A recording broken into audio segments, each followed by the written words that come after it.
requirements of jury service and just sort of feel out that situation a little further, but we'll keep them on for right now. Please silence all phones. As I said, we are still missing one juror. As soon as those jurors all get here, we will proceed into the opening statements. Judge, I did email the court staff about an individual, Brandon Boudreau, who would like to be present. He's in the courtroom currently. He has been noticed by the defendant back on March 6th as a potential witness. He has not been subpoenaed to date. He is here and would like to be present in the courtroom for the trial. I think that the court has previously allowed another witness that the defendant had also listed, reporter Nate Eaton, to be in this courtroom. Well, welcome everybody to Truth and Transparency's coverage. Wanted to see this opening statement by Lori Vallow. We've looked it up. This is the first time that a female is doing what Lori Vallow is about to do, which is she's been convicted. And so she's a convicted murderer. And here she's then in another trial representing herself. This has only ever happened one time, and it was a male. So this is unprecedented. So let's check it out. All right, let me hear from the defendant.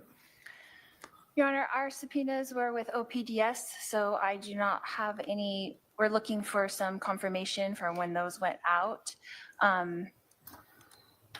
Well, is this a witness that is, first of all, have relevant information and likely to be called as a witness? Yes. What's the relevant information? There's several things, but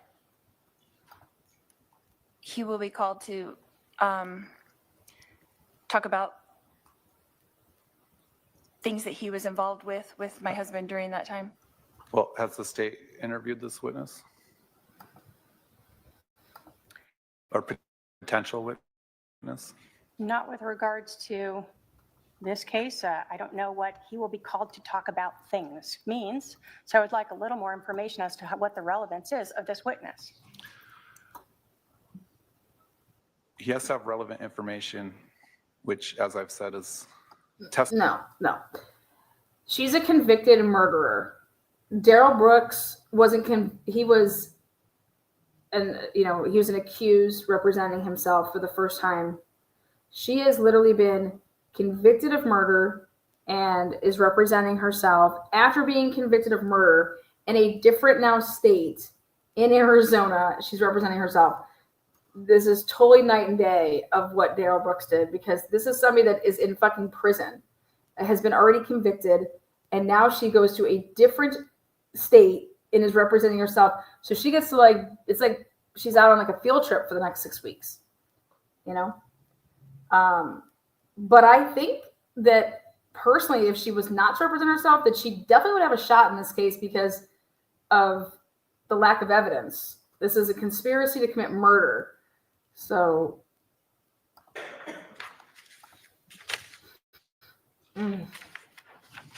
Without giving away my entire defense?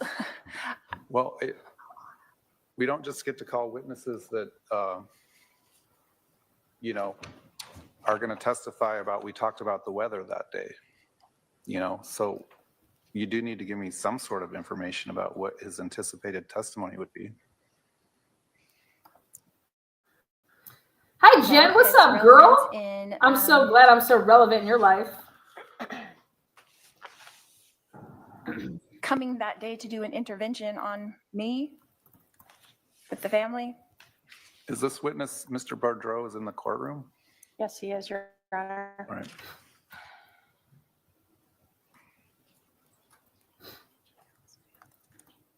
All right, let's go on sidebar. Sidebar. All right.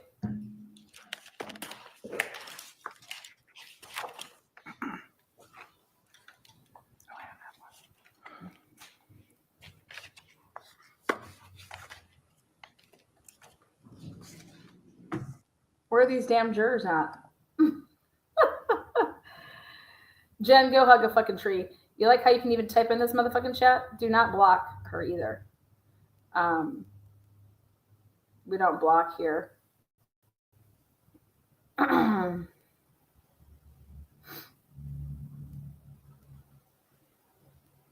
nobody, especially Jen, doesn't tell me what to do. Look at this. Look at this. Atlanta, comma. The video about Eric Rower needs to remove now. What are you talking about? I'm only recycling 2-year-old material. How about you focus on people that, I don't know, welcome you into their lives? You're not welcome in my life. Eric is not my business. When you do an interview, you become the public's interest. So you're wrong. Just like you're wrong about a lot. Where he graduated, what he does in his free time. Free time? Girl, let's talk about some Lori Vallow shit. Do you even know what that name is? That's what the live says, doesn't it? Now this is when you get put in timeout. Go hug a tree, girl. How about this? Lay on your back.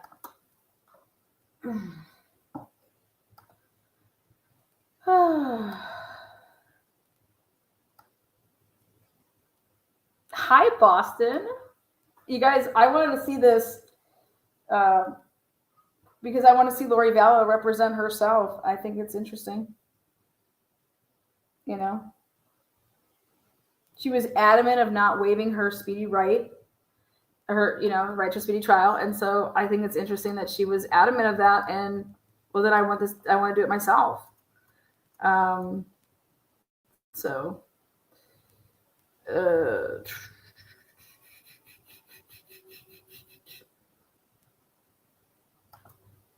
I'll let everybody out of the hammer.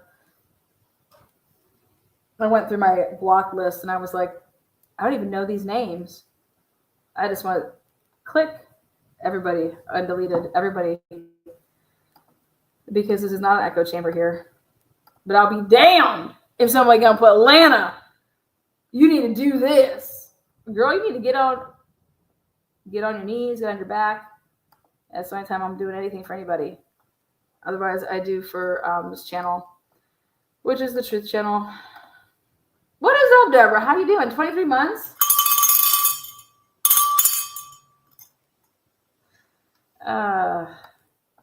They're on a 30-minute delay, and I think that they're doing this because they're like, God, maybe Lori's gonna like run at people. I don't even know, but it's technically on a live stream 30-minute delay, so you can produce it, but you start it at 30 minutes later. Now, I'll be honest with you. I think Lori Vallow, like, I couldn't even watch the documentary that was done because I have such little respect for this woman in any capacity. It was really hard to even sit and watch that Netflix.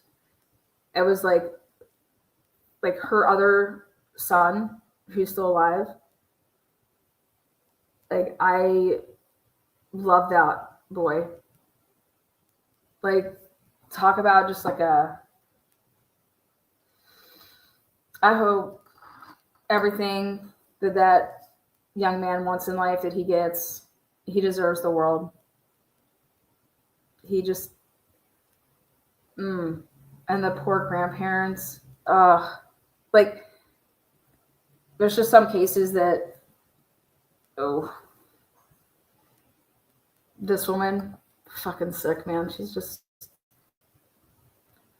going to Hawaii and having but you know what? They say that, Pennsylvania is the only place that people are produced that are fucking scum. Well, Idaho and Arizona has produced some pretty fucking sick bitches. So is Cali. So I just personally don't think it's where you're from or what state you're born in, or I just don't think I would ever make a comment like that. We have great people all over, and we have shitty people all over. Lori was wrongfully convicted. It was just the dark spirits. I know, and she's saying that she's going to be exonerated. She's absolutely, I don't know if it's that she's delusional or if she'd been married 4 times, but Charles, what really just tugged at my heartstrings is that was her son's like only male figure in his life, and she took that from him. It's just sick. Lori Bell's guilty. Hey, you all know what my name is means, I think.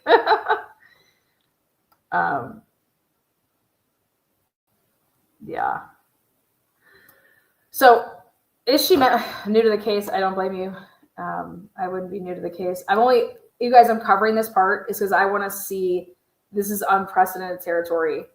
Like I said, for someone to represent themselves after they've been already convicted of murder for a different murder, murderers, and then come and now Arizona wants to charge her for conspiracy to commit murder because her brother, Alex, was the one that actually killed Charles, right?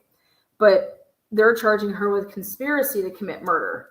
And so she's representing herself. So this is like the first time a female has represented herself after being convicted of murder. And so she was extradited over here to Arizona, and she reminds you of Sarah Boone. I want to know, people are taking bets, like, do they think that Lori's going to testify on her behalf? And it's like, hell yeah, she's testifying. She's representing herself. I'm sorry, but I think she's testifying. I think they're going to allow her co-counsel there, sitting second chair, to ask her the questions on the stand. That's what I think.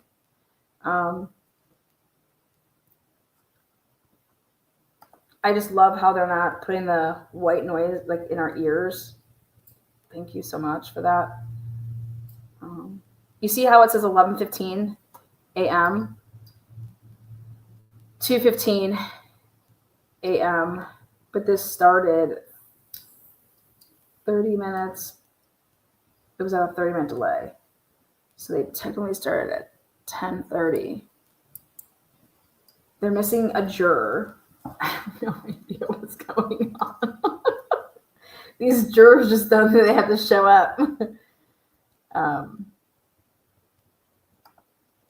Yes, her brother, who is dead now, shot and killed Charles, but on her demand, allegedly. Correct. That's what they're alleging.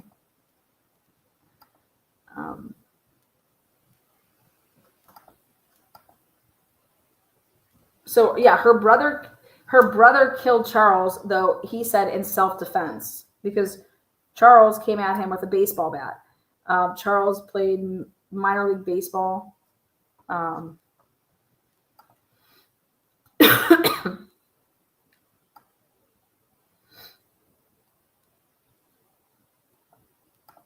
I agree with that. I mean, think about it. If Charles maybe would have gotten through to the police.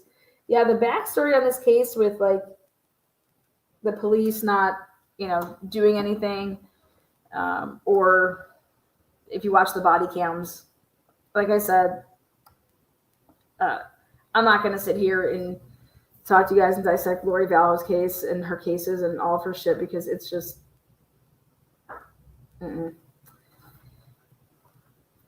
I said the corrections people will take care of Lori.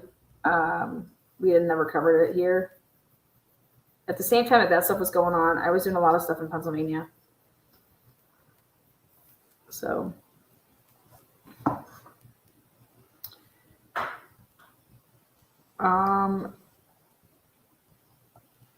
yes. Did Alex have suspected a heart attack, or am I dreaming that?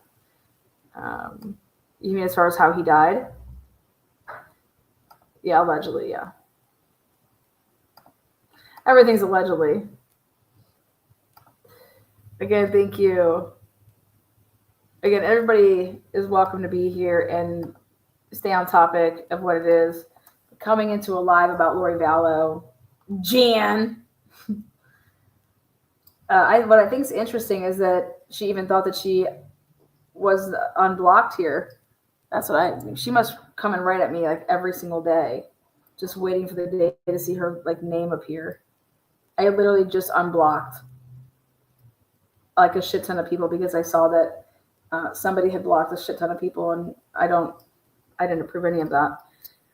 It's one thing you can time somebody out, but you guys have the right to your opinions. It's freedom of speech, but disrupting a chat is never going to stand. Or, attacking others.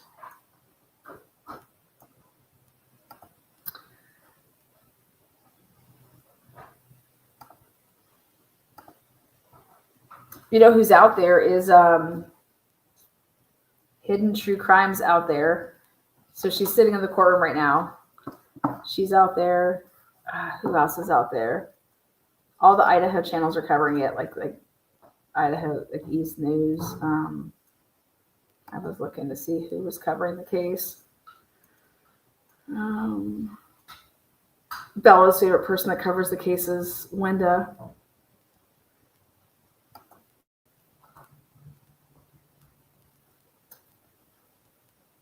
Anybody else you like that covers the case? Well, on you, Anna. I don't cover the case. I was trying to think of any Lori Daybell like followers. Yeah, It's a Crime is good.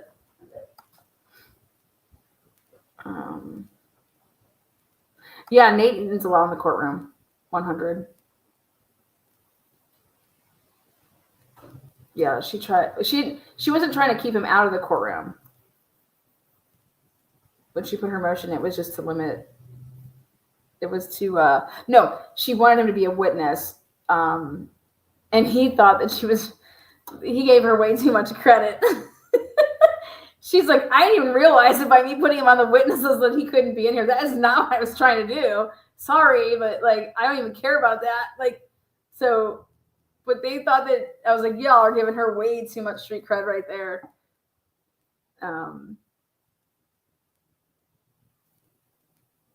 Speedy Bird says, I don't understand how these prisoners get to do interviews. You should ask mainstream media about that.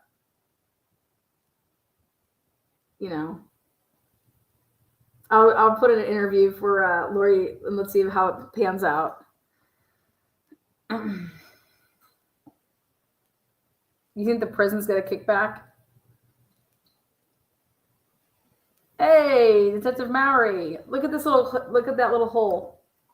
He's coming out from behind the wooden. It's like a little tunnel. Just like a surprise little zoop.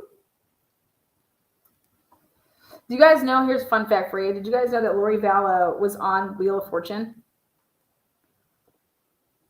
Wheel of Fortune.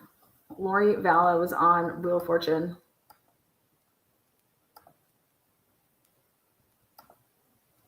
What's up? Make yourself known. Let me know where you're watching from. I like to see where people watch from. Thumbs it up. Yeah, did you guys know that Daybell was, Lori Vallow Daybell was on Wheel of Fortune? No joke, true story.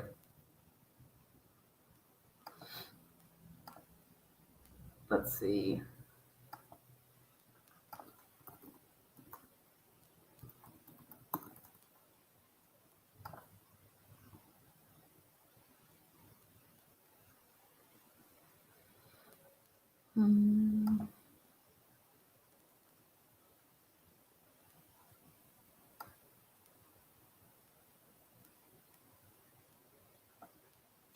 It's from 2004, the footage.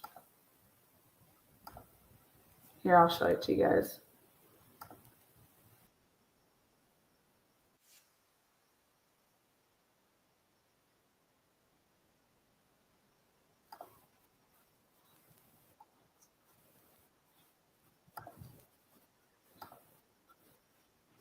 So did Lori Vallow back in 2004. And look how she. Hello there. How you doing, Lori? Lori Ryan from Austin, Texas. That's right. Hairstylist in Austin. Hey. That's right. The best. How's the hair in Austin? It's good. Good. Us is a happening place. Probably thanks to you. Pretty much. Talk about your family a little bit. I have a wonderful husband, Joseph, at home, who is watching our two beautiful children, Colby, who's 7, and Tylee, who is 1. Yeah. What do you guys like to do for fun? We like to play all kinds of sports on our 3 acres. Okay. Sounds like you have a nice life there. We do. Congratulations. Thank Nice to have you with us. There you go. N. There is no N. I'm sorry to report, Laura. 350. No R either. Loretta? What is wrong with you people? How about you, Lori? Everybody watch their own arrow there. 500. N. It's my motto in life. There's one N, yes.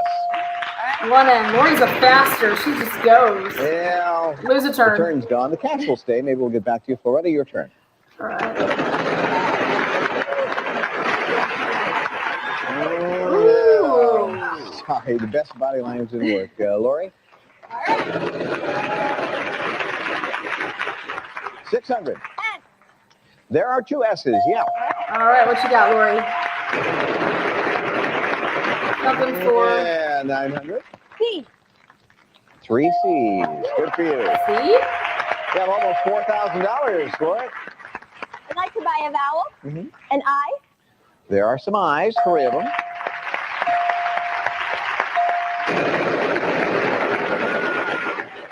Ooh, 800. D. There are 2 of those. Classic TV. 300. N. Yeah, 3 N's. Doc. 6,000 Buy another plus. vowel, Sure. an A. There are 5 A's, all right?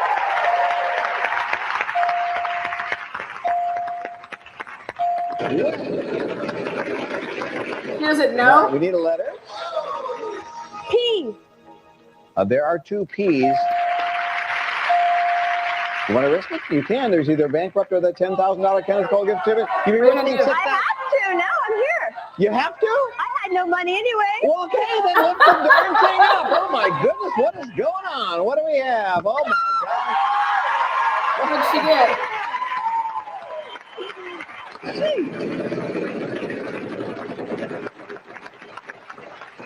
Spinner. G. Yes, there are 2 G's. I want to go. Okay. Gopher, Doc, Isaac, and Captain Steubing. Yeah.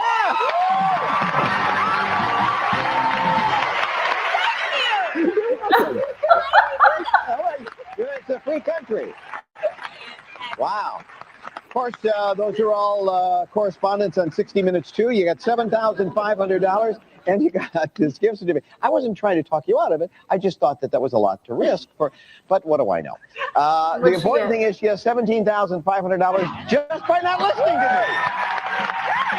What are you thinking? You're an expert. Yeah. What do I know? She has the lead, believe it or not. We'll be back. What a comeback. Nice phone for that. What a comeback.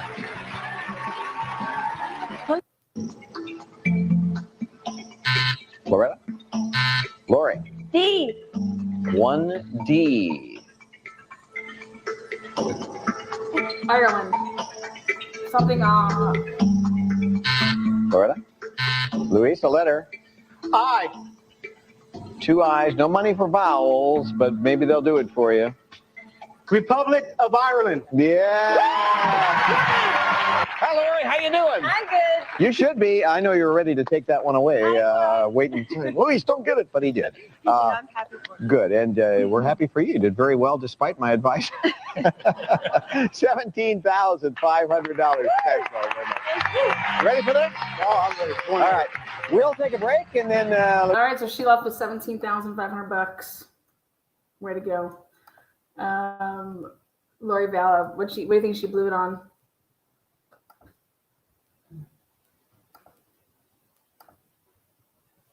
So we'll go back here. Still no. Jesus.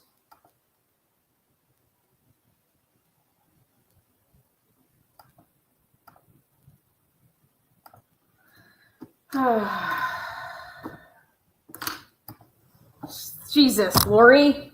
What are you doing? Where's your jury? She's sidebarring. Sidebarring my ass. She's sidebarring her hearsay argument. No, she's not. She's already a juror. Let's see. While we wait for Lori Vallow. I got it. Where's it at? There we go. Lori Vallow just put me in the mood. Do you want me to send you her interrogation on Charles Vallow? No, I got this. I want to. Lori just put me in the mood. Strangers on the night. All right. When in doubt. Okay. Let's see how you guys do. We're gonna make Family Feud instead of Wheel of Fortune though. 4 answers. Top 4 answers. If everyone obeyed the law, name something we would no longer need. How about that?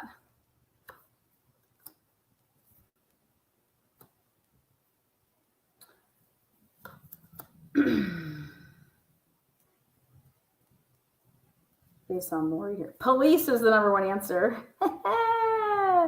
Popo. Prison, jail, yep. Number 2 answer. Or I'm sorry, guns is number 2 answer. So we got police, guns, jail. What's the 4th one? Popo. If everyone obeyed the law, name something we would no longer need. Police. Police was number 1. We would no longer need red Solo cups either. How about traffic tickets? That was the 4th one. Let's see. Ooh, here we go. Name something that might be described as flaky. Crust. Pie crust is on there. I know. That's why you always go for the low answers, because no one will be smart Oh, enough. God. Wait till you see number 1. Don't say scalp. Yes. Shut the F up. That's disgusting. Name something that might be described as flaky. Dandruff and scalp is number 1. Pie crust is number 3. I'm looking for 2 more. 2 more I wasn't looking up. So the PCA is flaky. Love it. Lori's hair.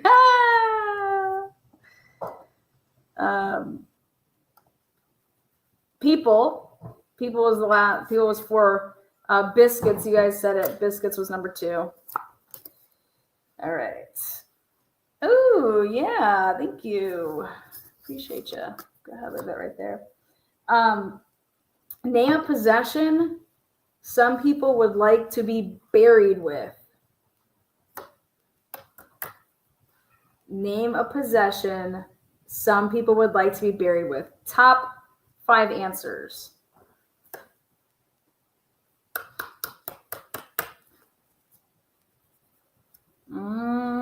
Money. Yes, money's up there. Jewelry, number 1.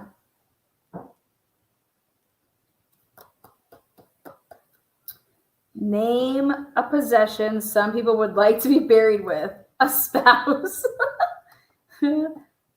Yeah, we did, right? Photo album, yes. Someone said picture, so photo album, yes. We're still looking for two answers. I don't know if anybody. Bible, yes. Pet is not up there. I would never guess this next one. So I'll go ahead and I'll say it. Nope. People are deprived. We got jewelry is number 1. Money was number 2. Bible was 3. The 4th one, nobody said. Car. Like, get the fuck out of here. Your car? Yeah, and then photo album. Next one here. 1, 2, 3, 4, 5, 6, 7. Okay, top 7 on the board. Tell me the first question you might ask about someone's newborn. You're more about it. Yeah. Ready? Tell me the first question you might ask about someone's newborn.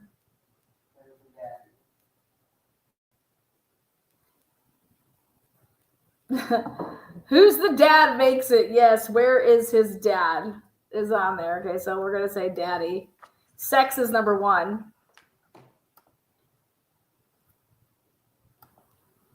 Is it circumcised? It's Boy or girl's up there. That's number 1. Name is number 2. Weight, number 3. Color of the eyes. Give you that one. Nope, weight's not on there. Oh, wait. Yeah, weight is up there. Sorry. Weight's number 3. So boy or girl, what's the name? Weighs how much? How old? Healthy. Where's the dad? And what are the eye colors? Healthy. Yeah, good job. Nice. Ooh.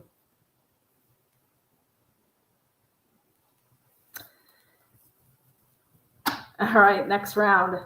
Name something. We got 1, 2, 3, 4, 5, 6. 6 answers. Name something a man might wear a long time before cleaning. A condom. No. Close. It's not disposable. Underwear is number 1.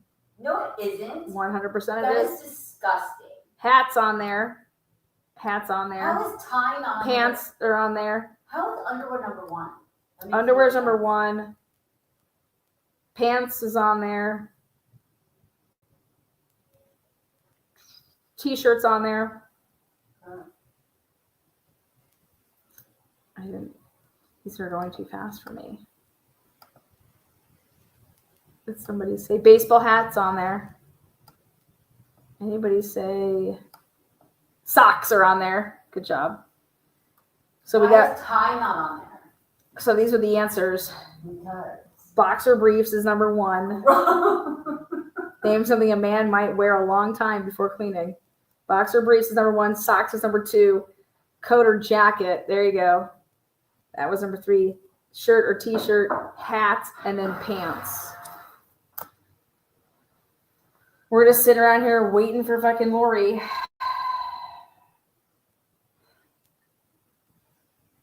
Okay, this is a good one. Ready. Name something a divorced couple literally cannot cut in half. Number 1 answer. Come on. Oh. Kids, baby. Yes, yes, yes, yes, yes. House, number 2. What's the number 3 answer? There's only 3 answers. What do we got? I'm trying to look for it. I don't think I've seen it yet, but it's going fast. It's going fast. It's going fucking fast. I don't think I've seen it yet. Anybody say ring? Anybody put a ring out there? Everybody's all about their rings. Pets, yeah. You can't cut your pet in half, but fuck it, they can. Somebody wants it, somebody doesn't.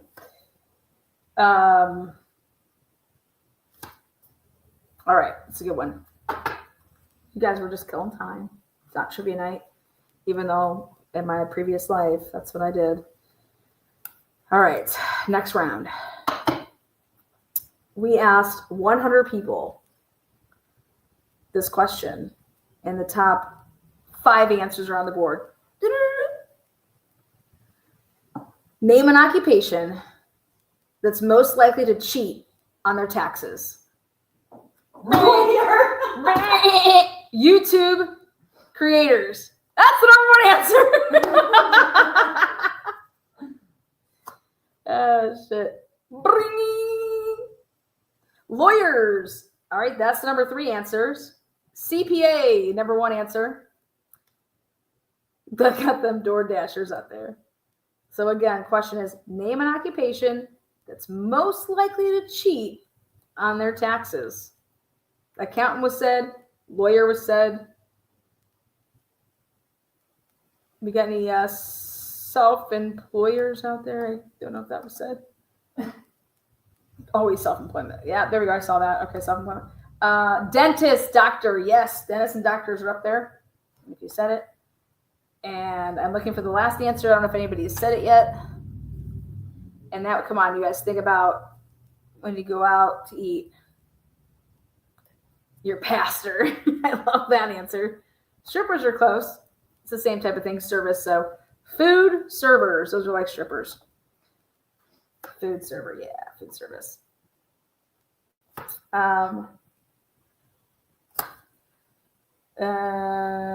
Let's see. I like this one. Again, we're just waiting on Lori over here. All right, so if you are a male that's listening, we're going to do men versus female. So when you have to give an answer, you're going to put like an M and then do dash and then your answer.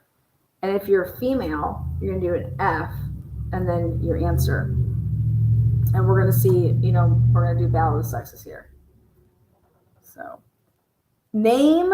So there's 5 top answers on the board. Name one word polite people use instead of cursing. So if you're a male in chat, put M dash. If you're a female, F dash. So name one word polite people use instead of cursing. Dang is up there, female. Male says, I got another dang. F. Sugar is up there. Someone say shoot. Did I miss it? I think there was a shoot. I swear there was a shoot. I swear there was a shoot. God damn it. Mother trucker, bitch. How about this? Lana's like, fuck you, bitch, motherfucking whore, motherfucking shit. That sounds pretty polite to me. We got a fudge up in there? Yeah, we got a fudge. Where's all my males? The fuck, Detective Mowry? We got darn is number 1. Shoot is number 2. So if you said gosh dang it, darn it, like I count it as dang. Dang. Fudge. And sugar.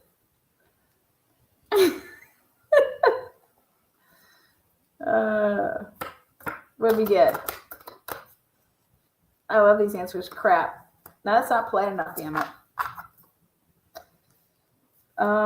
Here we go. Ooh, this is a good one. I like this one. I know, isn't this fun? Gives us something to, really kind of work our brains out. So we got 1, 2, 3, 4, 5, 6, 7. 7. We asked 100 people. The top 7 answers are on the board.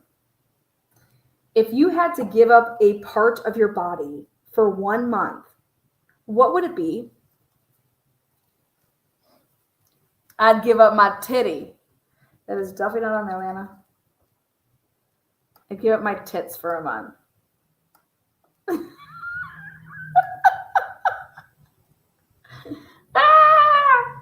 Okay, I'm watching them like, let's see, ears is up there. The number 1 answer, I'm looking for the number 1 answer. Number 1 answer is, I don't think I've seen it yet. Anybody say it? Leg.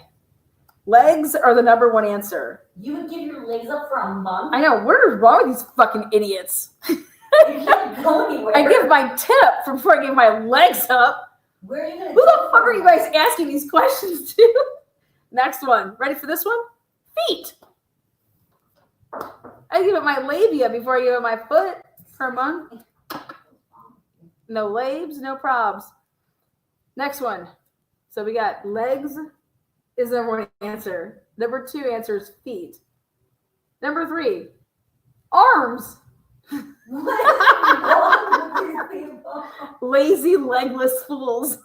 You bedbound bitches. They're like, I don't even use my legs. Stomach. That's what. See, number one kind of would have been my stomach. Ears. Ears made The it. defense can Wow. produce They must be married text to messages Europe. They or don't wanna hear some him at all. information to provide to the court that shows he does in fact have relevant information. Okay, He Texas. might be called as a witness, but so far the court can't find that that Mr. Boudreau has any relevant information to this case. Who did overrode Therefore, that, Mr. dude? Boudreau struck again without prejudice from the witness list. He can remain in the courtroom. We're going to bring the jury in. Okay, the jury's coming in. The other matters that were raised by the defense, we'll talk about at another time when the jury's not waiting. This guy looks like he goes to like the tanning booth, the judge. He's in Arizona. Like that happens out there. Okay. You can't avoid it. What'd you guys think? You guys like that or what? Thank you, Lori, for being delayed. We got to have some fun at your expense.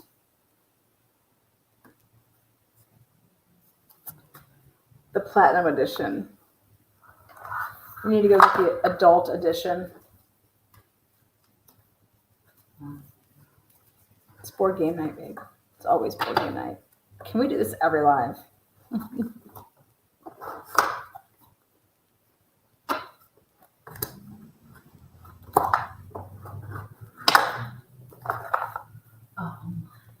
Play the hit TV show at home. Don't mind if I do. Because we're on a 30-minute delay.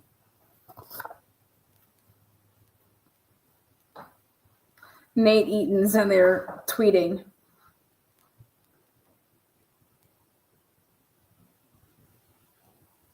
So Nate Eaton says from East Idaho News. I'm going to read it in the order that it was posted. So let's see, 2 minutes, 1 hour. Okay. Now. We are in the courtroom for day one of Lori Vallow Daybell's conspiracy to commit murder trial. Around 15 to 20 reporters media are here. The public is filing here. What? The line started around 5:30 a.m. I'll be posting live updates every. Oh, so it's packed in there. 5:30 a.m. Why don't you try like sleeping out overnight like we had to do? Fuck you! I'll talk about 5:30. That ain't shit. That ain't shit.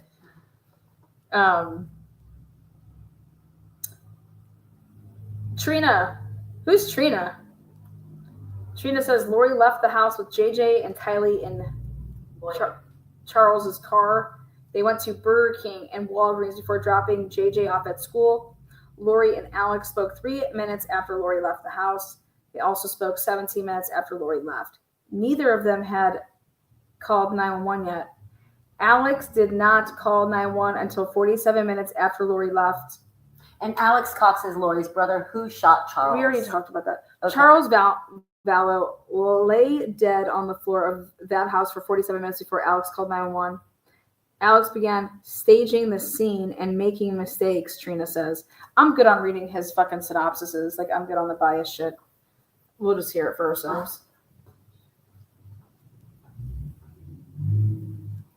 Testified to by a witness who has been sworn in and is answering questions from the witness stand. Therefore, it is important to remember that what is said by both the prosecutor and the defendant in opening statements and later in closing arguments is not evidence. The purpose of an opening statement is to help you prepare for anticipated evidence. The state can proceed. Thank you, Your Honor. That's all he said. Are you going to use, yeah, put a mic over there. He's so laid back.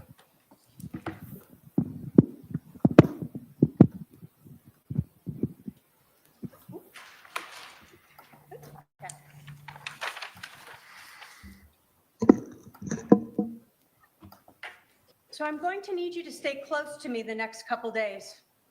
Mel, too. She can't go to Utah. They're planking some kind of intervention, but want Mel out of the way, so I'm left alone. I need to come get the stuff at your house tomorrow and secure it. Lots to do. Thanks for standing by me. It's all coming to a head this week. I will be like Nephi, I am told, and so will you. Lori Daybell, the woman seated over here, wrote this to her brother Alex Cox on July 9th of 2019, 2 days before they killed Charles Vallow.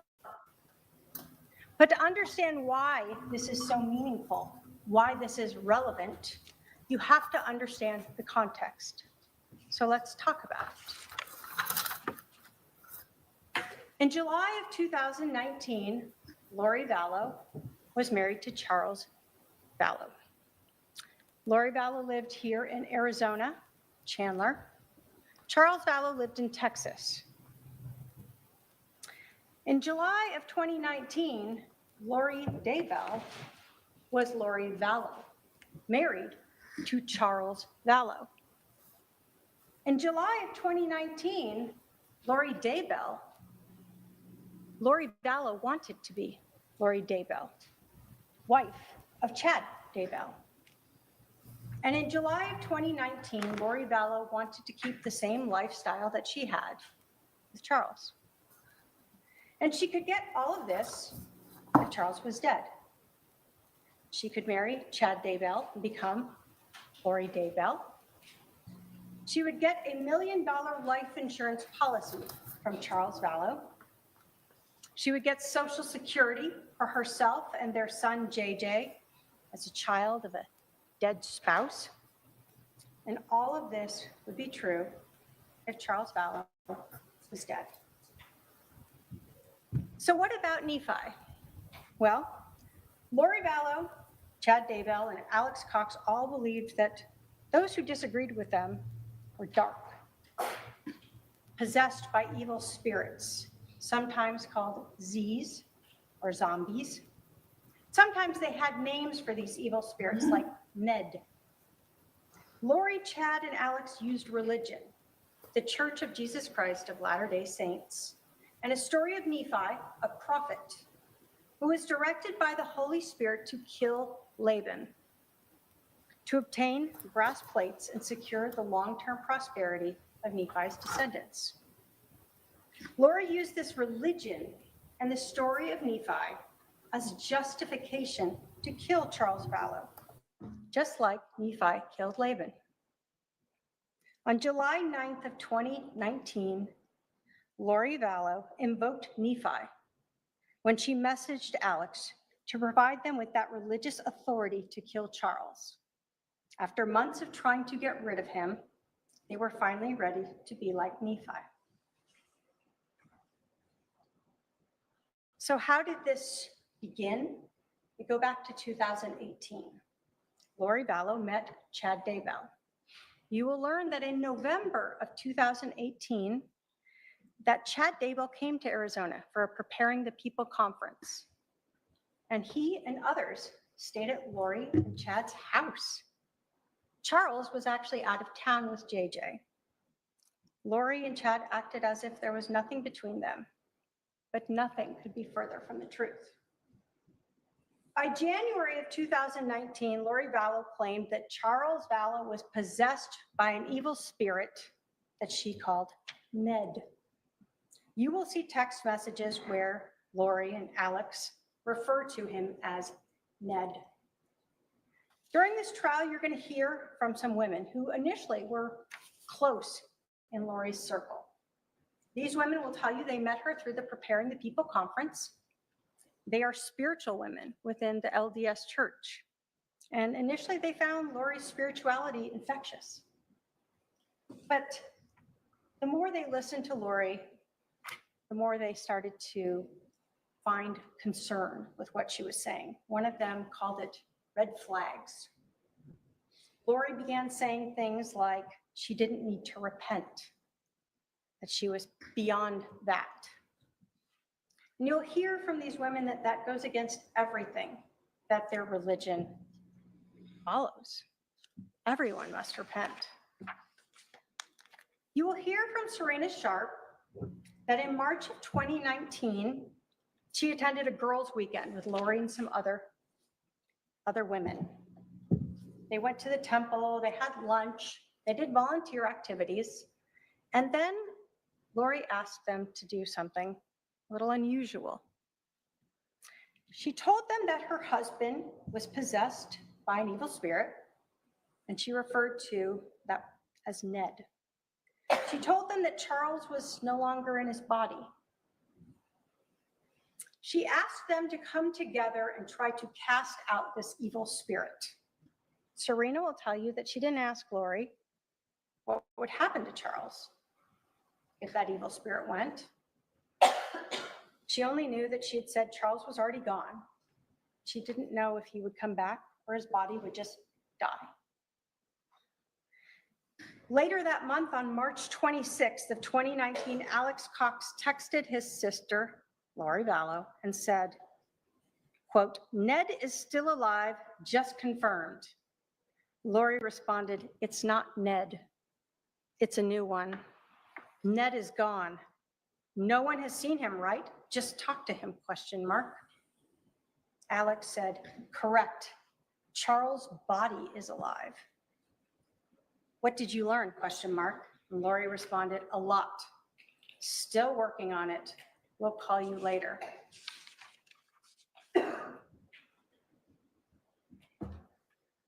As the year went by, Lori and Alex became more determined to get rid of Charles Vallow's body, whatever they wanted to call him.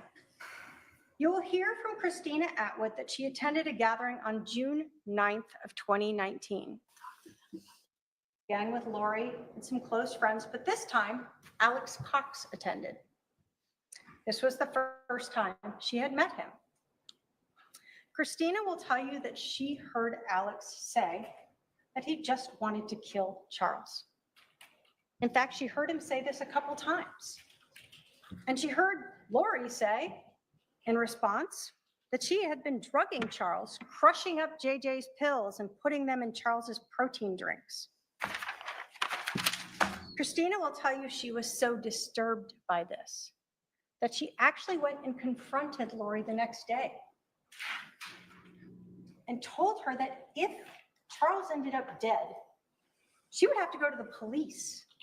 That's how disturbed she was. Now, Lori, of course, said it was all a joke. What else could she say?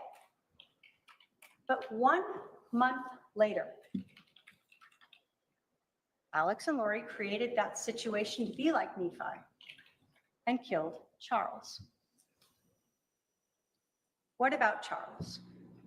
You're going to learn that Charles and Lori had been together for a long time. They had adopted one of Charles's family members' children, JJ. JJ was everything to Charles. JJ was the reason Charles and Lori were still together. You'll learn that Charles knew about Lori's beliefs, that he was called Nick or Ned or some name. You will learn that Charles told a lot of people about this. And on February 26th of 2019, Charles made a big decision. He had a $1 million life insurance policy, and his wife, Lori Vallow, had been the beneficiary. He changed it. He changed it to his sister, Kay Woodcock. You will learn he did not have to notify Lori about it, and she had no idea. You'll learn that Charles desperately wanted to bring Lori back to the Church of Jesus Christ of Latter-day Saints. You will learn that he was close with Lori's brother, Adam, and he was reaching out to him during this time period. You will hear from Adam. Adam will tell you that he himself had heard the defendant say things that were outside the LDS religion, that she was translated. Charles was possessed. He knew she was no longer following the LDS faith. Then, June 28th, Charles found out that Lori and Chad were having an affair. You will hear that he reached out to Lori about it, Chad's wife, and out to Adam Cox about Now, you're going to hear about a lot of these things because the police executed numerous search warrants. You're going to hear that they executed search warrants on cell phone records, cell tower records, and iCloud accounts. You're going to learn that an iCloud account is basically a service through Apple where you can store everything, photos, emails, documents, whatever you want. This can be intentional, or sometimes it can be unintentional. Your phone or your computer may be saving items there without you even realizing it. You'll learn that for years, Lori Vallow had an iCloud account that was loriforstyle@icloud.com. But after Charles learned about Chad Daybell on that June 28th, she created a new iCloud account, lollytime@icloud account. Many of these text messages between Lori and others that you're going to hear about at trial were recovered from those two iCloud accounts. You're also going to learn about Charles's cell phone. The police eventually recovered it, and they were able to extract the data, look at the messages and things that had been in there. And you're going to learn about those text messages with Adam Cox from July 9th through the 11th. You're going to hear from Adam that they were talking about an intervention, about maybe recording Lori, saying these things and taking those recordings to the stake president, or just confronting the stake president about it. They didn't have an exact plan, but on July 9th, Adam agreed to fly to Phoenix to help try to talk to his sister, talk to the stake president, get her back into this faith. Ultimately, Adam flew to Phoenix on the 10th, as did Charles. Adam will tell you that he actually, when he got his reservation on the 9th from Charles, reached out to his brother, Alex. He asked to stay with him. And Alex said, sure. You'll see phone records. They had a conversation about it. But when Adam flew into Phoenix on the 10th, remember, that's after that message by Lori that he needed to stay close to her. Adam tried texting his brother. Adam tried calling his brother, and Alex didn't respond. Adam didn't know that his brother Alex had been summoned to help his sister Lori be like Nephi, that it was time to kill Charles. The text messages from Lori to Alex about that intervention that she knew about and being like Nephi show that by the evening of July 9th of 2019, Lori knew that Charles was trying to have an intervention. An intervention. In that text message, remember, she said they are trying to have an intervention. She knew it was Charles and others. She also told her brother he had to stay close for the next couple days because she knew that she was going to be seeing Charles on the 11th when he came over to pick up their son, JJ, to take him to school. She told him, it's all coming to a head this week. I will be like Nephi, I am told, and so will you. A few minutes after Lori had texted Alex that message on July 9th that they were going to be like Nephi, Alex called his sister Lori, and they talked for over 56 minutes, planning how they were going to get rid of Charles. Alex would stay close with his gun, and he and Lori would be like Nephi. July 10th of 2019 is a day before Charles was killed. We know from text messages that by 7:18 p.m., Alex was already at Lori's house. He brought a garbage bag with some clothes and an orange duffel bag with his .45 caliber handgun and 2 extra magazines of ammunition. He was prepared. We also know that the evening of July 10th, Charles sent a message to Lori letting her know that he would be over at 7:30 a.m. the next day to pick up JJ, to take him to school. Lori and Alex knew exactly when this murder would happen and where it would happen. They just had to make sure that Charles stayed in the house.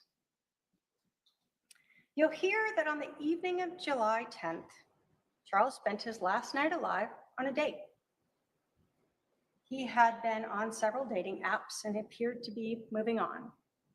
You will hear from his date, Nancy Jo, that she and Charles had met on an LDS dating site a few days before. You will hear that she had talked to him and texted him for hours. Sometimes they would talk for 3 hours on the phone. Nancy Jo will tell you that Charles told her about everything of his relationship, his wife's beliefs, everything that was going on. And he had told her about this change to the beneficiary of his life insurance. She will tell you it sounded like a lot of drama, but she still was interested and wanted to meet this person, and so they met that evening for dinner. She'll tell you that she understood on the 11th that Charles would be picking up his son, that he was actually going to meet a realtor about finding a place to rent here so he could be closer to JJ, and that he was going to try to get in touch with Adam to meet up. And then they were supposed to meet later in the day. She will also tell you that she actually told Charles, kind of joking, but in a way to end the drama, why don't you just tell Lori that you changed the life insurance policy so she knows it's not her? Nancy Jo will tell you the next day, she texted Charles, she called him, and she actually thought he had ghosted her. She didn't know he was dead until a few months later when she saw something on the news, photo of him, and actually learned that he had been killed on July 11th. So let's talk about July 11th. That morning, Lori Vallow was up early Bad and she was police work. texting with Chad Daybell. You'll learn that we do not have those text messages. They were not saved in the iCloud, but we have them from the phone records. Alex was already at Lori's house with his gun, and everyone knew that Charles was a punctual person and would be there around 7:30 to pick up JJ so he could get to school. You're going to learn that, like many people, Charles had left his GPS data locating service on his phone. So that means when his phone is moving around, it was constantly documenting with GPS the location of the phone. During this trial, you're actually going to see this data mapped out. You'll be able to see Charles come to the house, and then you're going to see his phone leave with the defendant and what she does all day with it. Which you won't see in the Brian Corey case. What we know is that Charles arrived at Lori's house at about 7:35. He texted Adam Cox and told him that Alex, or Al, is here. You'll see from photos that Alex's truck was parked in the driveway. Adam responded, "Really, I wonder why he never called me back." Charles didn't respond to that. Adam then texted, "They're planning something." And Charles responded, "Absolutely." Adam told Charles, "I was supposed to spend the night at his house last night. She probably blocked that." Charles told Adam, "What you do is up to you." Adam then told Charles he was going to reach out to Alex and ask him to come get him and see what Alex would do. And in fact, he did text his brother. You'll learn that Charles read that text message from Adam, but he didn't respond. Adam sent one more text message to Charles at 7:49 a.m. on July 11th. He told him that he and his son were going to go play basketball at 8 p.m. to look for a specific church leader who was usually there and have a conversation with him. Charles Vallow never read that message, but you will learn that Lori and Alex did. Charles went to the front door of 5531 South Four Peaks Place, a house that he had rented for his wife, Lori Vallow, a house that he paid for. Charles would have had to knock on the door, alerting Lori and Alex that he was there. He got JJ, put him out in the car. And then Lori Vallow created the reason to keep Charles from just leaving with JJ. Lori Vallow wanted to stop this intervention. Lori Vallow wanted to stop Charles and Adam from trying to take her Temple Recommend away. Lori Vallow, who wanted to be Lori Daybell, and Lori Vallow, who wanted Charles's money. So Lori took Charles's cell phone, and she refused to give it back. Lori Vallow, or Lori Daybell, whatever name you want to call her by, is why Charles didn't just leave with JJ that morning. Lori Vallow is why Alex was able to shoot Charles. Lori Vallow is why Charles is dead.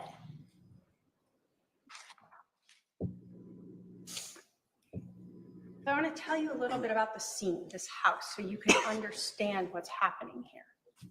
When you walk in the front door, there's a big room.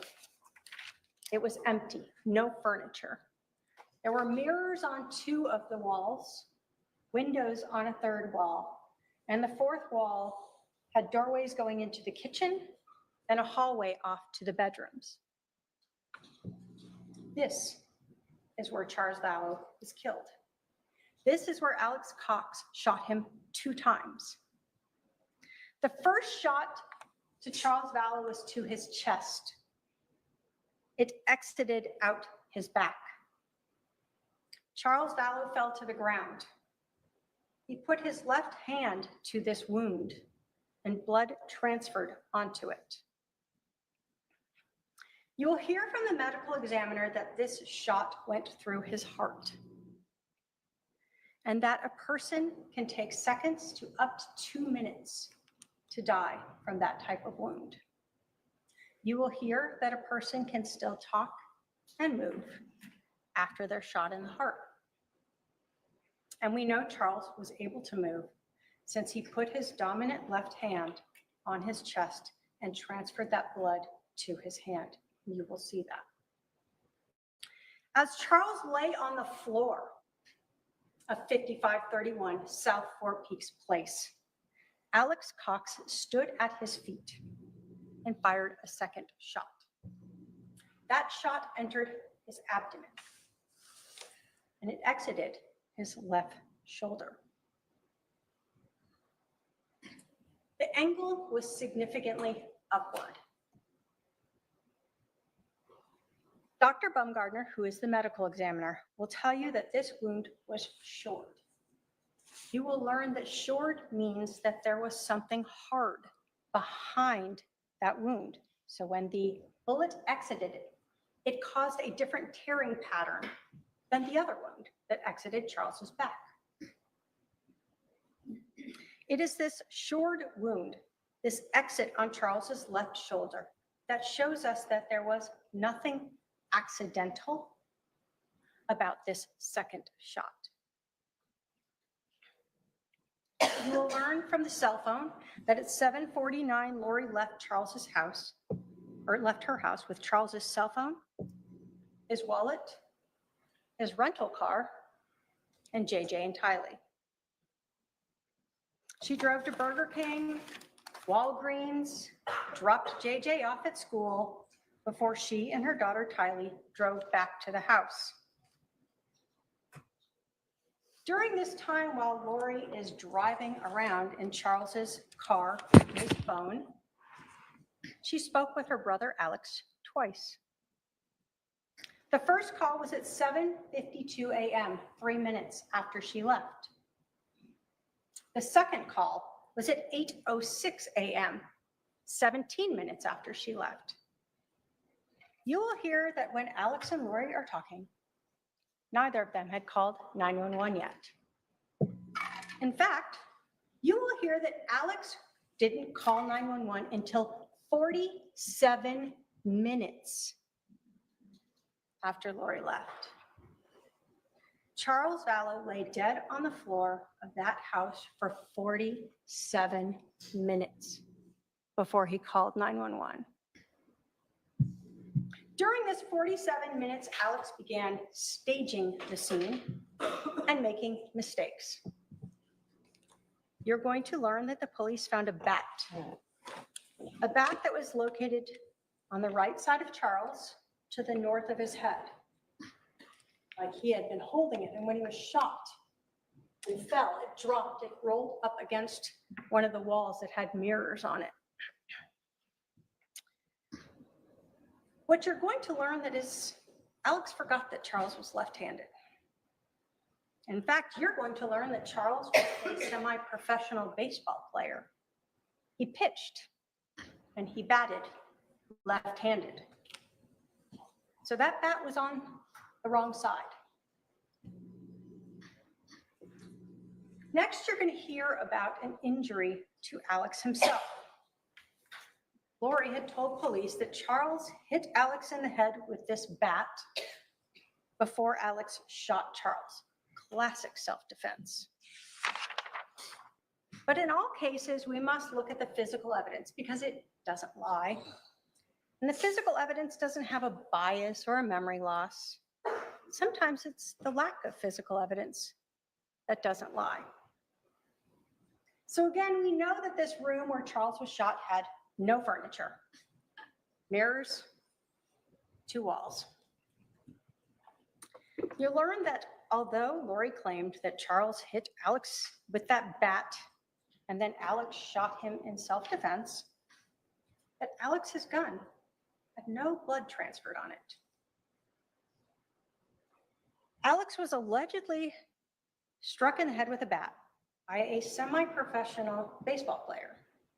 Doesn't go unconscious, and he never touches that injury. Pulls out a gun, is able to shoot this man twice, and then he takes the gun down a hallway and puts it into a room. Never apparently touching his head or this wound. And again, Lori says that Alex was hit with the bat in this room by Charles.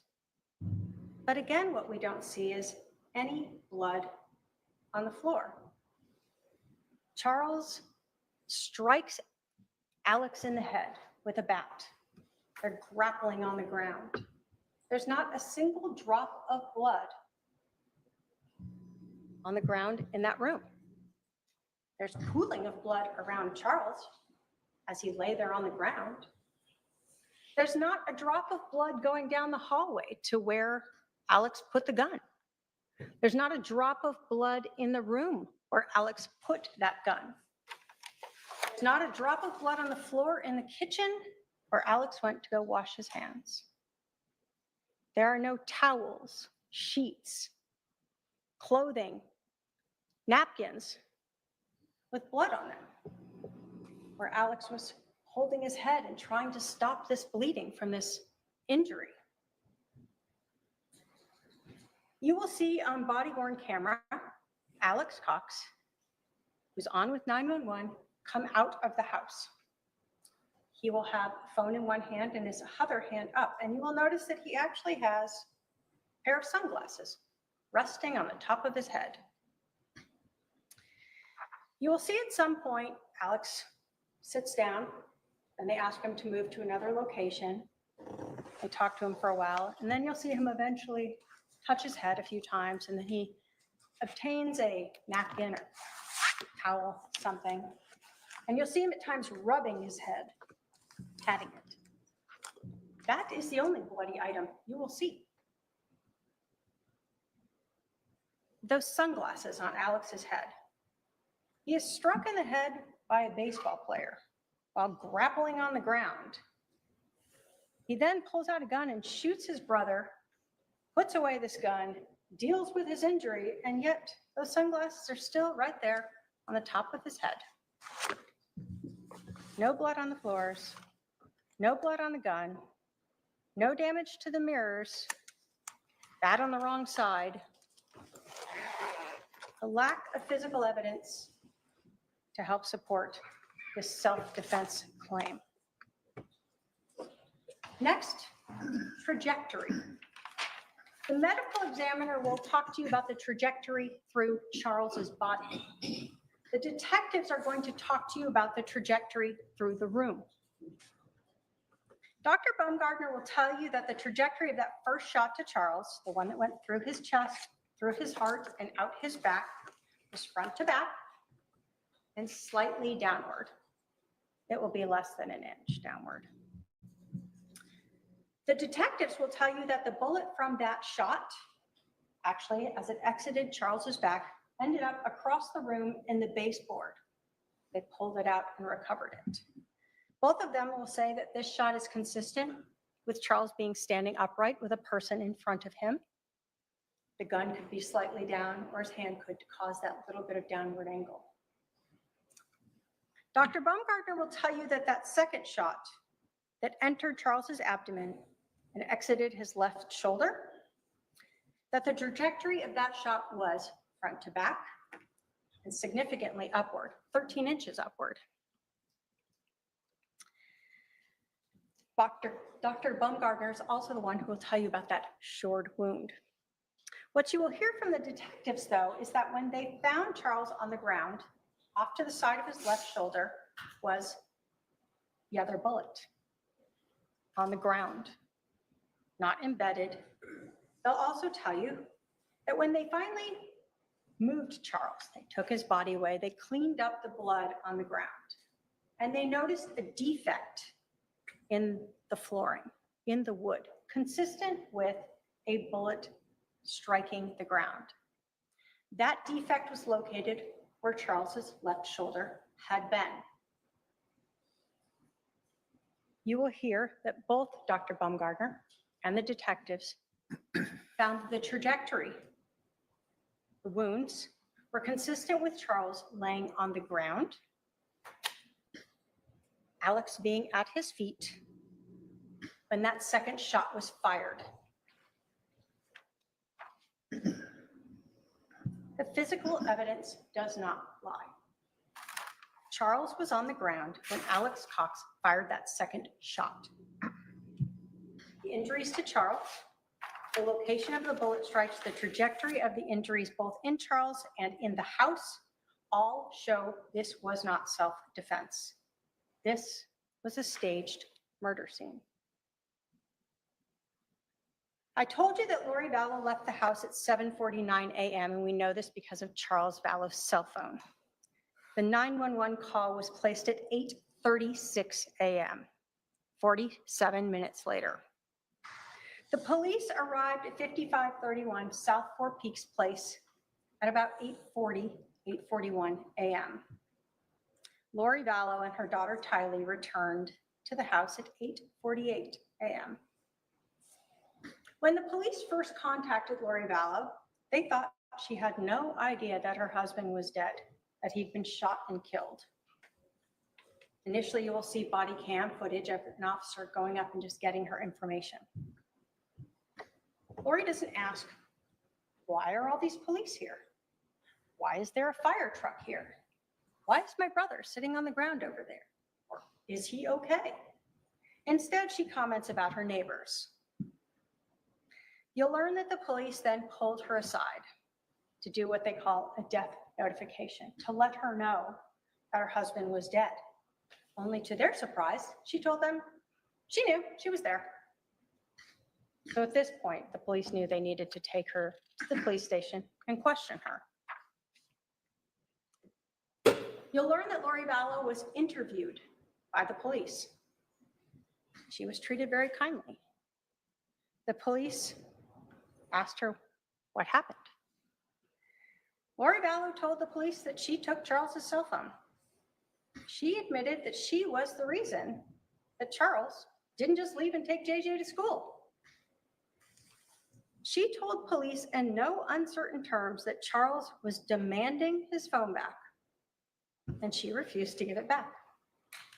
She told the police that even as Charles screamed at her for his phone, she walked away from him, wouldn't give it to him.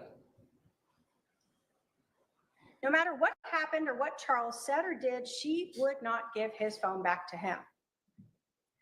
Lori told police that her daughter Tylee came out of the room during this screaming with a bat that Charles took it away from Tylee, and Tylee fell on the ground. And she told Tylee to go out to the car with JJ. She still didn't return the phone. She told police that Alex came out, that he and Charles got into this scuffle with the bat, that Charles hit him in the head with the bat. She still didn't give Charles back the phone.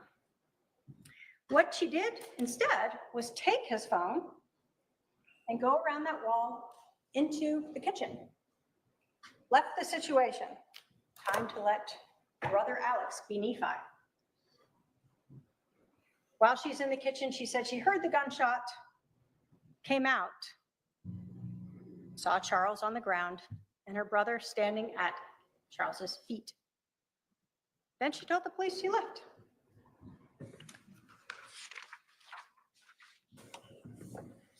You'll learn that the police actually had no idea that Lori still had Charles's phone. Even when they're interviewing her, she still had it. Police are processing the house, looking for it. Where is it? I can't find it. Later in the afternoon, you'll hear that the police actually called Lori and Alex and asked them to come back to the scene. And when Lori arrived, they told her they couldn't find Charles's phone. And she told the detective that she found the phone in the car. Found it in the car.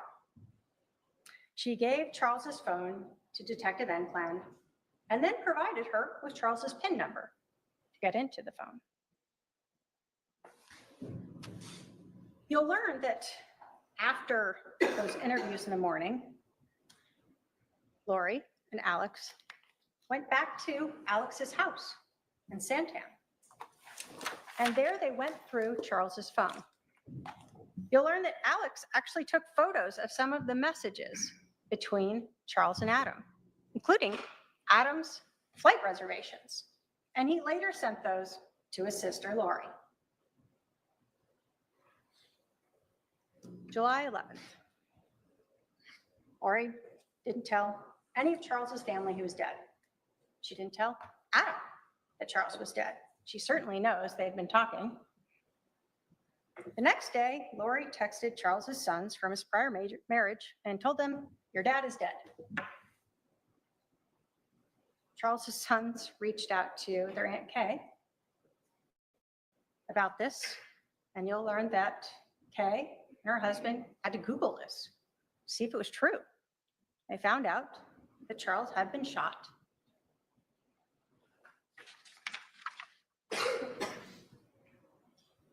So what about the money? That life insurance policy. Charles Vallow had $1 million life insurance policy. When he got it, his wife, Lori Vallow, was the beneficiary. We know that Charles died on a Thursday, July 11th. That next Monday, July 15th, Lori Vallow called Banner Life Insurance. The call was recorded and you'll hear it. She told the agent that Charles had been accidentally shot. It was an accident. And that she was the beneficiary. Both of those statements are not correct. There was nothing accidental about that shooting, and she was not the beneficiary. 3 days later, on July 18th, Lori Vallow learned that she was not the beneficiary. Banner Life Insurance could not and would not tell her who Charles had changed it to. But Lori was angry about it. And you're going to learn that on July 18th of 2019, there's another very important text message in this case. The first one on July 9th between Lori and Alex when they discussed being like Nephi. And on July 18th, 7 days after Lori and Alex killed Charles and Lori learned she is not getting $1 million life insurance policy, she sends a message to Chad Daybell. Quote, "So I talked to the insurance company. He changed it in March. So it was probably Ned before we got rid of him. You can't tell me who, of course, but it's done. I'll still get $4,000 a month from SS." In this text message, Lori tells Chad that it was probably Ned, that evil spirit inhabiting Charles's body, that changed the life insurance policy before they got rid of him, before they killed him. After Lori found out that she was not the beneficiary, she was so angry that she actually went through Charles's laptop, found the beneficiary change form, sent photos of that to Chad. She also confronted Kay about it. The $1 million she had expected to get was gone. But as Lori told Chad on the 18th, she was still going to get money from the death of Charles. Lori knew already that a month before going to see Social Security, how much money she would get for JJ and for herself as a caregiver as a result of Charles being killed. $4,000 a month. Ladies and gentlemen, the evidence in this case is going to show you that Lori Vallow Daybell conspired with her brother, Alex Cox, to kill her husband, Charles Vallow. When Charles let Lori know he was coming into town, she quickly got the pieces into place. Alex came to her house with a gun.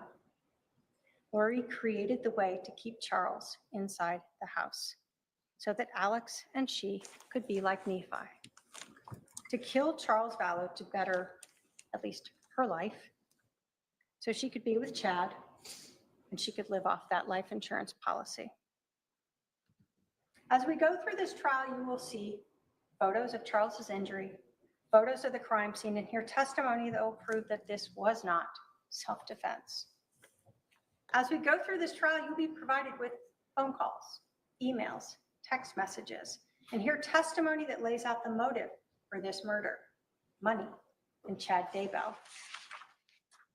You will see text messages and hear from people who Lori trusted and who were later pushed away, people who really don't want to be part of this trial, but were pulled into it by this defendant and her desire to get rid of Charles to be with Chad. People who heard Lori for months saying Charles was gone, possessed. People who will establish that this murder was premeditated.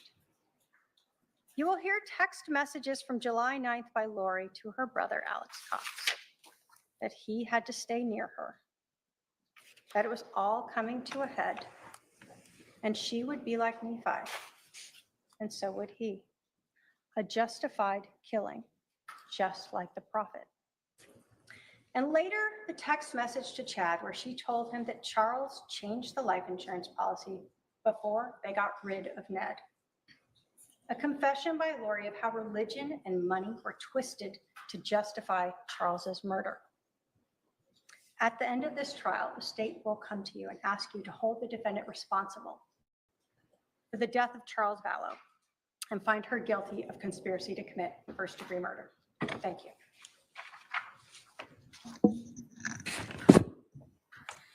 All right. All right. Will the defendant be giving an opening statement? Okay, because of the lunch hour, your opening statement will start after lunch. I'm going to excuse the jury for lunch. I'm going to ask juror 3 to stay back. I need to talk to you about something. Please remember the admonition, jurors. We'll see you. Let's start. Everyone be back in the jury room about 1:20 p.m. and we'll resume at 1:30. Thank you. All rise for the jury. A lunch break. All right, what do you guys think? So think about this from like, if you're like, I have no idea what's going on in this case, could you understand from the opening, like, hey, you know, they're telling us to the jury that's supposed to not know anything. He wants to talk to juror 3, like, hey, are we going to have issues? Are you going to be late every day? Because we can't have this. If juror 3 could just hang back. I mean, what the fuck? Lunch? They were there for, how that lasted, you know, I zoned out. What do you guys think? I'm being serious. Is it good? I want to know why, like, Arizona, how do you drop the ball in this? if the crime scene was so obvious of all of these things, then how aren't you arresting people? You know what I mean? Like, what the fuck? We'd have 2 kids to be alive right now. I just, like, this prosecutor makes it seem like it's just so fucking woo. It's all right here. If I'm a juror, I'm like, okay, then why didn't you guys, like, this happened when? 2019? It's 2025.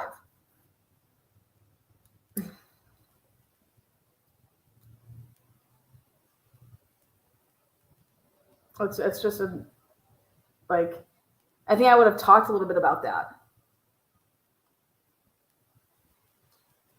It was COVID. I mean, I don't know. I have no idea, but fuck A. If it was so like obvious, I don't understand. And then there's no mention of, oh, like, because then they're wondering, like, these jurors are probably like, where the fuck is Alex? Did he get charged with murder? You know what I mean?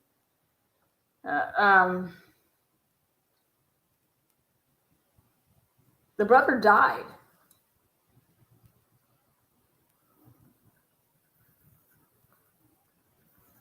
Like, it's going to be very confusing to say, like, when did you get, you know, how did Lori just grab his cell phone? How did Lori have his cell phone? Then Lori just went driving around in his car? Well, I took his car because that's where JJ was. And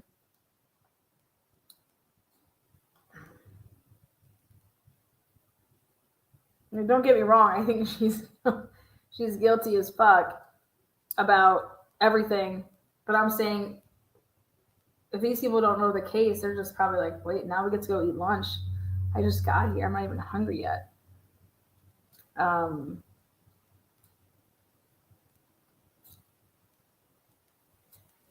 don't know.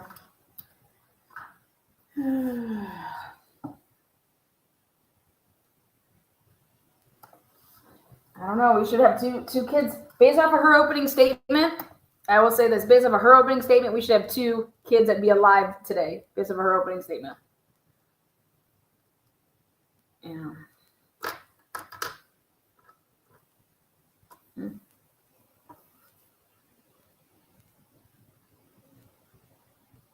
Yeah.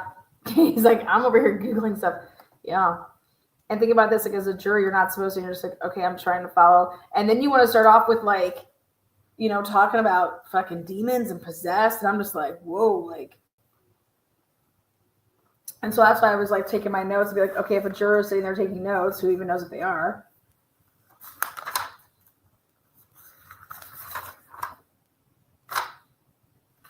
He's punctual. She kept talking about he's punctual, and then he shows up at 7:35. That's not punctual. He's 5 minutes late.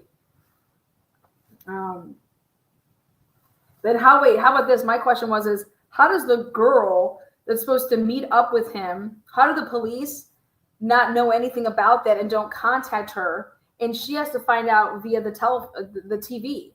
How horrible of police work is that? That you didn't contact that broad he was out on a date with and is supposed to meet up with again?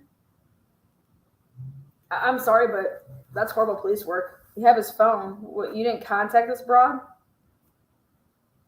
Pathetic. I don't know. Again, she just makes it seem like it's just so woo. Well, then we could have some kids still alive right now based off of this fucking opening.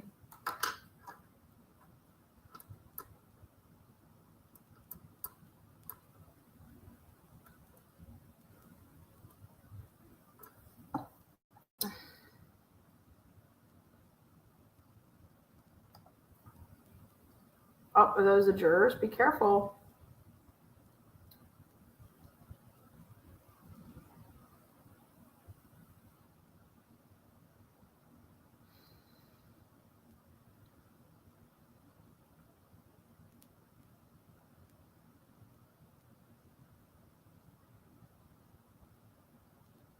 Yep, Charles tried to commit her.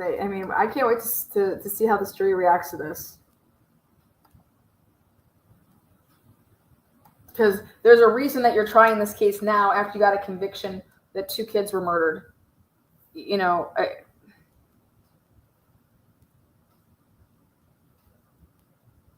don't know. So I guess Lori gets to talk it over with her attorney, who's sitting second.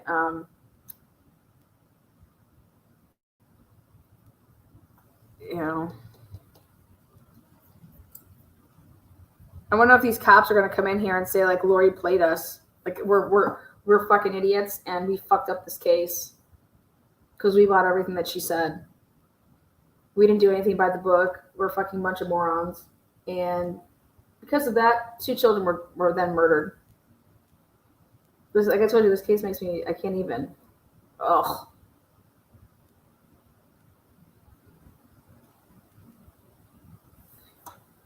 So now we have to wait some more. Wait more time to hear about this. The only reason I don't think it's a waste of time and resources is because I believe that Charles deserves justice. What happened to him? But I don't understand how this all happened. Especially if, like, he goes to pick up JJ, gets JJ, puts JJ in the car, and then goes back in there. I don't know. I just don't think it went down like that. If Charles was onto all of this stuff, like, I just don't think it went down like that.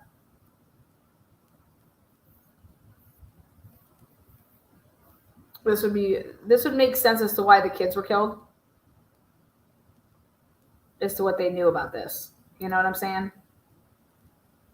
That it didn't go as smoothly with the children. And if those kids were starting to, like, ask stuff or say stuff or whatever. That's what makes sense to me.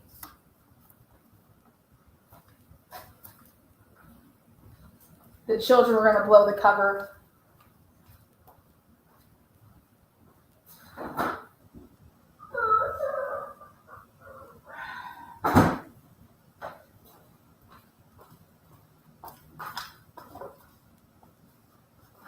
Thank goodness they got caught. Next would probably be Chad Daybell's children or grandchildren or Chad's siblings. Who knows? Yeah, they did interview. I know that they interviewed the girl for sure.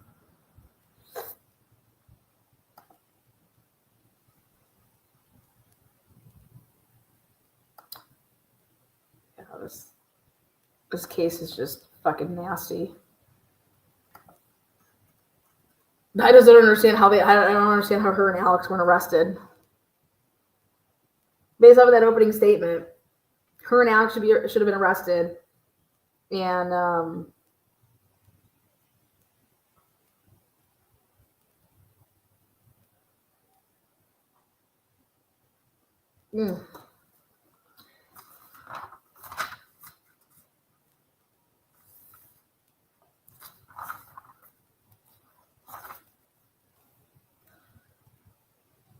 So they said we're back. What was did you guys hear the time on that? They're back on,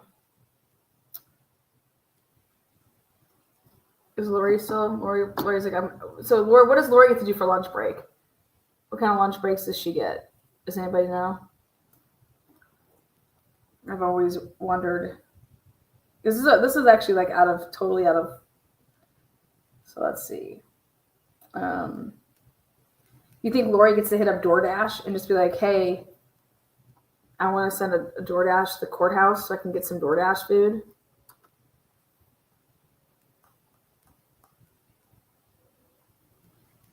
How does Lori get to eat?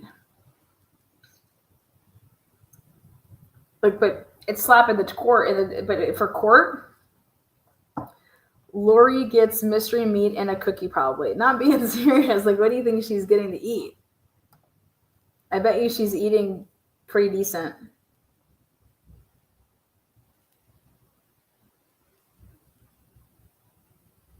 You know, anything's got to be better than prison.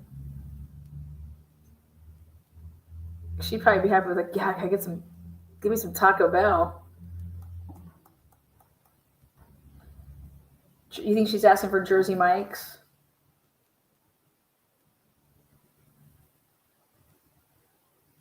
Why did Charles change his insurance policy? Because of her. Because he felt that this was going to happen.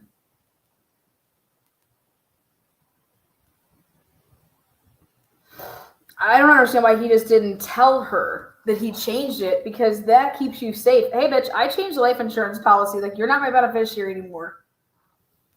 Like that would have kept his ass. And that's what the girl that went on the date with him said. She's like, why don't you just tell her? Tell her. And then you're like, it's.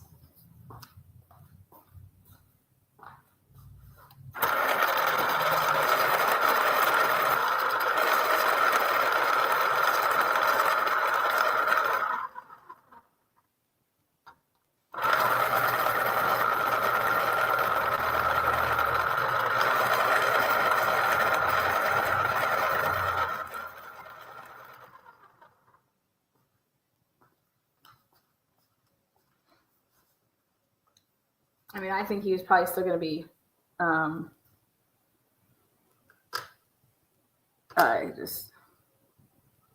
then after that happened, how could you sit here if you're like the family and be like, dude, I would have been every day at the police department and say, like, you don't understand. Those kids are not safe. She just tried to do that. What do you think? And then maybe they were thinking, well, she needs JJ alive to be able to collect that, you know. That's why it's all very, very interesting, because if you say that she did it for money, then by killing JJ, though, she lost all that money.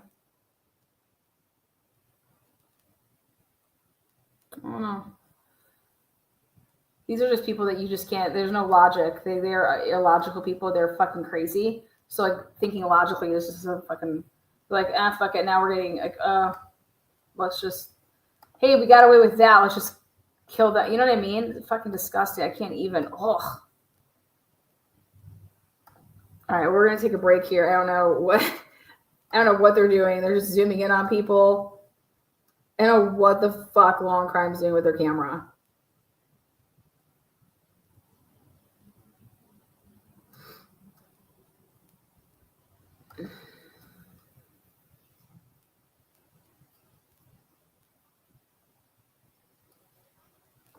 This is just so sad.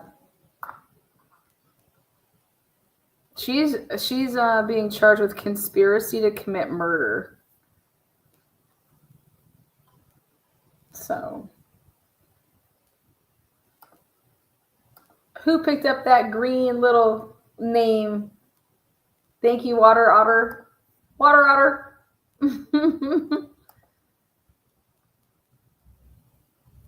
Great. Can we switch to Idaho 4 now? Yeah. I want to hear Lori talk. I want to hear Lori's opening. Detectives don't actively try to prevent crimes. Nope, they sure don't. But there was a crime committed, and I have no idea what they did, but we're about to find out. We're about to find out. Police actively try to prevent crimes, though. Not detectives, but police. That is a 100% part of their job. Prevent crime.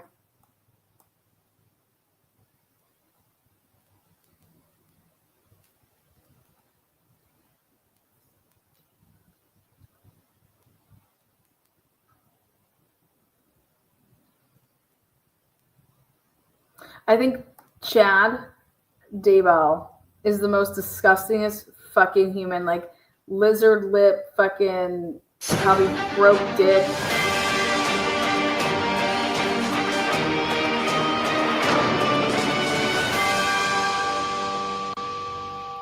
Well, that was loud and ridiculous. What are they doing? What are they doing? What is going on? Oh. And that's Prosecutor Trina Kay making her case to jurors in Maricopa County, Arizona, as the trial for the conspiracy to murder Charles Vallow is getting underway. Welcome to the Lunch Show here on Law and Crime. I'm Anjanette Levy. Thanks so much for being with us. It's 3:47 here on the East Coast. And of course, it's around 12:47 lunchtime out there in Phoenix. And they're on the lunch hour. We'll be taking your questions. So please submit those to us in the YouTube chat, and we'll get to as many of them as we can during this lunch break. This trial, of course, has been years in the making, almost 6 years, and it's finally getting started. It was July of 2019 when Lori's brother, Alex Cox, shot and killed Charles Vallow in Maricopa County and claimed but he did it in self-defense. Alex died months later of natural causes, you may recall. And if you've been following the case, you know how awful this was. Charles tried to get Lori help in the months before he was killed. He thought she had had a mental break. Prosecutors would say that Charles was the first victim in a dark plot hatched by Lori to rid herself of anyone that stood in the way of her marrying Chad Daybell. After Charles was killed, Lori's children, JJ Vallow and Tylee Ryan, were murdered in September of 2019. And the following month, in October, Chad Daybell's wife, Tammy Daybell, died. Her death was later ruled a homicide after originally being deemed, her death was deemed, she was believed to have died of natural causes. Lori and Chad Daybell married, and they were later charged and convicted of murdering JJ, Tylee, and Tammy Daybell. And Lori is currently serving 3 life sentences. Chad was sentenced to death, and both are appealing. Now, Lori, of course, is back in Arizona to stand trial for the conspiracy to murder Charles, and she's representing herself. So we are going to get to see her opening statement after the lunch break. But first, I want to bring in Gigi McKelvey, who is on the ground there in Phoenix, Arizona. And with her is Tom Evans. He was a juror on Lori's trial in Boise, Idaho. But first, Gigi, I want to check in with you. And I want to hear what it was like to be in the courtroom as this trial finally gets underway, and what the jurors were doing as Trina Kay made her opening statement.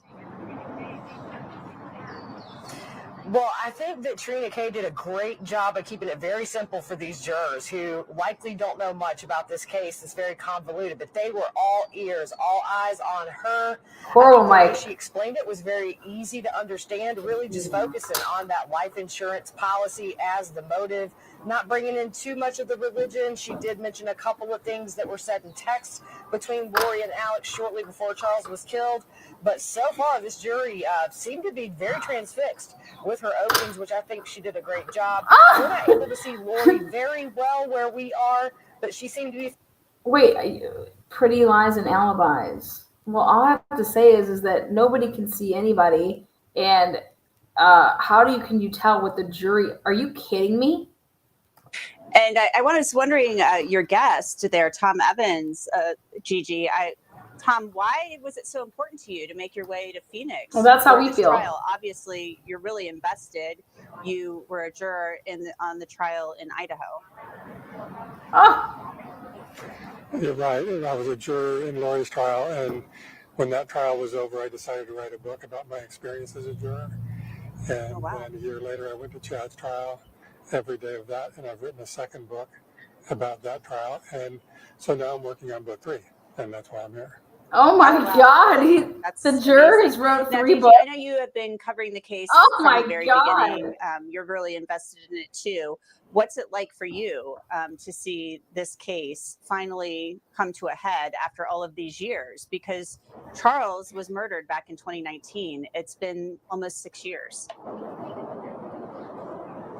Yeah, and Charles was the first of 4 victims in this case, and it's time. They need better mics. To be able to hug Kay Woodcock today and just know that finally her brother is going to get justice here in Maricopa County. It's a long time coming, and it is. You know what's crazy to think is that they nearly got away with it, Anjanette. It was initially deemed self-defense. Tammy Daybell deemed a natural death. It wasn't until JJ and Tylee went missing that they looked at both of these cases again and realized there's a lot of discrepancies, especially among Tylee Ryan, Alex Cox, and Lori Vallow's statements there in the police station that day. So it was nearly missed, but now, like you say, almost 6 years later, we're here in Maricopa County to seek justice for Charles Vallow, and it is past time. And Jesse Weber is here with me too, Law and Crime host. Jesse, I'm wondering what you think of this. You've followed these cases from the very beginning as well. And Lori is going to be representing herself. She is representing herself. So we will see her opening statement after lunch. So now we are seeing this trial. Charles, the very first victim in all of this. We're seeing it begin after all of these years. What are your thoughts as we watch Trina Kay give her opening statement? To me, I thought it was pretty compelling. I thought it was a great opening statement. And look, in terms of, and I'll get through the points that I think were really strong in a second, but look, Lori Vallow Daybell representing herself, great idea. Great idea. I can't imagine what's going to go wrong. I was wondering if you would think that. Well, let me put it this way. First of all, any criminal defendant representing themselves is an incredible risk. But when you're dealing with Lori Vallow Daybell, who's already facing 3 consecutive life sentences, you wonder what she has to lose. But look, even leading up to this trial, she's already taken a number of losses. She tried to have certain witnesses from the prosecution excluded from trial. Didn't work out. Look, in terms of her defense, I'll get to that in a second. But let me tell you what I thought Prosecutor Trina Kay did very well. Now, remember, Lori Vallow Daybell isn't charged necessarily with the murder. She's not charged with taking a gun and shooting Charles Vallow. She is charged with conspiracy. So the idea is she had to have an agreement with Alex Cox, her brother, to kill Charles Vallow. And what did we hear during the opening statement? Remember, openings are not evidence. This is a preview of what we can expect the prosecution to lay out. The text messages showing a plan between Lori and Alex, messages where it says, thanks for standing by me. It's all coming to a head this week. I will like Neffy, I am told, and so will you. Gross. All this stuff about Charles being possessed, including text messages. That is very consistent with how she was ultimately prosecuted and convicted with respect to the death of her children. Lori allegedly drugging Charles leading up to his death. The $1 million life insurance policy that she didn't realize she wasn't a part of. Listen, all I know is that whatever you say in opening statements, you better be able to back up during the trial. Because anything that she says that she's not able to prove in this courtroom, I was told that jurors remember that. Charles Vallow. I talked to the insurance company. He changed it in March. It was probably Ned, meaning this possessed entity. It was probably Ned before we got rid of him. That is a prosecutor's dream to have a text message like this. And obviously, when you look at the scene, the lack of self-defense evidence, shot to Charles's head, speaking to Alex after the killing. I think the best thing about her opening statement is I believe that she probably said everything that she can prove. And like you said, this isn't a murder. Like, they don't have to prove that she committed murder. Obviously, she did not commit the murder. I think a lot's going to come into, there she is. She's got her glasses on. Does she have investigators and shit? Because she's out there. Oh, bless her heart. Bless her heart, man. She is going to hell in a handbasket. Hot, served up, platter. Yeah, they talked about Tylee Ryan's police interview in pretrial hearings. I think it's going to be interesting for her to talk about that they didn't charge me with this until after that case. So I think she's going to just say that unless she tries to bring that up, or maybe that's off limits. I don't know. I didn't read all the motion limines of this case. They even have motion limines in this case. I don't know. But yeah, this didn't come until after. When was she charged with this? When was she charged? I would love to know when the charging date was this. Like, I think it's just so sad. Those kids, man. From the state. So the judge said, go ahead, Jesse. And I don't mean to interrupt, but I'm just going to tell you, she is not a trained lawyer. She may be told not to say something. There's going to be a short leash. She might say it anyway, and that's going to be in the juror's mind. She may be restricted in what she can say and argue, but does she know the rules of evidence and about what she's not allowed to argue and not? So I'm curious to look at that as well, if she brings up something she's not supposed to. Yeah, that's what I just said. Yeah, it'll be interesting to see. And if Trina Kay tries to throw her off by objecting, if she brings up something she is not allowed to bring up. And another interesting thing, I don't know if you picked up on this, Jesse, but during the opening statement, Trina Kay did refer to her as Lori Vallow a couple of times. That probably really irks her. She wants to be called Lori Daybell. She does not want to be called Lori Vallow, and I think that was intentional. We're going to get to some questions now, so I'll throw that was this intentional to like fuck with her. Is the death penalty on the table, Jesse? This is Chris Mass from YouTube. No way. Is the death penalty on the table in this case? I don't believe it is, unless I'm mistaken about it. I don't believe it is, which, by the way, I think it would have complicated the case, right? Because you have a situation where if the death penalty is on the table, A, it's tougher to get a jury. a jury who, has to look at the evidence. And even in cases where you would think it's a simple solution, Yeah, me too. a simple decision to say, I want to know if you got his phone that next day, how you didn't look at his phone. I want to know why the girl that you went on a date with did not know until months later that he had actually died. This woman for 2 months thought that she was ghosted by Charles. That's mind blowing to me. That's horrible police work. You have his phone. You knew he was on those dating apps. You saw who he went on a date with last. Like he could have you saw that he was talking for 3 hours with this woman. He probably would have said a bunch of things. Don't you think it would have been really important to go and talk to that woman? How the fuck the police missed that? I mean, God, what the fuck is all I have to say about that? She didn't be eligible for parole after serving 25 years, but she's already serving 3 life sentences in Idaho. So, Gigi, let's bring you back in. We need to get some questions over to you. This is from Stace67. She is asking, I want to know more about the zapper on Lori. And this is the rack belt. The sheriff recommended, and the Judge Boreski said Lori must wear in court so she doesn't have visible restraints on. So what can you tell us about the rack belt, Gigi? She's wearing a zap belt.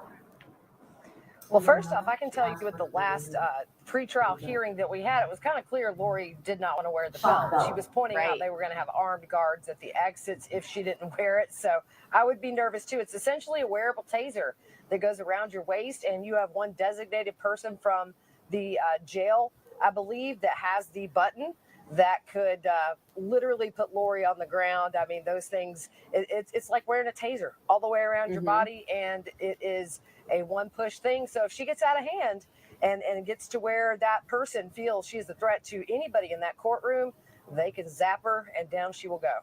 Oh my God. It's just a simple remote control, and it's around her. She's a zapper. Really, they could have ordered her to wear the vest, which is even heavier and would probably be more uncomfortable. But they can't. Is she going to get animated and walk around? Reading up to 50,000 volts, and it will. Is she? The judge is only allowing her to walk around a tiny bit. A tiny bit to walk around? Yeah, but like her assistant's going to be like approaching, doing a bunch of her walking. Okay. That's bullshit. Long crime. I almost misread this. I do better in the court when I'm able to walk around. You can walk. That Charles is Ned. Is there any proof of that, Gigi? Especially victims.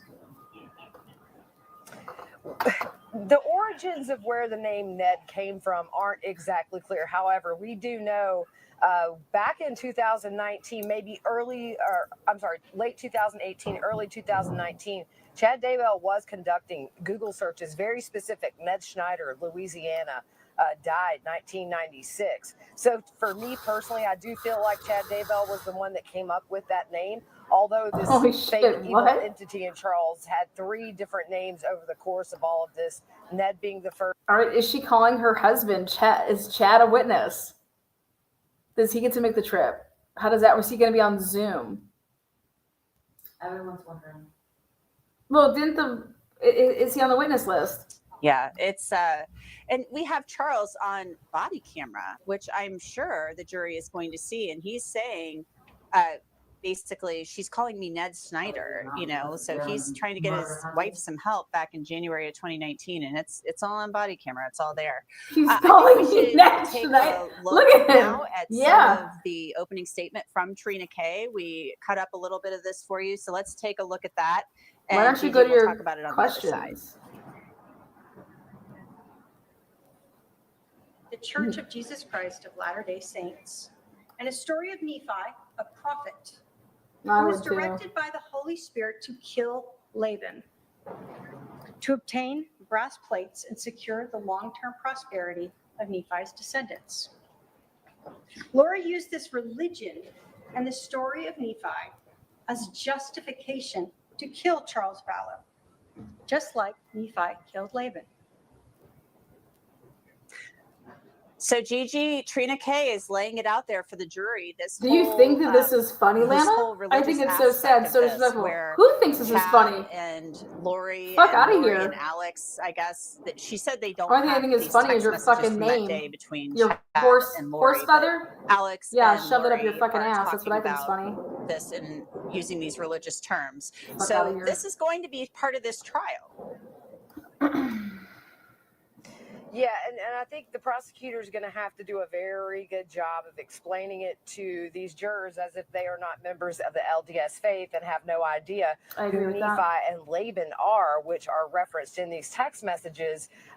Because I know for me personally, when I started covering the case, I had to do a lot of Google searches because I had no So clue. did I. So I'm not sure how much of the religion, I put that in air quotes, is going to be brought in, because you really can get thick in the weeds with that stuff. It's even for me, I've covered this case over 5 years. I still can get very confused. I think just enough to give the jurors a little bit of a taste that maybe this was driven by their religious beliefs that they essentially made up themselves. I know, would right? be enough, but to go too deep into it, I think would be a risk of losing that jury very quickly.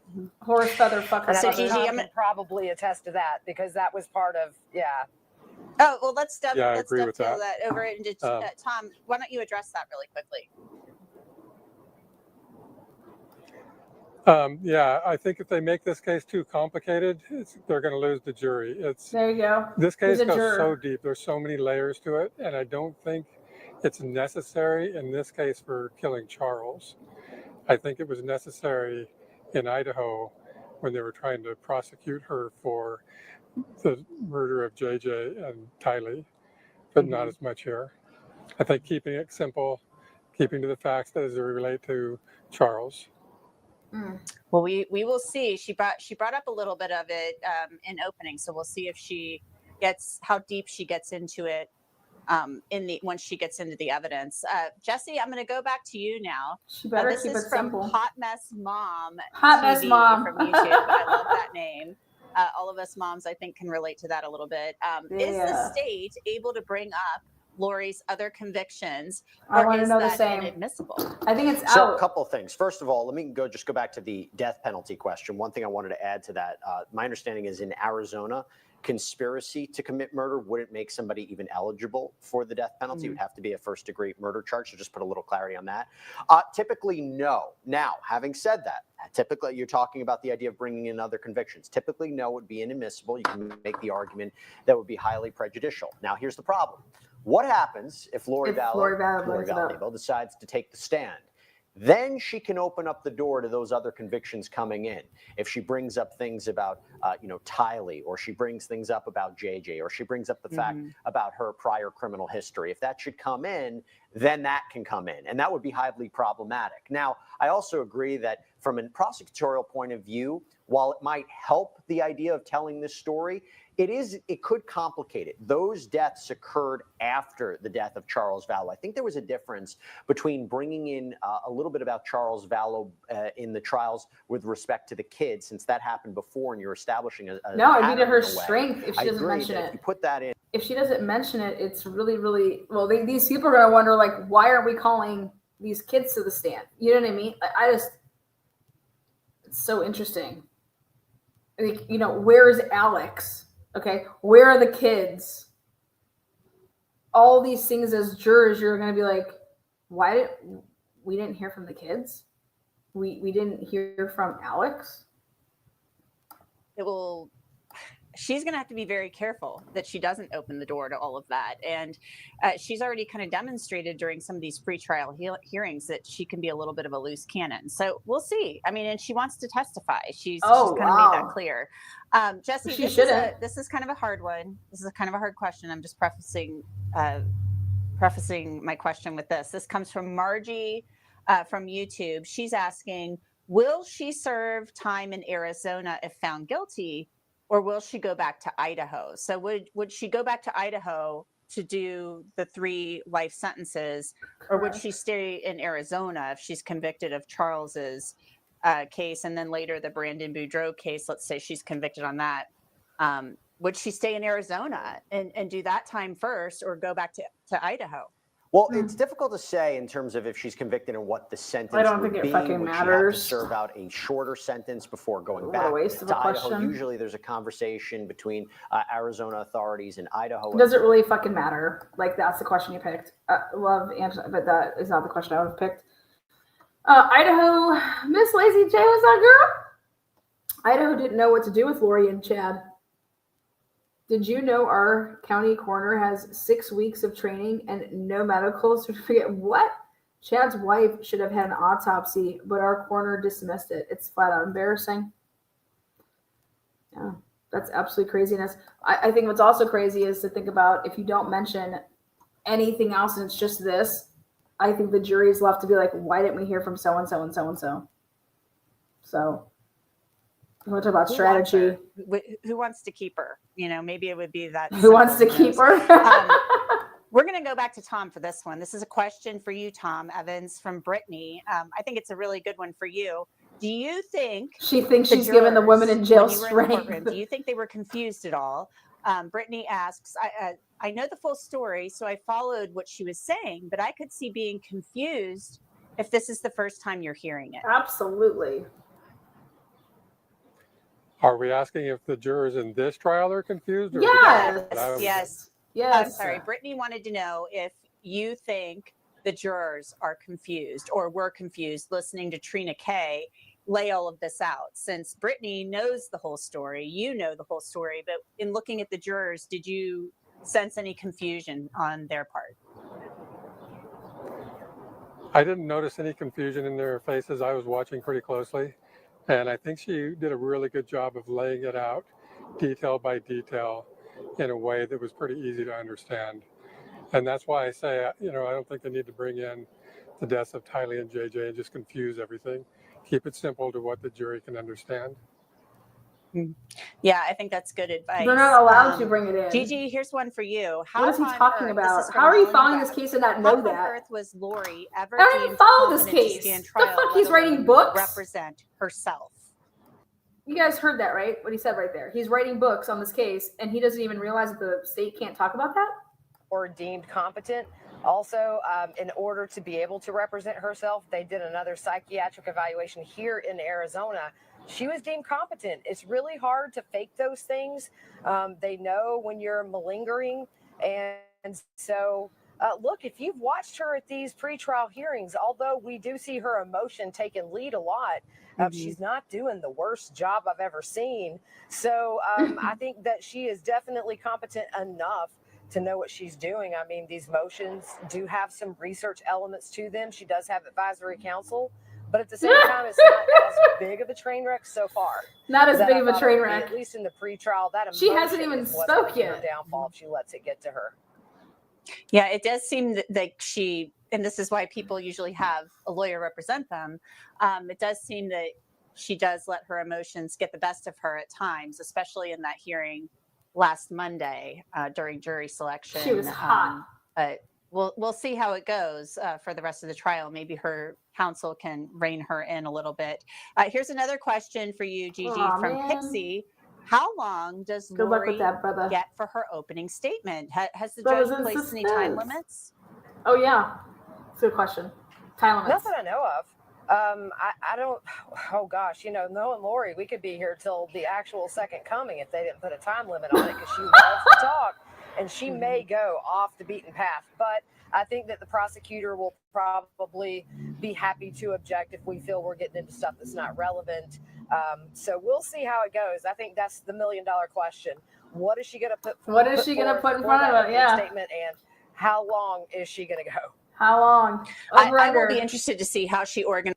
All right, we're gonna go with the over and under as 50 minutes. I don't think she's gonna go anything past 50 minutes. That's just me. So 50 minutes over under. We'll put that there, and then we'll do objections. We'll go 3 over under 3 objections. Myself personally, I was not influenced by that. You kind of have, as a juror, I think you have your emotional side and your more pragmatic side. And the pragmatic side has to be what matters in that situation. So you just take the evidence as it is, forget about any political or religious leanings you might have, and just go with the facts. I'm going to turn back to Jesse now. Jesse, I think this is a really good question for you.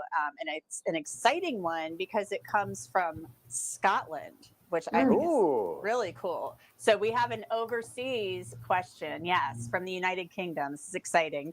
I love it when we get the questions from overseas. It's from Adrian Ferguson. And Adrian asks, how does Lori's side counsel work? How are they allowed to help her? Anywhere you want. So it's a great question. And by the way, let me just say from a practical point of view, many times criminal defendants, who, by the way, it's their choice if they want to represent themselves, if they go back and forth with that and they choose to represent themselves, sometimes courts will say, look, you've abandoned your right to get help from counsel. Now, I don't think we're at this situation.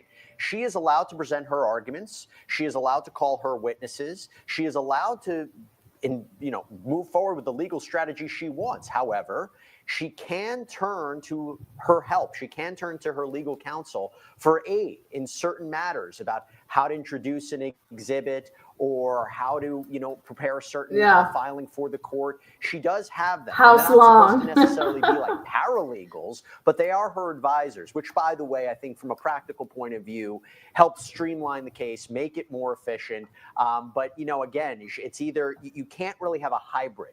You can't represent, you're not co-counsel. You can't put the opening statement and then your lawyers then question witnesses. So you don't see that hybrid. She will be in the driver's seat, but if there are times she needs questions or needs help knowing about the rules of evidence or the local rules of that court, it seems that counsel will be by her side to help support her in that way. Yeah, it's just like if they keep, if they're saying objection, whatever. From time to time, at least during the pre-trial hearings, she kind of leaned over. You're assuming over like, okay, hey, how can I reform this so that I can fit it in so it's not, whatever.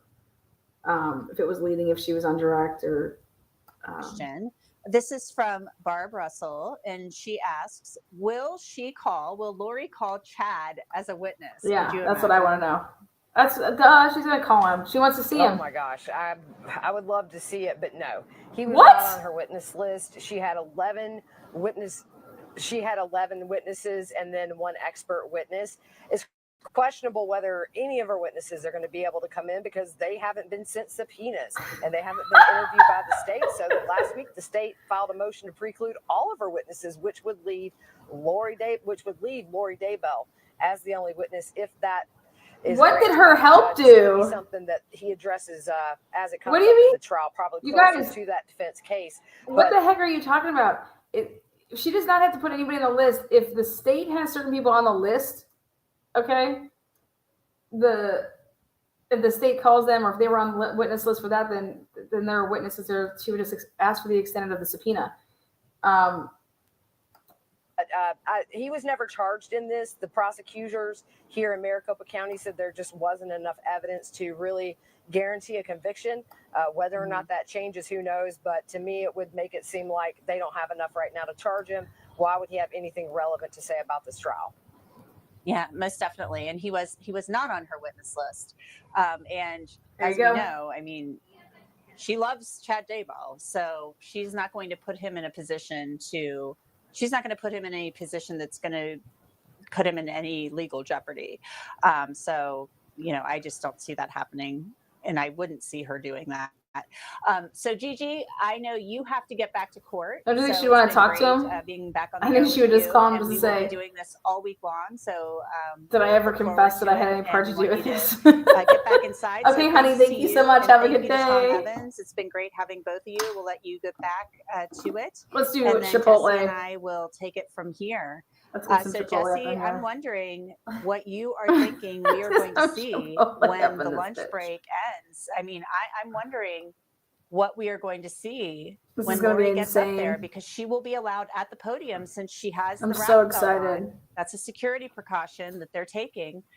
She's going to have an armed guard around somewhere. I think there's one unarmed guard they will allow, but she is going to be allowed at the podium, and she will be allowed to address those jurors looking right at them. So what do you think? What do you think? Because she seems to enjoy being her own advocate. She thinks she can do this better than her lawyers. It's the time and time again. So many criminal defendants believe that they know the story better than their attorneys. They can't advocate for me. Now, first of all, let me tell you, there is a chance she might reserve her opening statement. She might actually say, you know what? No opening statement now. Let the prosecution start calling their witnesses. She'll have the opportunity to cross-examine She's not doing them, that. and then reserve an opening statement for later on. Now, there's a lot of times you see that for a lot of reasons. They want to see what the prosecution's case is. I But don't see that assuming she happening. actually does move forward with an opening statement, again, she That's her has witnesses. 11 people. to present not an argument, And, you but know, an Nate even opening got taken statement. off. It's very different, and she can't make those arguments. So will you see objections from the prosecutor? Perhaps. But what she should try to lay out is what she's going to say and what she's going to present as a defense. And if it's not, it has to be highlighting that she has no connection to this. She can't make She's arguments calling that, Brandon? oh, she's being, I mean, she could say that she was scapegoated, that this was a faulty investigation. She could say that the prosecution can't meet their burden. She could try to say, that this is a case where Who is the this was all expert on Alex there? Cox. She had no part in this. This was self-defense. I'll show you why this is self-defense. If you look at the videos, Alex Cox had an injury to his head. She's trying to Those call kinds of Brandon. perhaps is where she should go, right? Boudreaux, But yes. downplaying her connection to this. But she's also going to have to explain, maybe not now, but during the course of the trial, why she was interested why in the I can't insurance believe that she's policy. doing that. Why she mentioned, as I said at the top of the hour, why would she allegedly write, it was probably Ned before we got rid of him. I think that becomes. I know, me too. part I want that to she see has this. This to is the reason distance I'm covering the herself away case. from. I just want But to see again, this it does opening by become a Lori. question, where is she If going to Lori go does a in this decent opening job, statement? I'll give How some. much is she going to I'll give some focus on time the law, here. and how much is she just going to make these arguments that really don't apply? If she's going to be talking We're doing about shots every religion, time or Lori she's gonna be says making what these word. generalized statements. I don't know if it's going to do her much Every good. time Lori I says- can't predict what an opening statement Ned. from Lori Vallow Daybell is going to be, because if we Ned look is at my everything make-believe that she friend, has and they said, just I don't mean, even how many understand it, times okay? were we questioning what she said on wiretap calls, the jailhouse phone calls? Remember the conversation that she had with Colby Ryan where she wouldn't give an explanation as to what happened to the kids? Do you remember the eerie conversation she had with Chad Daybell when he was saying that the authorities were searching his property? What? Openings right now. It was so bizarre. And she is a bizarre She's about to take. individual. She's about to take She the has stand. had competency issues in Yes, the hidden past. true crime is so there. it's kind of She's an coloring. unprecedented nature to have her represent. Listen, hidden true crime was back in Delphi, coloring pictures while the fucking jury and the questions and she's coloring. She's also copying everyone's notes. She was copying people's notes. She was coloring. I don't even know what the fuck was eating. going on. Go is does not want anyone eating. She was eating. Yeah, I couldn't even believe what I was witnessing. Challenges will be in defending herself. I know what I think some of them will be, but what do you think they will be? She's not a trained lawyer. Does she know how to cross-examine witnesses? I mean, if you're going to be cross-examining she does. investigators, what She's you just want to gonna argue. is highlight problems in the investigation. Did you look at this? How come this was overlooked? Why were you looking at me immediately? If she's being questioned about if she focuses on her interrogation with police, those are the questions. Why did you ask me this? Did you read me my rights? Those kinds of things. But she's not a seasoned lawyer. And even if you get, advice from your counsel, it's very different than practicing for years and years and years. It just doesn't, you're losing a significant advantage. There's a reason you have lawyers. And so the fact that she might, and it could be something little, does she know how to properly, you know what I was just thinking this. Prosecutors themselves will step out of line and they will ask questions that should be objected to. Is she going to make the objections? Her attorneys can't do it. So if she doesn't make the proper objections, the jury will hear things that they really shouldn't hear, but she doesn't know. Objection relevance, things like that. So she's going into a You don't think she disadvantage. The knows that, prosecution is Jesse? You're not definitely giving her going to any even credit, aside dude. From the evidence I at this point of view, disagree. one hand's tied behind her back, maybe both. We'll see. So I think that from a I legal completely point of disagree view, about this that. is not wise. She knows in any objection case, relevancy. particularly one where the evidence is quite severe. Yeah, definitely. And I think one of her biggest challenges will be holding in and reining in, keeping her emotions in check.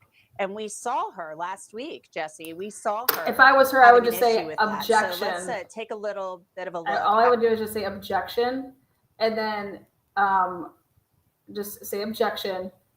And then when the court asks if she needs some, like, well, what's the objection on? Then I would turn to my help and say, is that the leading one? Is that the relevancy? Is that the foundation? You know what I mean? She should have her little.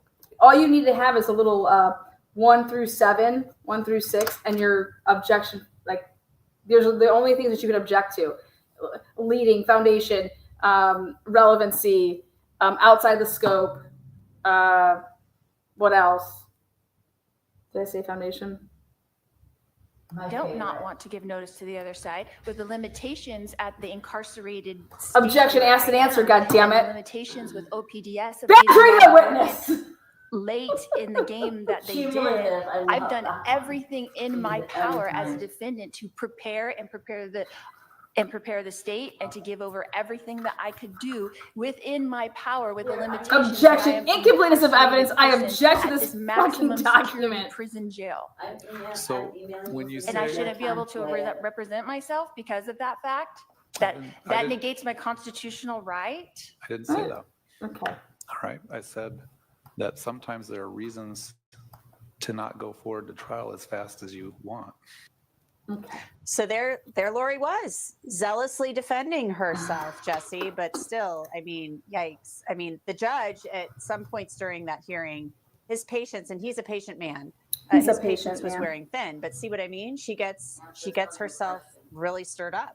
And she makes arguments that might be irrelevant. Look, here's the thing, too, I should mention. If you choose to represent yourself, you're not given a pass. Okay, the judge might allow a little leeway, but only so much. You made the decision to represent yourself. I'm going to treat you like I would an attorney of this court. So she has to know the rules of evidence. She has to know the limitations of her arguments. She has to be prepared. Now, I give her credit, right? So leading up to the case, she talked about whether a government witness was truly an expert, talked about the right to a speedy trial, complained about news coverage of the case, talking about the discovery. She seems to be somewhat, knowledgeable in certain aspects of criminal procedure. But again, she is not a seasoned lawyer, and that is going to work to her disadvantage. And I think the thing that we have to look out for in her opening statement is she going to be making relevant arguments that will actually help her defense? Again, this is conspiracy to commit murder. In order to defend against that, you have to say there was no agreement here. There was no overt acts taken in furtherance of that. That is what she has to focus upon and nothing else. The trial is that she's not going anywhere. She's not getting a bond. You know, she's going back to Idaho if she doesn't get her speedy trial, or she's just going to sit there. So it's like the speedy trial argument falls flat for me, but it is her right. So let's go. We have a really good question from Brittany. This is a really good question, Jesse, and I think I know the answer to it, and you probably know better than I do, though. This is from Brittany again. If Lori gets out of hand, can the judge make her advisory council take over? It's a great question. And by the way, is it just from Brittany? Like just Brittany? Like just share? Like yeah, just Brittany. Just Brittany. Okay, good for you, yeah. Just Brittany. I'm reminded of a situation of the Darrell Brooks case. We all remember that, right? You remember that? And I do. Grounds. Right. That moment here. There's a difference between forcing you to have counsel represent you versus if you yourself are representing yourself in this case and you become combative, you do not follow the court rules, you may forfeit your right to actually represent yourself. And there does become a question of whether or not you will impose defense counsel upon you. But remember, there is a constitutional right by which a defendant has the right to represent themselves and have counsel. So it does become a tricky area. But if she steps out of line, the court will definitely have to step in and advise whether she cannot, forfeits her right to actually be present in that courtroom for certain points, or whether or not there needs to be defense counsel for her. Yeah, and I wonder too, where did she get her clothes? Can we ask that? That's a good question. Hey, who provided Lori Daybell with these clothes? Her family? Hey, mom, dad. Hey, Chad. Hey, all you guys that are writing me and sending me naked pictures. will you guys please go get me a size, you know, what kind of bras? I think she's rocking new bras. What kind of bras you wear in prison? How many bras are you allowed to have in prison? Where do you keep your clothes in prison? If you cause the issue that creates a mistrial, you're not going to be able to use that to your advantage. You can't use it as a weapon. Ineffective assistance of my own counsel. I don't think there is such a thing. Okay, so let's go to another ineffective assistance of this bitch next to me. I think it says Cindy T1. If she takes the stand, Lori, and all indications are that she is taking the stand, will she be allowed to question herself or just do the narrative? It's the narrative. And what was the case that I saw? I'm forgetting which one it was because we cover so many here, but it was the guy out in Las Vegas. Yes, remember that narrative format? Yeah. You provide a narrative format. It has to be, you can't just, go off track. Otherwise there'll be objections. You give a narrative format about what happens. And then you subject yourself to cross-examination by a seasoned prosecutor. And there are there's no protections really. You open yourself up as we talked about before. But yes, you can give a narrative format. That'll probably be the most streamlined way. I thought that this girl can ask her the questions. Certain questions that are asked, but usually I think for this case, it would probably be a narrative format. No, I think that I think that the girl can ask the questions of her is what I'm understanding. Have they been following along? I'm scrolling through. Danielle Hefner from YouTube. I'll take this one really quickly. This is an easy one. Anyone know if Chad Daybell is actually on death row? Yeah, he was sentenced to death, and that's the question. What the fuck? When you are sentenced to this has nothing to do about this trial. Just one thing I have to add. We have great producers, Anjanette, and I stand corrected. I thought it was the narrative format. Apparently, the judge will not let her testify in a narrative format. She has to submit questions ahead of time to her standby counsel. So I stand corrected. Okay, so thank you to our amazing trial producer, Kathy Russin, for that. She knows a lot more about this. You haven't been following shit. Thank you, Kathy. Yes, thank you. And thanks, because I don't think I was aware of that one either. So thank you so much. Yes, you can. We have a question from J&J's I've done that before. Mom 47 from YouTube. If Charles was the first murder, why is the trial just starting now? Exactly. Well, there are several reasons, Jesse, but I'll let you start, and then I can always chime in too. Well, I think it was the way this investigation unfolded. I mean, it started with the disappearance of the kids, and then when their bodies were recovered, it led into everything else. Once you that's how Lori Vallow should go about it. That led to her being convicted of the children. You see, this was a lot. There was always weird. If these people aren't allowed to talk about that, then that's how Lori should be talking about it. Is I met with you guys, didn't I? You guys cleared me, hadn't heard from you, right? If they're not allowed to talk about the deaths, I don't know. This would be interesting. Indicted after that. So it just became a timing. It wasn't as if she was indicted for the conspiracy to commit murder of Charles Vallow first and then the children. It was the way the timing of this all shook out. And she was already in the middle of the trial. It was already leading up to the trial of the kids. Well, and let's think of the timeline here. I mean, Charles was killed in July. The kids, were killed in September, Tammy in October. And really, I mean, I remember about that timeline. Working in local news and reading this story every Saturday morning about these missing children, right at the beginning of COVID. And it was just how the whole thing unfolded, as you said. And it almost seemed like they were suspicious about Charles's death, but maybe didn't have enough to charge it back in July, August what do you mean? of 2019. I mean, that's kind of how that's the feeling I always got from covering this case. They couldn't say definitively that maybe it wasn't self-defense. And then Alex Cox dies of natural causes. I mean, it was just... motive was replaced. The way it unfolded. And let me also say this, the way that they prosecuted her in Idaho for the death of the kids was very consistent with how they're prosecuting her here. They're not saying it's just off the list because we can only have 75 the children, that she physically killed them, but through text messages, conversations, phone calls, witness testimony. It was the idea she was a part of this plan. And if you accept that this was all a pattern going on for several months, that the death of the kids, the way she was a part of that is allegedly the same way she's a part of the death of Charles Vallow. Yeah, definitely. I mean, they didn't say that she was the one that physically carried it out, but I mean, they were church. I always said they're her children. If your children are gone and you don't know where they are and you're doing nothing to find them, you've got a lot of explaining to do, a lot of explaining. We have a question from, I already did the question from J&J's mom. I apologize.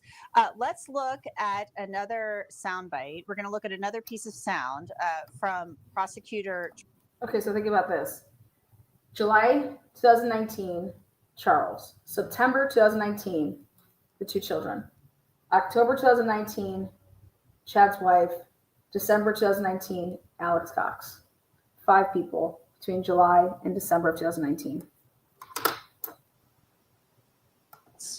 And a story of Nephi, a prophet, who was directed by the Holy Spirit to kill Laban, to I thought obtain about it. brass plates and secure the long-term prosperity of Nephi's descendants. When this is over. Laura used this religion and the story of Nephi as justification to kill Charles Vallow, just like Nephi killed Laban. And, you know, Jesse, this is kind of was my thought about this a lot of the time covering this case. It wasn't necessarily that they were religious, but possibly using religion and their beliefs to justify. Does anybody think it's weird that it all happened? To do. And that's because they were predicting that 2020 was like the end of the world, you know? So to think about it in terms of like everybody had to be killed before 2020.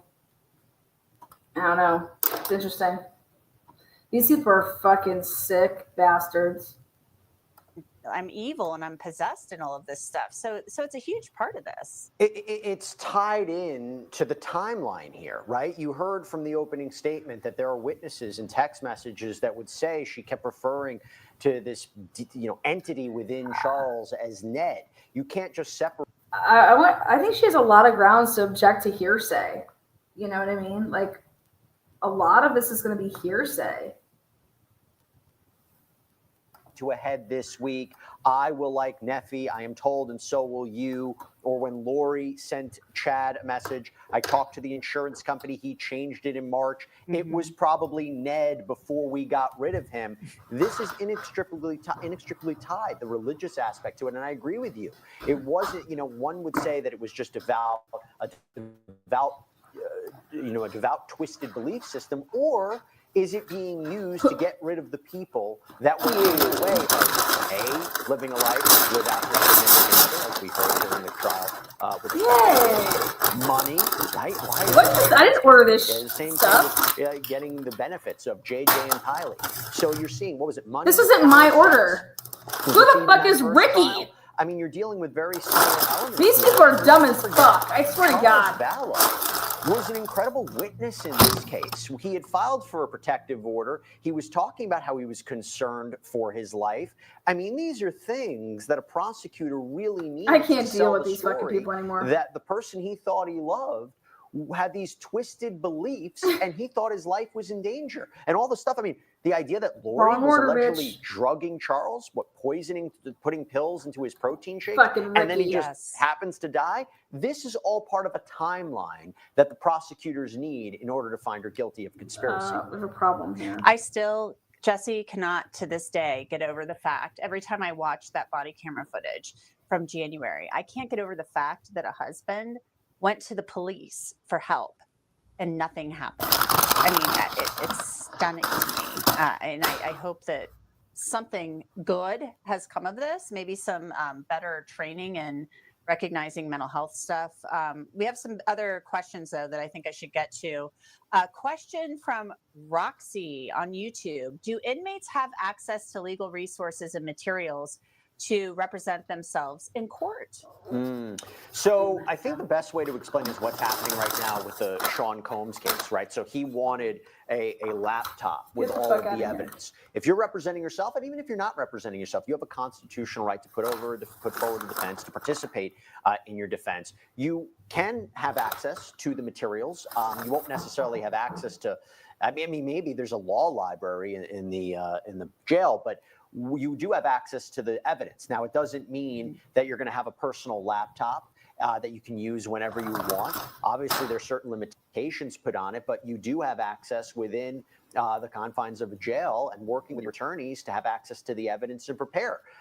This becomes a question where she's representing herself. So, there again, in the Combs case, a lot of those materials were attorney's eyes only, and he would be excluded from seeing certain things. Here, even if there were certain aspects of designation, she's the attorney now. So she would have a right to see it all in order to prepare for her defense. Yeah, most definitely.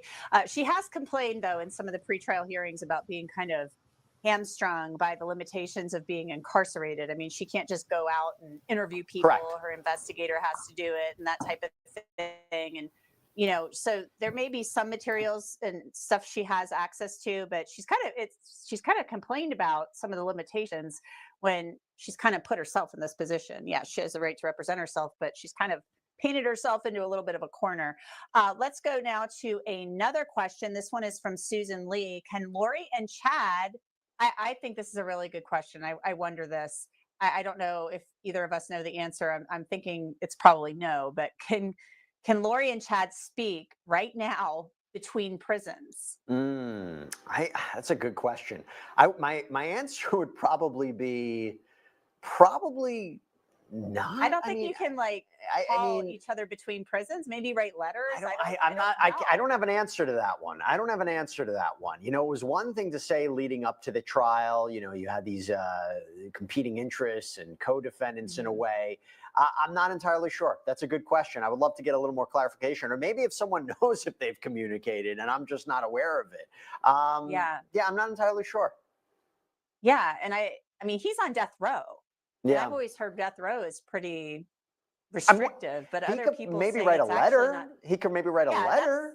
Yeah. That's what I'm thinking. Write a letter, or they have those kind of like internet-based services these days where you can write to somebody. I can't imagine that you can do this. Yeah, I don't imagine. I'm not so sure about that. Yeah. Unless they were trying, I wonder, unless they were trying to have a situation where they wanted to record that conversation, because we know jailhouse calls are recorded and it could be used as evidence later on. But I'm tough about that one. I don't know.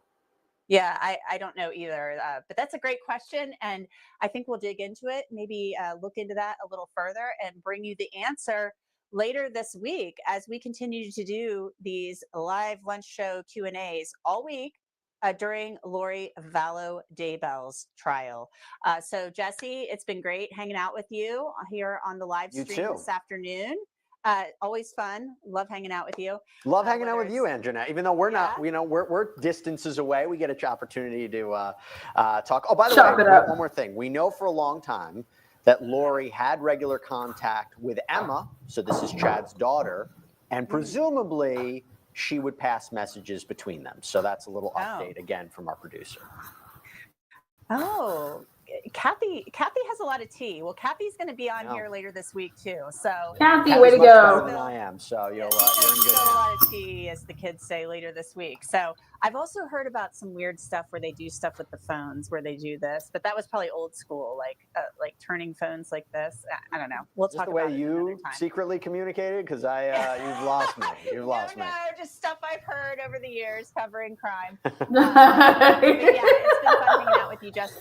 Always, Jesse. It's just, they just can never say goodbye to each other. All right, Jesse, get off my screen. See you later, deuces. Statement. You can watch it right here very, very soon. But we do Nate's have in the that courtroom. 30-minute delay. So just hang out and be patient. We will have that for you. So don't go anywhere, but maybe go, I don't know, refill your drink, get a snack. Yes, get some Chipotle. You do. And then get back right here to the YouTube. And remember, we'll be doing the lunch show Q&A all week long. I'm Anjanette. Okay, Anjanette, we think you love. Yes, so I ordered Chipotle, and I got Pretty Ricky's order instead of my own order, and he ordered shit. Girl just wants to put all this hot stuff in it. Horrible. I don't know how you could fuck up, So they put my order in they put his order in my bag. Complete mess over here. So Ricky and me both got screwed. Ricky's like, who ordered this plain Jane piece of shit? You know, at least my order that I ordered, you could like add shit to it. I can't subtract the shit that he put in it. You know, at least for him, he could see like, okay, he could get down with what I ordered. I can't get down with what he ordered. So he put like extra hot sauce in there. Ugh. I'll just, ugh. We are waiting patiently for Lori Daybell to grace us with her presence. That's the only reason I covered this. I wanted to see how Lori Daybell did in her opening statements, because I think there was some I think that the prosecutor had a very tricky job to try to describe this whole situation and could not mention the other cases or anything like that. So with that said, I bump her up a letter grade. You know, I do too. Now they're on a 30-minute delay, so like right now, it's probably Lori Daybell has probably already started. To be honest, we're just on this 30-minute delay. And did you guys see that shabusiness? Did you guys see her just a fucking straight attack her her attorney? You guys need to laugh. Fucking wild thing. God damn. Can you imagine like having to like be her roommate, be her cellie? Like hell to the fuck no. Like I would be telling my parents like, hey, or my family or somebody, hey, I got this bitch that came in here. I'm gonna need you to run a background check on her. Who is this hoe? Flying at motherfuckers. Don't you dare eat that. You'll be sitting in a creek for days. I would never eat that shit. I just want simple. I get white rice, chicken, and lettuce. That's it. White rice, chicken, and lettuce. Sometimes I do half steak, half chicken, but I don't get all that. I'm good. I like my stuff just plain.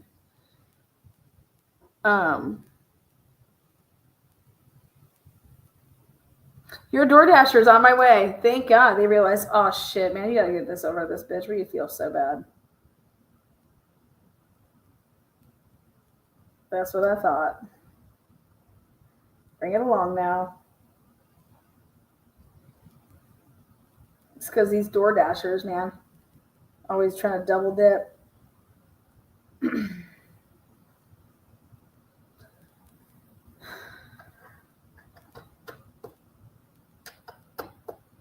How many times do you guys think Lori Daybell is going to get tasered?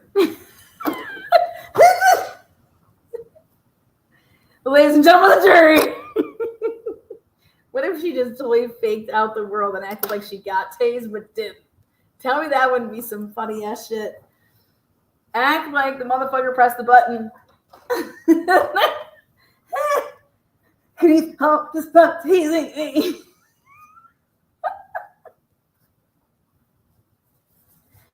Oh shit. I fucking died. Yes, Lori. Lori Daybell. What if she fakes a tase? She fakes a tasing session. Oh shit. 8 seconds, just like riding all out. Come to find out she had a vibrator in her. They're gonna be like, okay, and she just lost her privilege. Oh man. Man, how damn dare you laugh at this shit? Yeah, I'm allowed to laugh at Lori. Shabusiness. Shock waist belt for her in the future. Yeah, she needs everything. Everything.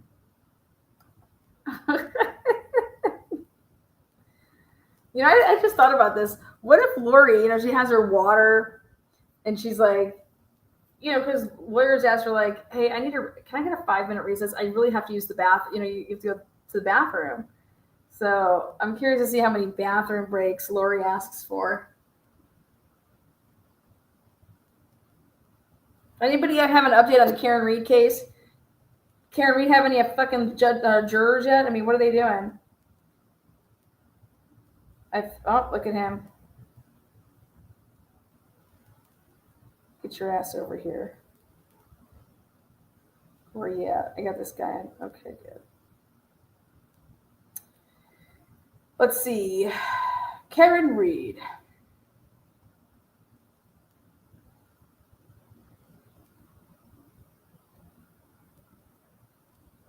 You know who else I think is just oh wow, Hidden True Crime is paying for advertising on YouTube. YouTube featured. She's paying for ads to have her stuff featured in YouTube. Sad. Never done that in my life.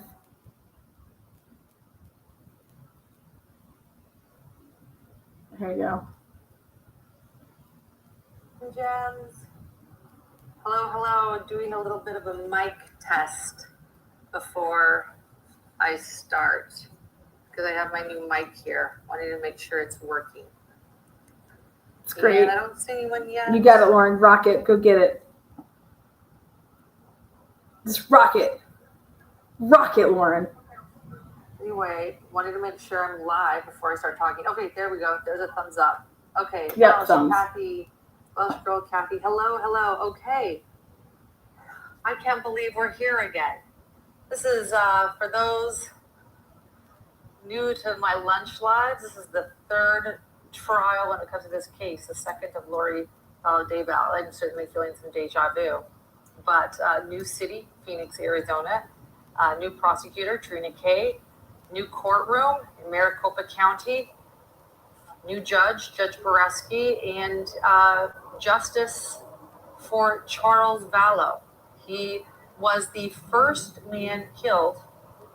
person killed in this murderous spree, and will be one of the last, hopefully, to get justice. So may justice be served. Wait. Boudreaux also has his. Yeah, I was gonna say, aren't you following this? Don't you want Brandon to get justice?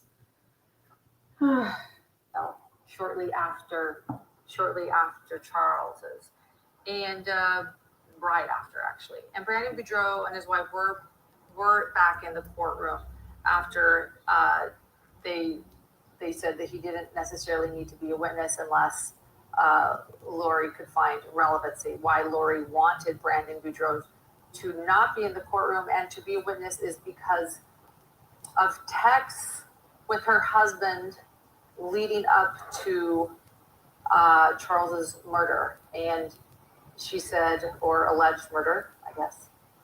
But she said, when the judge said, why, what's the relevancy of those texts? She said, just things. And that started. That's not what she said. She said that she didn't want to give up her defense trial strategy, Lauren.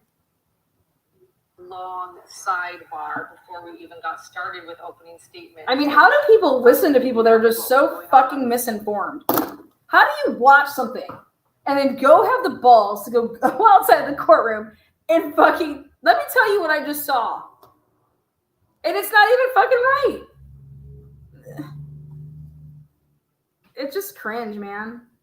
That shit's cringe to me.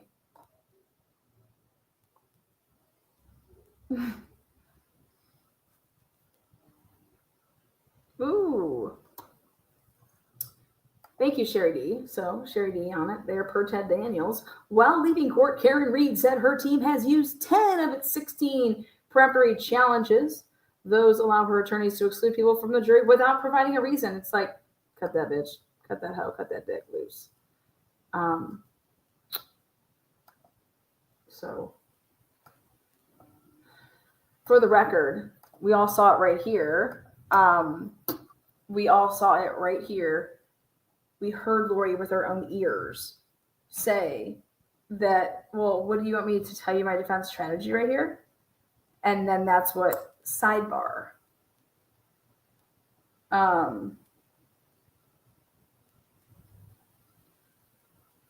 So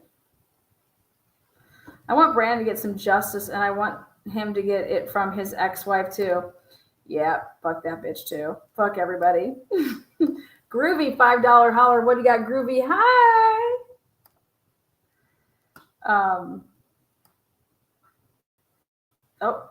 We got some movement.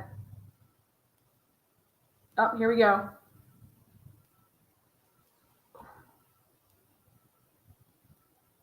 Oh. Let's see if we see. Where's Lauren?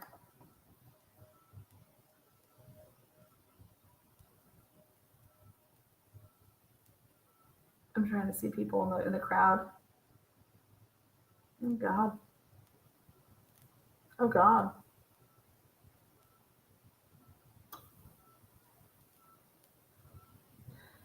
Thank you. Happy afternoon. Excuse me. Jay blames me for the whipped cream, but they didn't want to give it to me. What? Oh. That's funny.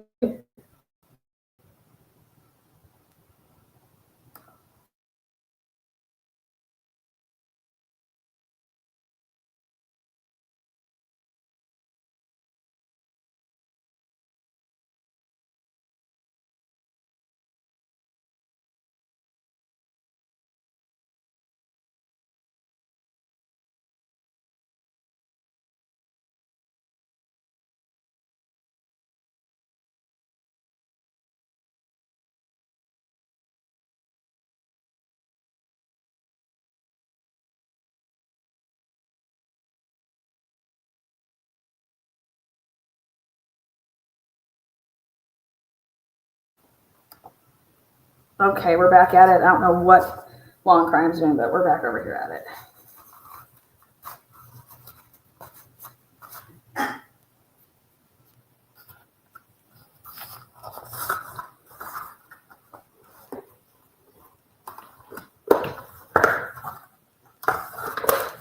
Ta-da! Yay! Perfect.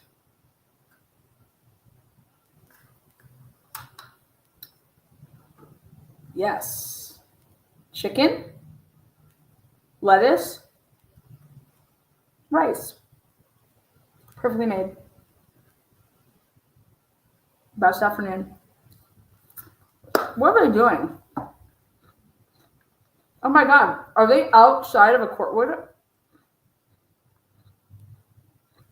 You guys see that little hut they're in? That's interesting.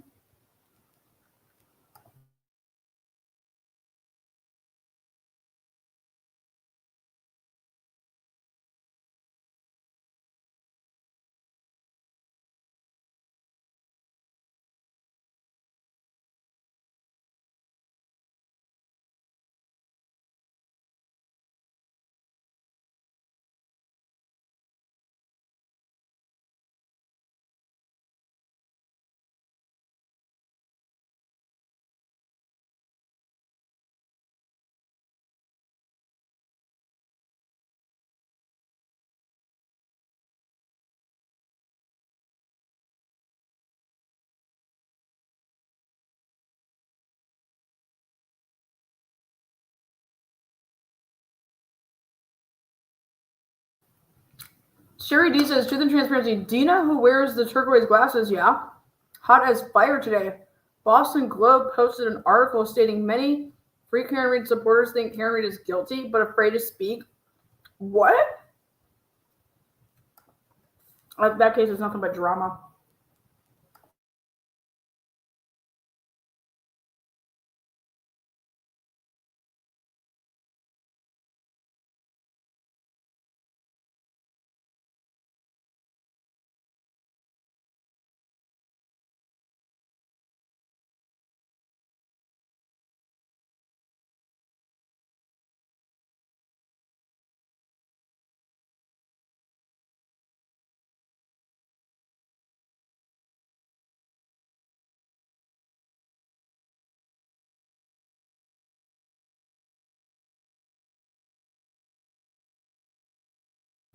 The Boston Globe has become like literally fucking just, you might as well call it,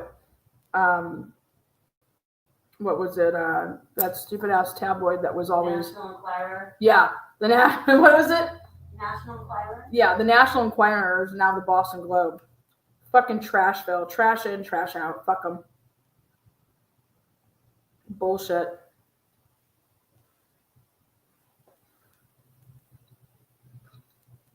The jury's entering. We can't even get the judge isn't even in there yet.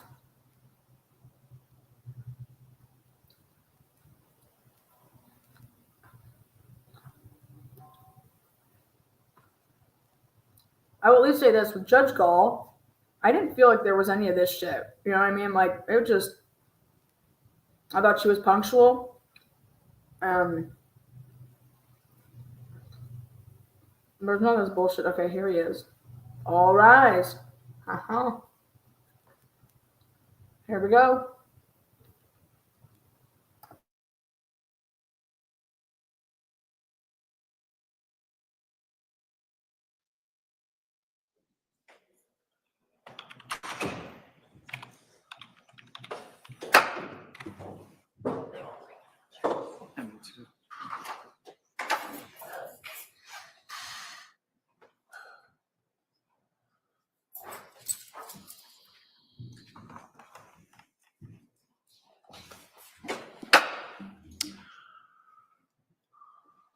All right, we're on the record. State of Arizona versus Lori Daybell. The attorneys are present. The defendant's present. The jury is not present.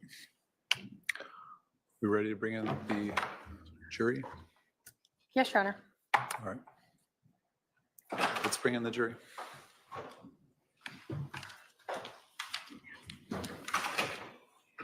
Oh God, here we go, guys. Oh my God, Lori. Don't shit the bed, Lori. It's only your life.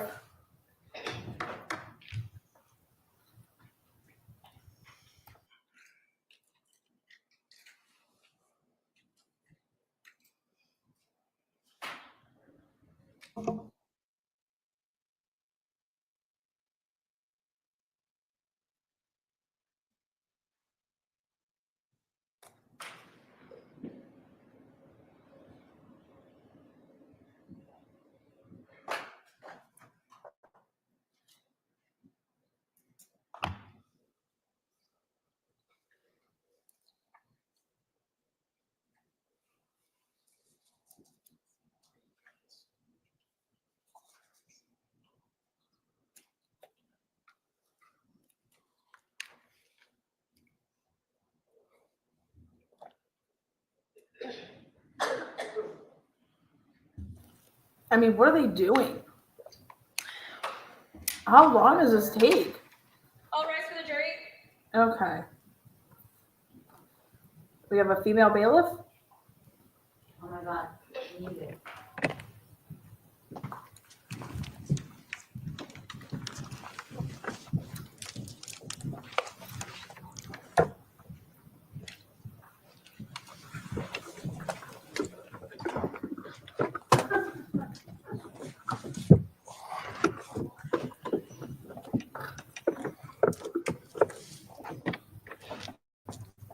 All right, the jury is now present. Please be seated.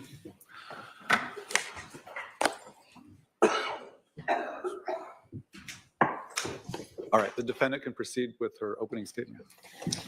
Oh my God, here we go. Oh my God, here we go. Oh my God, here it is. Oh my God, she gets to be at the podium. Oh God. Ladies and gentlemen of the jury, I have been charged with a crime, a serious crime. And the only question here is, did I commit this crime? Conspiracy. Conspiracy is an agreement between two or more people to commit a crime. Okay, so you see here. Okay. There has to be an agreement. There has to be a plan. The evidence in this case will show that Charles Vallow and I got married in February 2006. It will show that it was my fourth marriage and Charles' third marriage. At that time, we each had 2 children. I had Colby, who was 9, and Tylee, who was 3. Charles had Cole, who was also 9, and Zach, who was 7. The evidence will show that our family moved from Austin, Texas to Chandler, Arizona in 2009. The evidence will show that Charles and I adopted our great-nephew, JJ, who was born in 2012. It will also show that Charles and I were married for over 13 years and were raising 5 children. The evidence will show that I was a licensed cosmetologist and worked as a hairstylist for 20 years while we lived in Austin, Texas. The evidence will show that Charles was a licensed life insurance salesman and worked as an independent contractor, selling life insurance policies and annuities, and owned his own business. The evidence will show that Charles and I purchased life insurance policies early in our marriage, and Charles had them issued to the maximum amount possible to each of us. The evidence will show that Charles was 17 years older than me, and that because of Charles' age and an issue that he had with high blood pressure, the maximum amount of life insurance that could be approved for Charles was $1 million. The maximum amount of life insurance that I could be approved for because of my age and my health was $2 million. The evidence will show that throughout our 13-year marriage, that we always had life insurance policies. When a 10-year policy lapsed, Charles would shop for another company who would approve us for the maximum amount of life insurance. The evidence will show that this was Charles' job. This is what he did. I helped him in this business, and this is what he did. The evidence will show that in 2016, Charles repurchased a new $2 million life insurance policy on me, and he was the sole beneficiary. The evidence will show that Charles and I had a happy marriage for 13 years. That he was, in fact, a baseball player, and that he played high school, college ball, and AAA ball, and that he was, in fact, a left-handed pitcher, a southpaw, they call him, but he was a right-handed batter, as could be attested to by anybody who knew Charles well and his high school baseball coach, Greg Davis. The evidence will show that Tylee was, and in 2014, our family moved from Chandler, Arizona to Kauai, Hawaii. We lived there for 3.5 years and returned to Chandler in 2017. The evidence will show that Tylee was 3 years old when Charles and I got married, and that when she became a teenager, the relationship between Tylee and her stepfather, Charles, became so difficult that Tylee and Charles had to seek a therapist, a family therapist, to stop them from fighting. The evidence will show that together, Charles and Tylee met with this therapist after we moved back to the mainland in 2017. The evidence will show that in April of 2018, Tylee's biological father passed away from a heart attack. And at that time, Charles called Social Security and made an appointment at the Social Security I'm going to office. object to hearsay. Sustain. It will show that we did get Social Security for Tylee for her deceased father until she was 18 years old, and she was 15 years old at the time. The evidence will show that Charles and Tylee's fighting increased greatly in January of 2000. She just won that objection. Temporarily separated. The evidence will show that several people witnessed these terrible arguments between Tylee and Charles that increased to physical in 2019. Charles and Tylee had major increasing arguments, 2 in February of 2019, 1 of March in 2019, which was captured on video, 1 in May of 2019, 1 in June of 2019, and then the worst of all in July 2019. The evidence will show that in March of 2019, Charles pulled JJ out of his special school and moved him to Houston, Texas, while we were temporarily separated. Tylee and I then joined Charles and JJ in Texas in April 2019 to reconcile. The evidence will show that JJ was diagnosed with severe autism when he was 3 years old while we lived in Hawaii. The evidence will show that for 2 years, JJ was attending a school in Gilbert, Arizona, a special school for children with autism. It's called Lawrence Life Academy. That's where Cyray's The from. evidence will show that in June of 2019, in JJ's best interest, Tylee, JJ, and I moved back to Chandler, Arizona to re-enroll JJ back in Lawrence Life Academy since he had a difficult time with the Houston, Texas schools with no services for his autism. The evidence will show that Charles and I agreed it was in JJ's best interest to be in school where more services were available to him, so Charles and I rented a house here in Chandler. On the day in question, July 11th, 2019, Charles and I were renting 2 houses. one in Houston, Texas, where he mainly resided, and one in Chandler, Arizona, where I resided with our 2 minor children, Tylee and JJ. By this time, our 3 older boys, Colby, Cole, and Zach, were adults and not living at home any longer.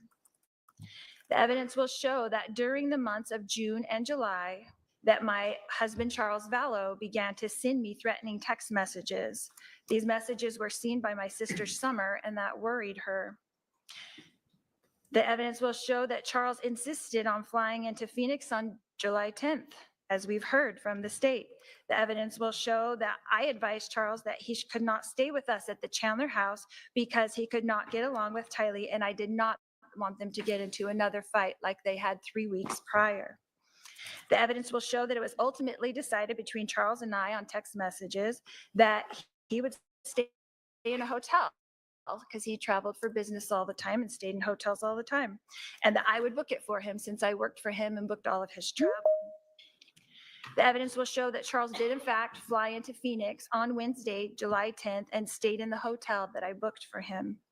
The evidence will show that Charles paid to fly my brother Adam Cox into Phoenix from Kansas on the same day, Wednesday, July 10th, 2019. The evidence will show that Charles planned to come to our Chandler home and pick up JJ and drive him to school on Thursday morning, July 11th, 2019. The evidence will also show you that Lauren's Life Academy opens its gates at 8:25 a.m. in the morning. And the evidence will show that Charles showed up at our Chandler residence around 7:30 in the rental car I booked for him on the morning of Thursday, July 11th, 2019. The evidence will show that Charles began texting with my brother, Adam Cox, before he entered our residence, and that Charles and Adam were discussing in their text communications that my other brother, Alex Cox, was at the residence. The evidence will show that on the morning of July 11th, that Tylee was asleep in her room and my brother Alex was asleep in the guest room. The evidence will show that when Charles entered the house, only JJ and I were awake and present. The evidence will show that after we put JJ in the rental car, that Charles came back into the residence to receive his phone, leaving JJ in the front seat of the rental car with the engine running.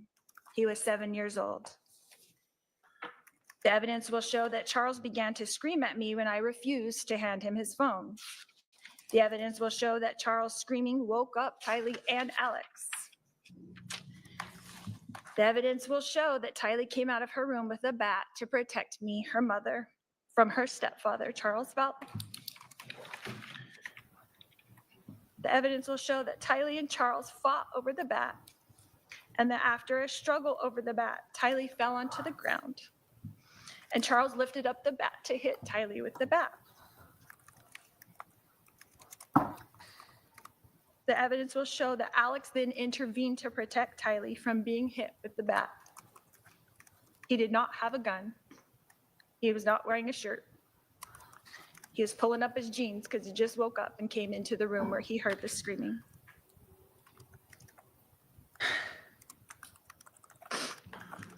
The evidence will show that Alex and Charles got into a physical struggle for the bat and fell onto the ground. The evidence will show that Tylee, who was on the ground, was lifted up by me and sent outside to get away from the struggle and to protect JJ, who was still in the running car, in the rental car in the driveway.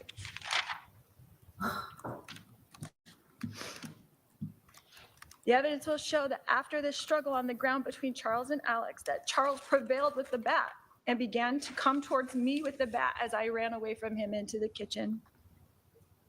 The evidence will show that at some point while I was running away from Charles, who was chasing me with the bat, that Alex apparently retrieved his gun. The evidence will show that I ran outside to the children and that Alex shot Charles in self-defense. The evidence will show that Tylee and I had both run outside without shoes. The evidence will show that JJ was still in the front seat of the rental car with the engine running and struggling to get out of the car. Tylee was trying to keep him in.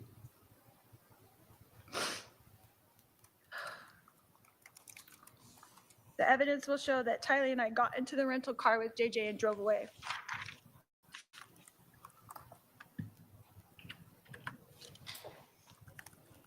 The evidence will show you that I drove the children away from the residence towards JJ's school.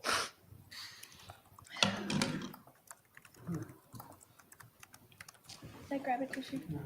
Yes.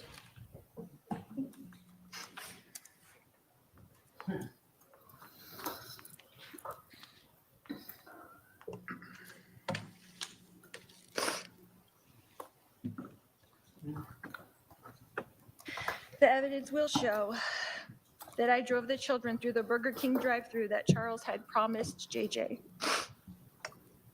The evidence will show that we continued to drive towards JJ's school and that the gate was not yet open at JJ's school. So we drove a block west of the school to a Walgreens where I ran in to purchase flip-flops for Tylee and myself so that we could walk JJ into school on the hot pavement.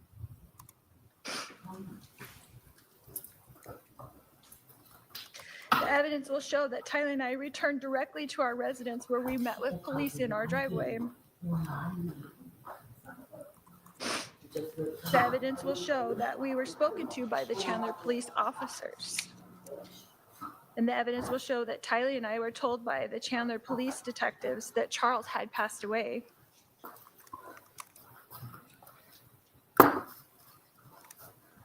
The evidence will show that we were put into a police van and driven to the Chandler Police Department. The evidence will show that Alex was taken by police in a police car to the Chandler Police Department, and that we were all three separated into interrogation rooms and we were each interviewed. The evidence will show that next, Tylee and I were brought back together into a room at the Chandler Police Department and were introduced to a victim's advocate who was very kind to us. The evidence will show that after speaking to the victim's advocate, that Tylee, Alex, and myself were put back into the police van and driven back to our residence. We were directed by the Chandler detectives to take the rental car and return later to the residence after we picked up JJ from school. The evidence will show that we did as instructed by the Chandler detectives. The evidence will show that we drove to Alex's residence where we attended to the wound on the back of his head. The evidence will show that Alex was then contacted by the Chandler detectives to return to the residence so that Alex could walk them through the events that occurred with the detectives at the residence. The evidence will show that Alex, Tylee, and I did return to the residence as instructed. And the evidence will show that Alex entered into the residence with Detective Moffett, but that Tylee and I were met by Detective Inkland in the front yard. The evidence will show that at the time, Detective Inkland asked Tylee and myself if we had Charles' cell phone. Tylee retrieved Charles' cell phone from the rental car and gave it to Detective Inkland at 3:11 p.m. on July 11th, 2019. And at that time, Charles' phone was placed in the custody of Chandler police detectives. The evidence will show that Detective Inkland asked us if we knew the passcode on Charles' phone, which Tylee proceeded to give to Detective Inkland. The evidence will show that Tylee and I left the residence to pick up JJ from school, while Alex remained at the residence with the detectives. The evidence will show that by the time Tylee, JJ, and I returned to the residence, that all police, EMS, CSI, and detectives were gone from the residence and only Alex remained.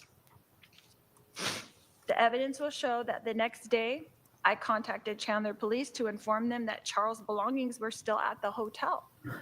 I asked the detective if I should go get them, and I was told that they would take care of it.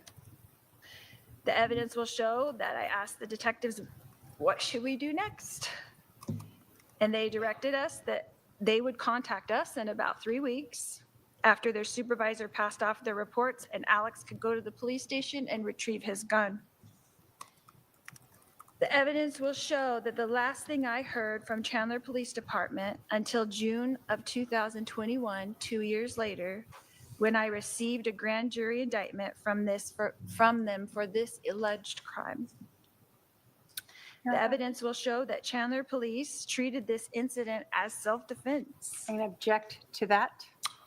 Objection sustained. The jury should disregard that last statement.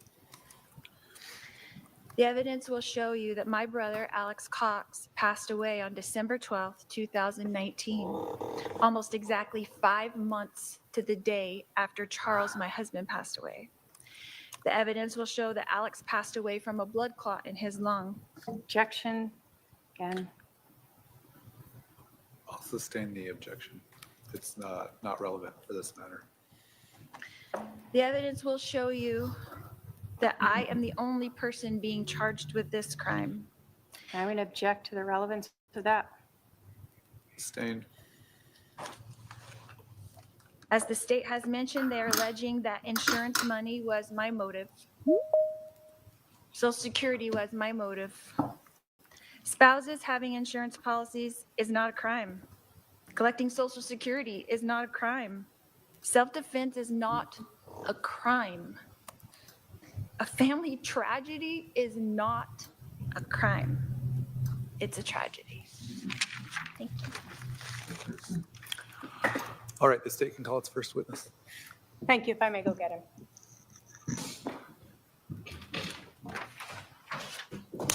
While she stayed under and had, I counted 5 or 6 objections.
And were they ready for this? Were they ready to call witnesses today, you think? This isn't the Cementally case. I mean, well done, mods, on getting the over-under there, as well as, I mean, what's going on here? What do you guys think about it? All right, sir, you're going to come up right here. My clerk will swear you in right here.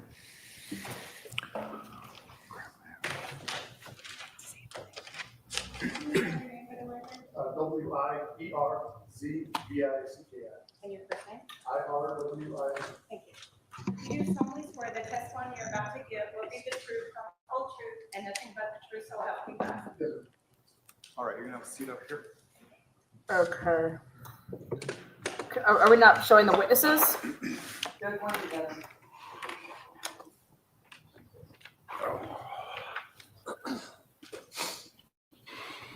Sir, would you please tell the jury your name? My name's Sergeant Erwin Worsbicky. I work for the Chandler Police Department. How long have you worked for the Chandler Police Department? June will be 10 years. Did you have any prior law enforcement experience? I had 10 years in Illinois. Back on July 11th of 2019, what were your duties at that time? I was working as a patrol officer, I believe in Beat 18. And what were your hours? 0600 to 1600. Is that 6 a.m.? 6 a.m. to 4 p.m. Yes. Thank you. Were you dispatched to a residence at 5531 South Four Peaks Place in Chandler, Maricopa County, Arizona? Yes, ma'am. And what were you dispatched for? It was a shooting. Were you the first on the scene when you arrived? I What was. did you see? Okay. What were you wearing at the time? I was in full patrol uniform. Does the Chandler Police Department back then, did they have body-worn camera? They did.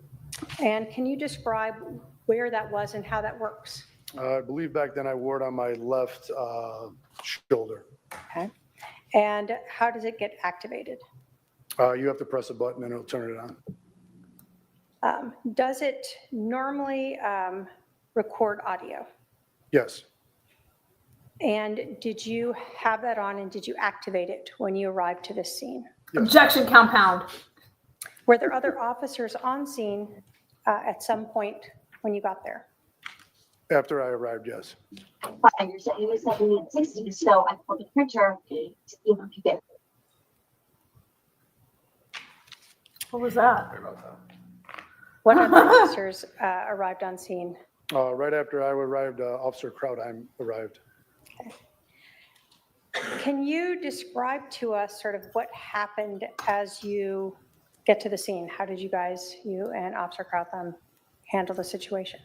When I was getting out of the car, I believe the gentleman that called in was still on the phone, and we advised dispatch to tell him to come out with nothing in his hands except his phone. As he opened up or came out the front door, I started giving him commands. That was what I wanted him to do. So you're talking with dispatch. Is that the same as 911? Yeah, it's the same dispatch center. So is the person who's talking to the 911 person then just relaying information to you? Yes. So you're able to tell that person, tell dispatch to tell the person to come out. Yes. Did you and Officer Krautheim have someone come out? Yes. Can you describe for us the person's demeanor as they're first exiting? He was very nonchalant, very compliant with us. Okay. You said he still had his phone? Yes. Do you recall if his other hand was up? I do not recall. Okay. Do you recall where he came out of from the house? He came out the front door. Okay. When he exited the house, what did you guys have him do? I gave him commands to come towards us and then have a seat on the curb. Okay. So there's just two of you officers still at this point? Yes. What did you do at this point? I decided to go check for anybody that was injured inside and clear the house, make sure there was nobody else in there. Okay. What did Officer Krautheim do? I believe he started speaking to the gentleman that we had come out the house. So he stayed outside Yes. and you went into the house? Yes, ma'am. When you talk about clearing the house, can you tell us what that means? What do you do? We just wanted to make sure that if anyone needed aid rendered to them, we could render aid to them, or if there are any more suspects in the residence, that we could try to apprehend them. Does that mean that you walked through Suspects? the entire house? I believe so, yes. Okay. And all that's when your body cam is on? Yes, ma'am. When you first entered that house, can you describe for us what you saw when you walked in that front door? Yeah, initially when I walked in, it opened up into like a day room or something like that, and just off to the right, I saw somebody laying on the ground, motionless. Did you notice anything about that room? It was empty, So no furniture? no furniture, yeah, it was just an empty room. The person that you saw to the right, male or female? Male. And can you describe how you saw him laying on the ground? Yeah, he was laying on his back, I believe with both of his hands to his side, motionless. And then I went over to him to check his pulse. Is that standard for police to check the welfare of any potential victims? Yes. When you checked the pulse, did you find one? No. Did you notice anything else about this victim? Yeah, I noticed that there were 2 apparent gunshot wounds to his chest area, and there was blood pooling in like his kind of like neck collar area.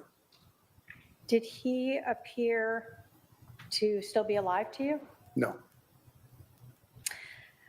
As part of your job, both with your prior experience in Illinois and your experience here in Arizona, have you seen deceased people before? Yes, ma'am. Did you think this person was dead? Yes, ma'am. If you didn't think he was dead, are police trained to do CPR? Yes, ma'am. We're all certified to.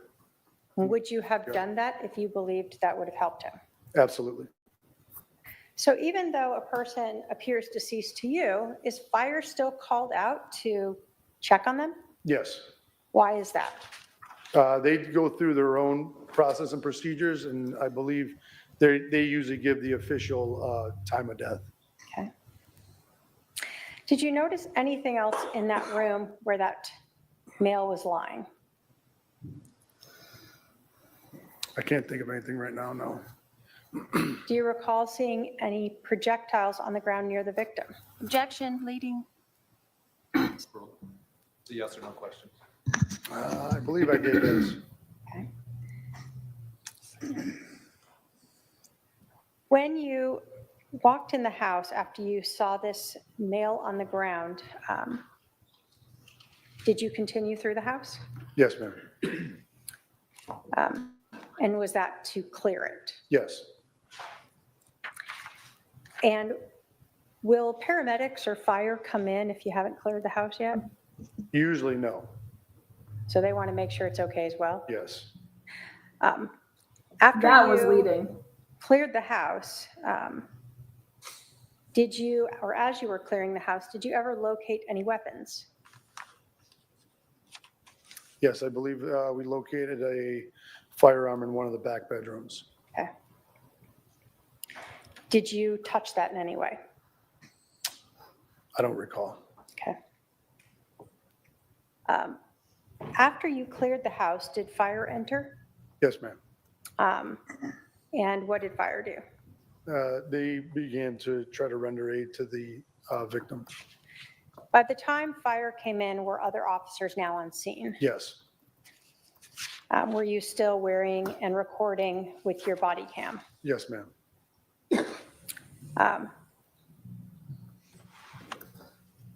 Does the body cam, you told us that it's on your shoulder. Does it always show where you're looking?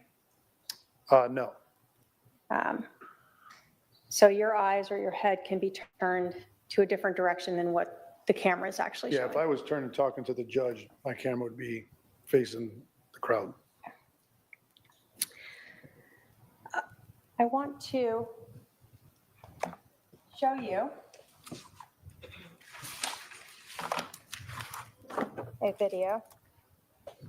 Oh, video time.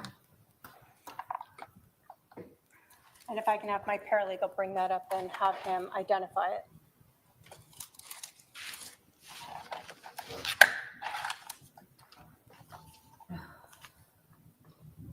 It's under the body cam. Surprised they didn't play the 911 call.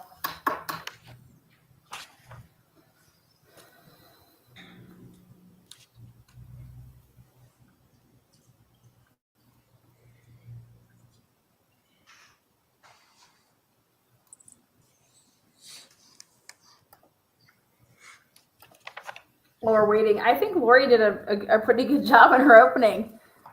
She did a really good job. And sir, if you can just doesn't look at change my that mind that she's and fucking crazy, let but- me know if you recognize that as your body cam minus the audio of Which it. one? She said her death penalty case helped her. Yeah, that's my body cam. That's my body cam. Do you recognize that as you in it? Oh, yes, ma'am. Just wait, Lori, it's gonna destroy him. Yes, ma'am. Woo, Lori! You sick son of a bitch. Your Literally. Honor, the state will move to admit exhibit number 2, I believe. Exhibit 2? I think exhibit 1 was probably the 911 call. Evidence. Any objection? No objection. Two's admitted. And Your Honor, we may publish it. You may. No objection. Publish. It's in. Publishing for the jury.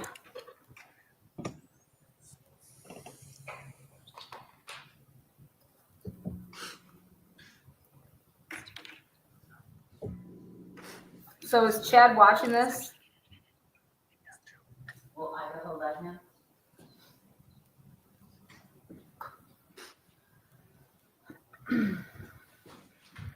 So this is the house you're walking up to, correct? Yes, ma'am. As you're talking to dispatch? Yes.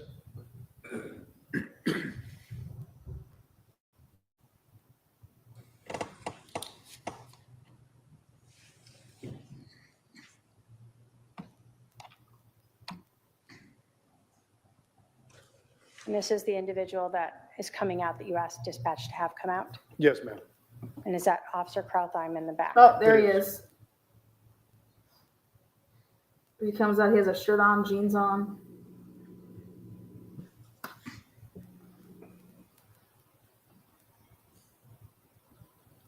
There's no value. Why the fuck? Why are you looking at him? Get your camera up. Are we not allowed to do that? Is it Are you because announcing? Yes, ma'am. That's standard. Yes. are you That where you announcing? checked to see if this male had a pulse. Yes, ma'am. Are they not playing the body cam? They're playing. Behind. No, like the volume. Yeah, no. Where's the volume?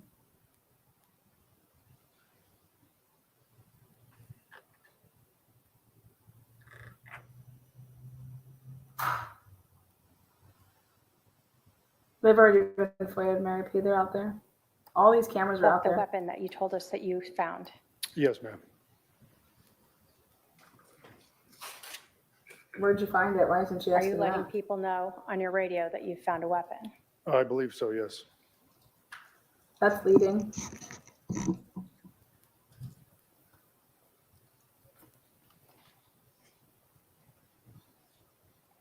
You told us that other officers were arriving. Yes, ma'am. Is that what we see here happening? Yes. And is fire also starting to come in? I believe they were right behind him, yes. That you continued to clear the rest of the house? Yes, ma'am.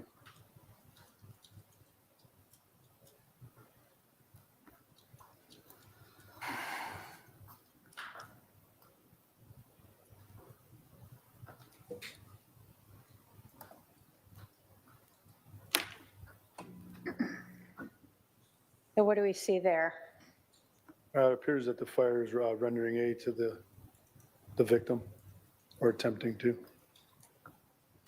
Were you walking around trying to find identification for the individual on the ground? That's Yes, leading. Were you able to ever find an identification for him? I was not. So no wallet laying around, No.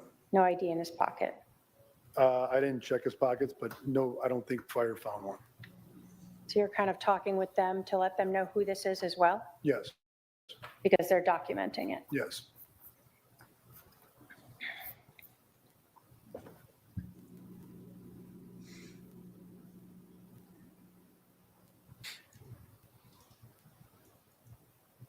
And is that the individual who came out with the phone from the house? Yes, ma'am. One that dispatch and 911 told to come out? Yes.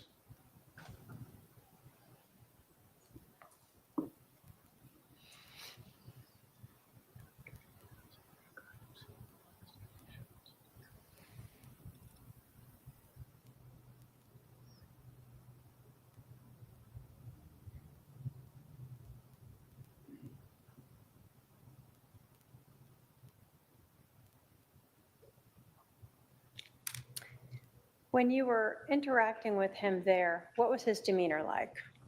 He was extremely calm.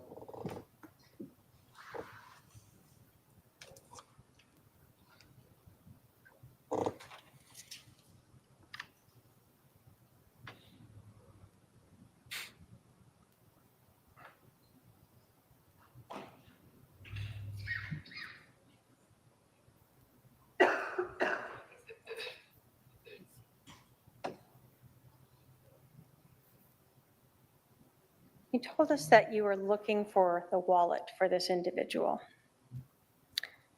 Did it seem unusual to you that you couldn't find one? That's leading. Objection I leading. wouldn't say it was unusual. I didn't know if he lived there or not, so I just kind of looked around to see if there was anything laying around. Why wouldn't you ask that dude all those questions? Why wouldn't you ask him who the victim is?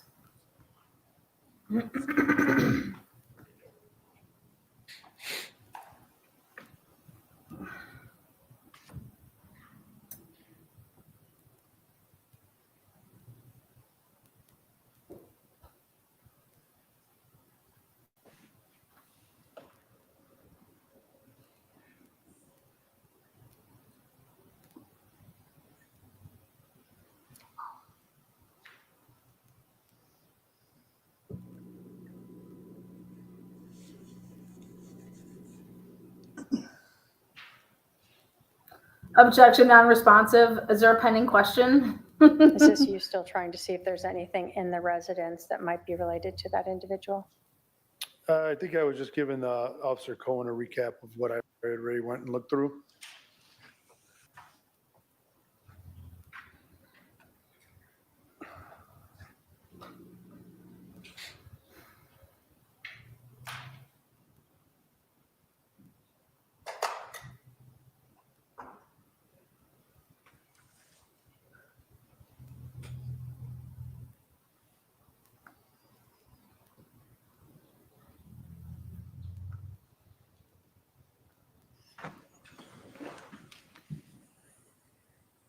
Did you set up a perimeter? Did you do any crime scene tape? What's going on here? I've shown defense counsel or defendant exhibits 3 and 4. Okay. Paralegal. Then goes up to the officer to where the video. All right, so exhibit 3 and 4 coming up. Exhibit 2 was the body cam. No exhibit 1 was shown, so I have a feeling that's a 911 call. Do you recognize those as sort of screenshots of? You're not allowed to do that. 2 different views. You have to ask them what it during the is. Body cam footage. Yes. State will move to admit exhibits 3 and 4. Any objection? No objection. 3 and 4 admitted. And if I may publish them.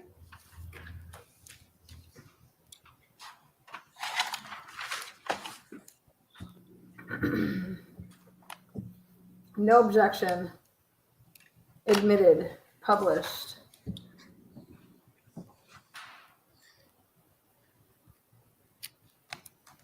So in this photo, when you were looking at it, were you able to see here's where you are checking to see the pulse of this individual?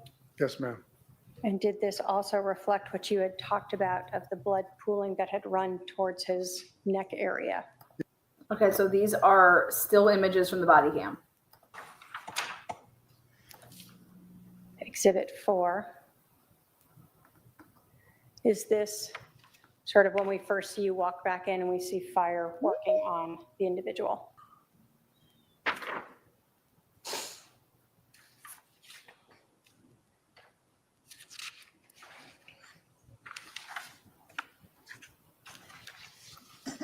You told us that when that individual who was on the call with 911 came out, that you observed the phone with him. He was kind of holding it. Yeah. Did you ever see any other phone in the house as you were looking around? Anything obvious lying around? I don't recall, no. I don't believe I did. No phone on the ground near the deceased male? Not that I recall, no. After you had cleared the house, allowed fire to enter, and other officers were arriving, were you tasked with going out to put up some crime scene tape? There we go. What does that mean? It's just tape that keeps the general public out, keeps the media out, so we have a secure scene, and it doesn't get tainted by anybody or anything. The tape So that included both the house and some of the street. Yes, ma'am. Did that sort of end your involvement? Yes. Thank you. I have no other questions. No more further All questions. right. Okay, Lori. cross-examination. No more further no questions for this witness. Let's see what Lori's got across. All right, Lori, what you got, girl? It's Sergeant. Where's Vicky? Is that correct? Yes, ma'am. I like to get that right. Okay. You said that the individual exiting the house was nonchalant. Is that correct? I don't know if I used those words, but he seemed very calm, yes. Very calm. Yes. Is that the same thing to you as nonchalant? I wouldn't use that word, so I would say he looked very calm and unbothered. But you said nonchalant a minute ago. I don't recall saying that. Okay. Does everyone act the same in a stressful situation that you've experienced? No? Are you qualified to give someone a psychological evaluation? No. No. You put your hand on My husband's neck for checking for a pulse, is that correct? Yes, ma'am. That's what you did when you first came in? Yes. Did you perform CPR? No, No. Why not? because it was apparent to me that he was deceased. And that's not your protocol To what? to perform CPR until fire comes in? Not if it's going to make it even worse because they had apparent gunshot wounds to the chest. What do you mean by that? Well, if I start pumping on his chest, it's going to start spewing blood out of his chest even at a more rapid pace. Okay. So when the 911 operator was telling my brother to do that, that same thing would happen? All depends on when the call came into dispatch. Ooh. But I'm saying if you're doing CPR on someone with a gunshot wound in the chest, on the chest. You shouldn't do it. Yeah. Okay. Okay. Like if you didn't do it, he shouldn't do it. And you Woo! said something else. You said fire gives official time of death. Is that correct? Yes, Okay. And what was that time of death? Do you know? I do not recall. And you cleared the house before fire came in. Is that correct? Yes, ma'am. Okay. And you were looking for some kind of identification? When Yes. I cleared the house, Yes. I was looking for other potential victims and or suspects. Okay. But you were told on the phone that no one else was in the house but Alex. Is that correct?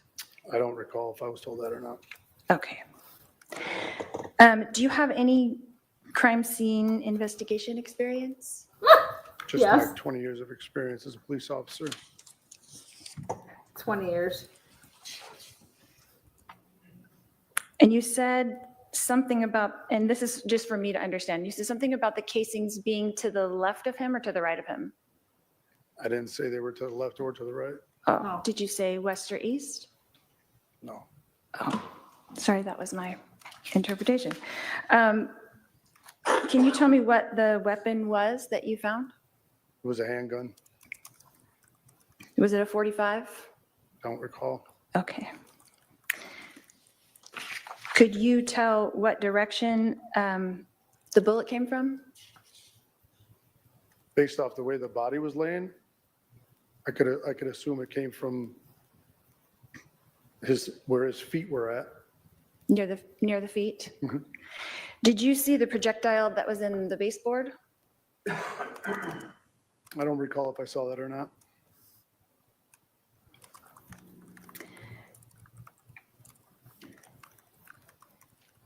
You said he did not appear alive, that you already thought that he was deceased. Is that correct, when you entered into the house? Yes. And what time was that?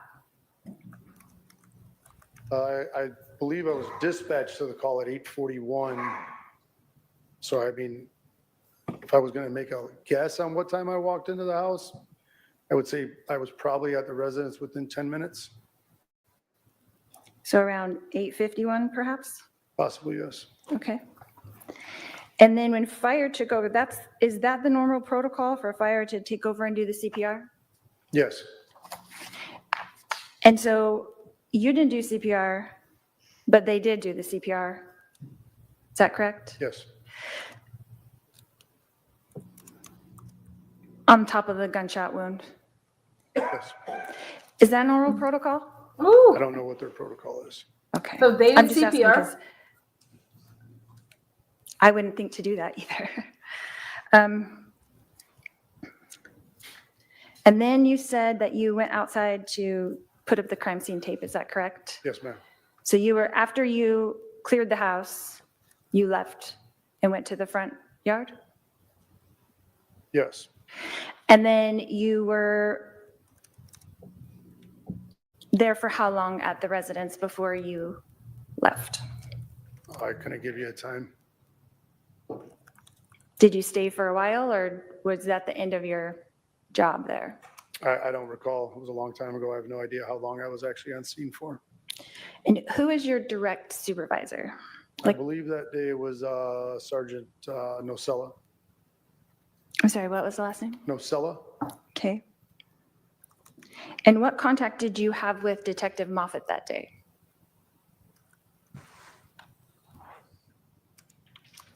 I don't know if I had any with them on scene. Okay, what about Detective England, perhaps? I may have briefly spoke to her while I was on scene. Okay, 1 time, 2 times, 3 times? I couldn't tell you a number. Okay. And then when you have to report to your superior before you left the scene? He was on scene, I would imagine. Nocella? Is Yes. that what you said? Okay. And then you don't know what time you left, but you arrived at approximately 8:51? Give or take, yes. And then did you see me arrive at the scene? I think as I was leaving, yes. So approximately around the time that I arrived, you were leaving? I don't know if I left when you arrived, but I was on my way out of the crime scene as far as I know. Okay. And then you,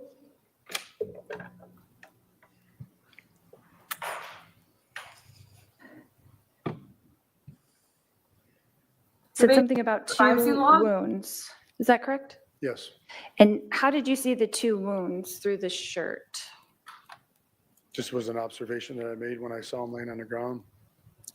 So did you see 2 holes in the shirt? I'm not sure exactly what I saw when I was there, but I could see that there were 2 apparent gunshot wounds to his chest. And then I'm sure, well, I won't speak for you. So when they began CPR, they did open his shirt. Is that correct? I have no idea. Because when you walked by, his shirt was open. Objection to question. Yeah, please ask questions only. Did What's you his- discuss this case with Sergeant Nocella? I don't believe so. I would imagine he was on scene and he got briefed by the detectives. He got briefed by the detectives? Is that what you In said? fact, I would imagine, yes. Okay. And then have you spoken to the case agent on this case? How many times would you say? Who's the case agent? Oh, Detective Duncan. That's my Detective understanding. Mhm. I mean, I've spoken to him many times in my career. Regarding this case, how many times do you think you've spoken to Detective Duncan? I couldn't even put a number on it. I would say very few. Very few? Like, how many would you guess? I would say maybe 5 times. 5 times. Thank you. And would that be in-person kind of discussions or? Yeah, I wouldn't even say they were discussions, probably just in passing. Okay. So how many times have you emailed with Detective Duncan concerning this case? Objection to relevance. Overruled, you can answer if you know. I have no idea. What about text messages? No idea. Phone calls? Ma'am, I have no idea. Okay. And your report that you wrote about this, about how long after the incident did you make your report? I was done by the end of my work shift at 4 o'clock. And then did you ever make any revisions to that report? I don't believe so.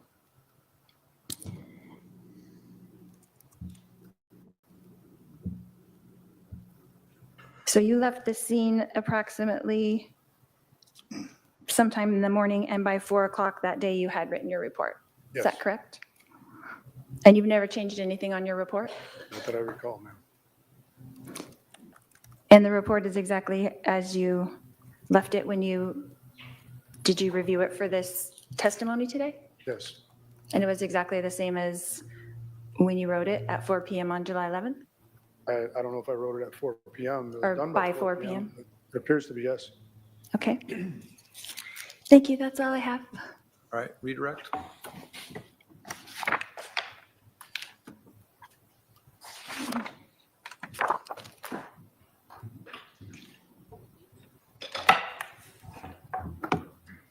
Sergeant, you were asked about the shooter's demeanor.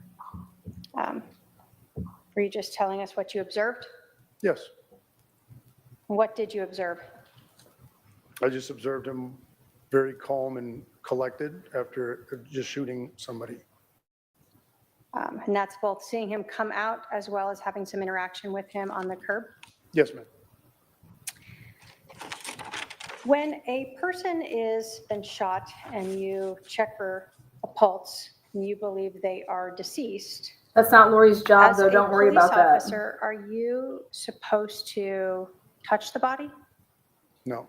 What? Is the body basically a crime scene? Yes. That's not true. You can touch the body Based for upon pulse. your training and experience, did you believe that the victim was deceased?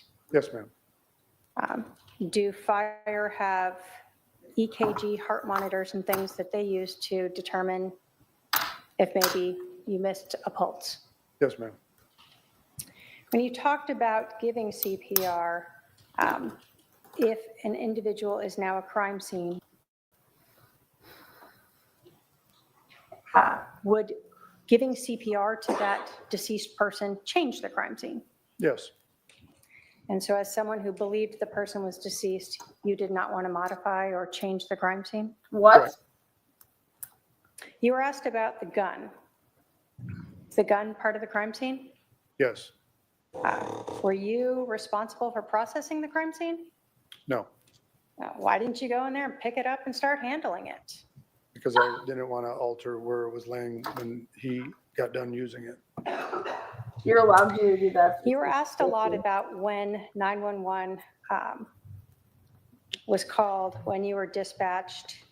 This was a few years ago, Several, yes. 2019. Yes, ma'am. Is there something called a CAD report that documents when 911 was called, when you were dispatched, when you arrived, and even when you left? Yes, ma'am. Would looking at the CAD report help refresh your recollection as to when those events occurred? Yes. If I may have my paralegal provide him with a copy of the CAD report. CAD report is offered as an exhibit here. Identification. What are we doing?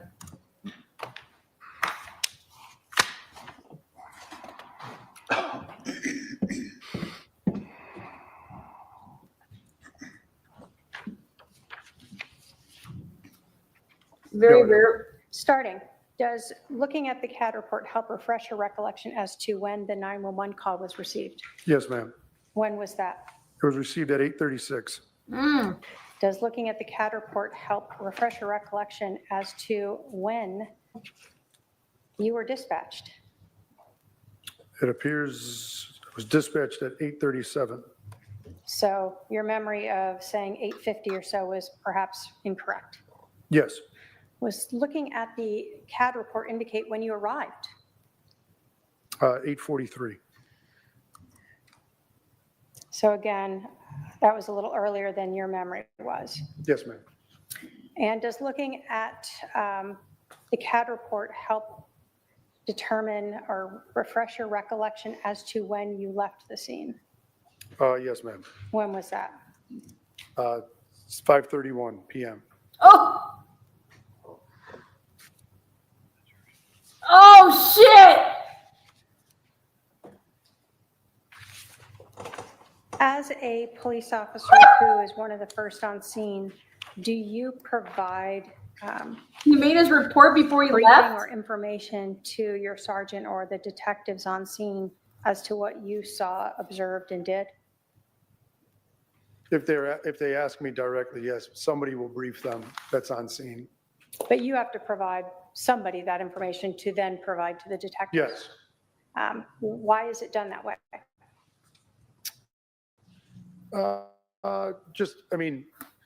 Because usually a supervisor is going to want to know what's going on and what we did, just so the detectives know exactly what they're walking into.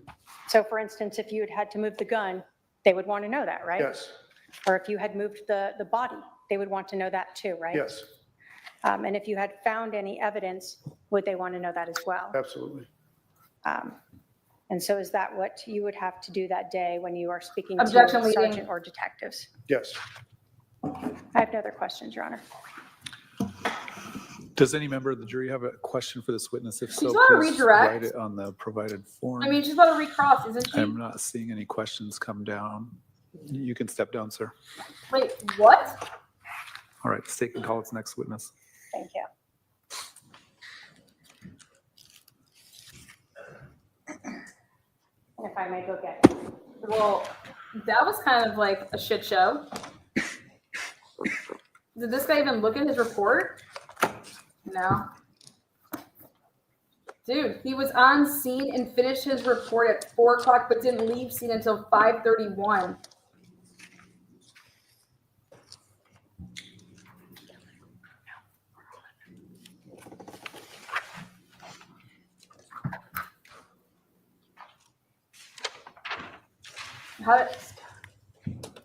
I'm confused as to why she couldn't redirect it or recross and ask.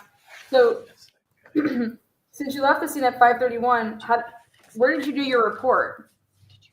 Did you do your report in your cop cruiser at 4?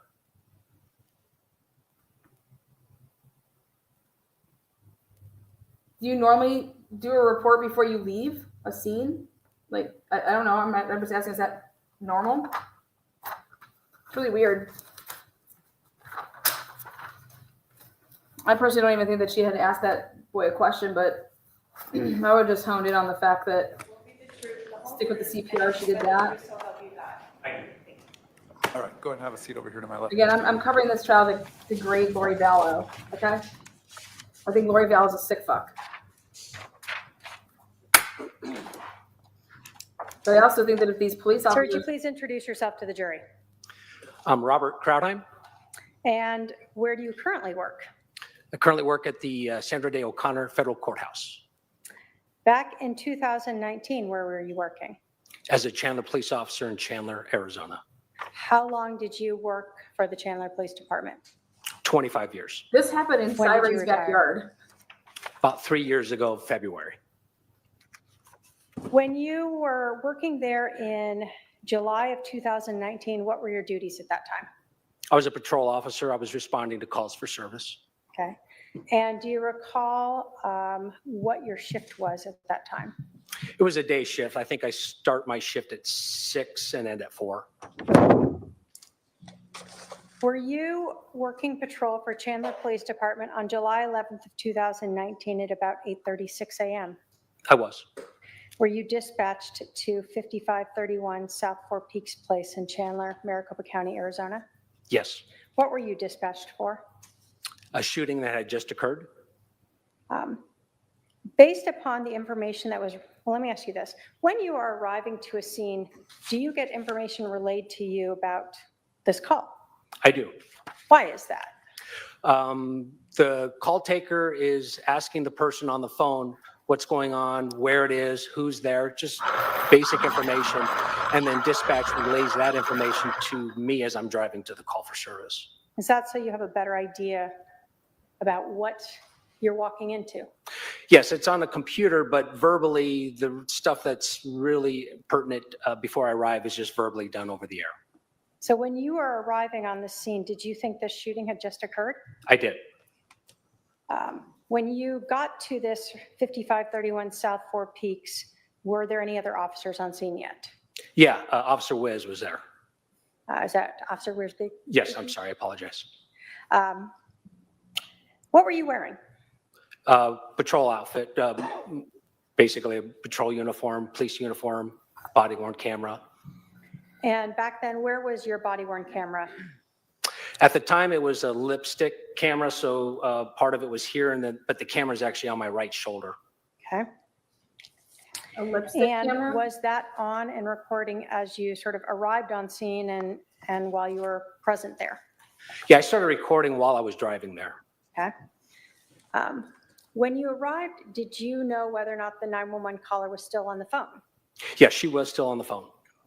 911 callers. And when you were talking with dispatch, did you arrange to have this person come out, or did Officer Wiersbe do that?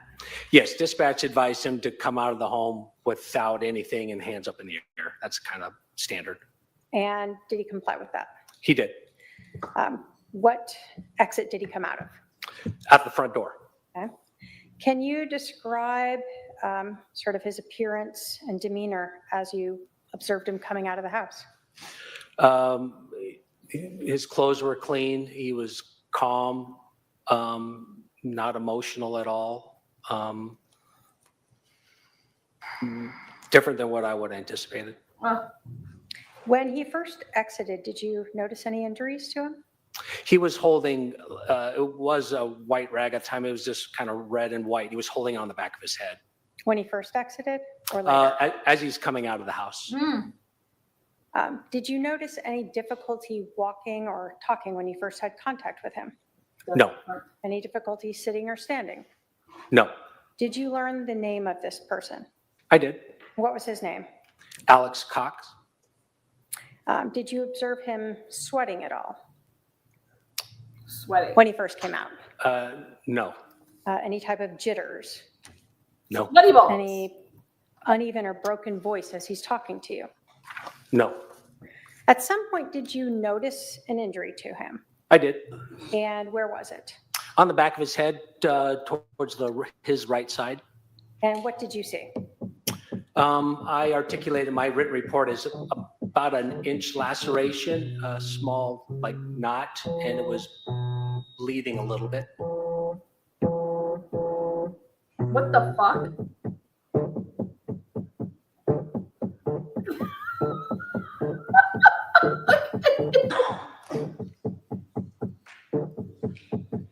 If we can fix that.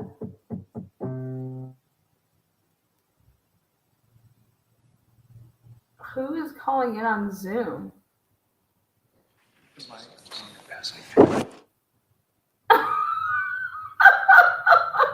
What a shit show. You guys, that was just Detective Mallory just strumming it up a little bit there for us. Alex Cox patting or rubbing the back of his head with some sort of rag or paper towel. Yes, Without going into what was said, did you talk with him? I did. Did you offer him medical treatment? I did. Did he ask for medical treatment? He did not. Was there You anything can talk about about what he his said because it's hearsay. talking with you or actions that made you concerned that you thought you should override that? Yes. Let me make sure you understood. Was there anything about what you observed with Alex Cox talking or his ability to move that made you think you should override his decision to not get treatment and you thought, oh, he better get treatment. He's so bad off. Oh, zero, none. That's leading as fuck. At some point while you were talking with Alex Cox, did you see a female and a teenager show up at the scene? I did. And did you eventually go speak with those two? I did. Where did you speak with them? Just on the other side of the street. They had parked right across from the house. Did you speak with the adult female? I did. Did you ask for a driver's license to identify her? I did. And who was that person? Lori Vallow. Do you see Lori Vallow in the courtroom today? I do. Why Can was you point her out and tell us what she is wearing? the daughter for not in school? She's sitting at the defense table wearing a white shirt underneath looks like a black jacket. Your Honor, may the record reflect the witnesses identified the It defendant. was summer, right? So, When you went to speak with Lori Vallow, did you know that the deceased person in the house was her husband? I did.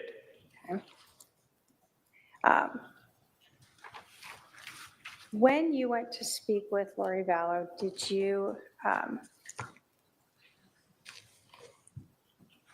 ask her whether or not the individual inside her husband lived there? I did not ask her that. Can you describe for us Lori Vallow's demeanor as you were interacting with her? Calm, nonchalant, just kind of a matter of fact, just talking to me as I'm talking to you now. When you went to speak with Lori Vallow, can you tell us approximately how many police cars were parked around there? Well, I don't know either myself. I know there was at least mine and Officer Wiz's.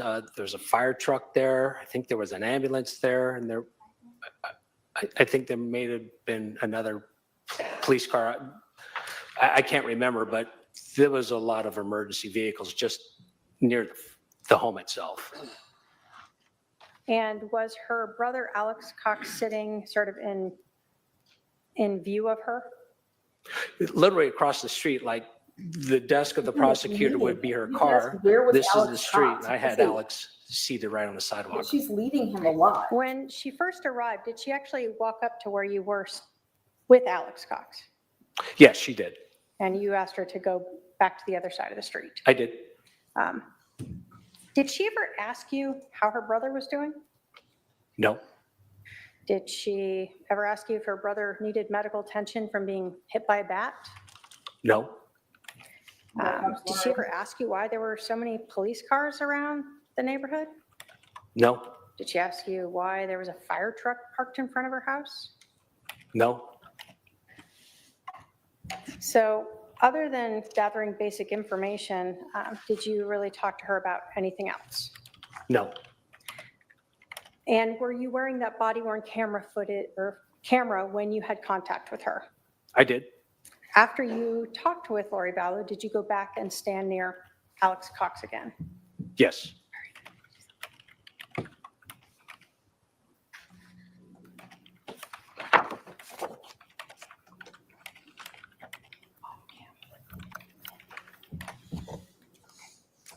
If I can have my paralegal go up and show him exhibit number 1. Oh, here we go, exhibit 1. This is gonna be the 911 call, I bet. Maybe not, maybe it's his body worn camera. Do you recognize exhibit number 1? I do. Is that a copy of your body cam footage from July 11th, 2019? It is. Is it missing the audio other than during your interaction with Lori Vallow? Correct, yes. Okay. And did you initially identify that previously as your body cam? I did. State will move to admit exhibit number 1. So Any I objection to part exhibit number 1? Any No objection to No objection. exhibit 1's admitted? And if we could publish it. Okay, Go ahead. so they're gonna publish this for the jury. The reason that we get to hear the Lori Vallow part is because she has the opportunity to, since Alex wasn't alive, so there would be that, you can't confront that. Okay, that's why. Everybody understand that? We're gonna hear every part of the audio that has to do with Lori Vallow, and that's it. These other people aren't alive. It's out of state, it's out of court statement, it's hearsay.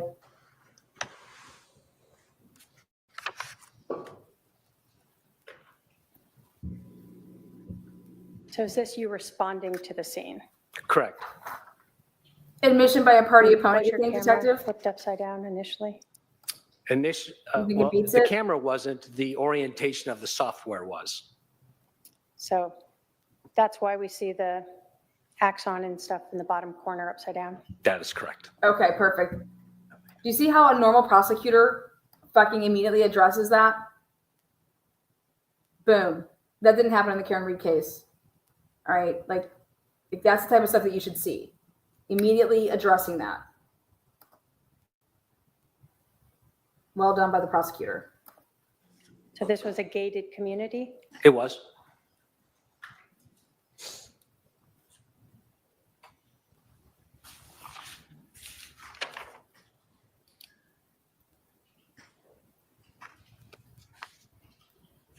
No, that's why they are able to admit it. Yeah, that's your hearsay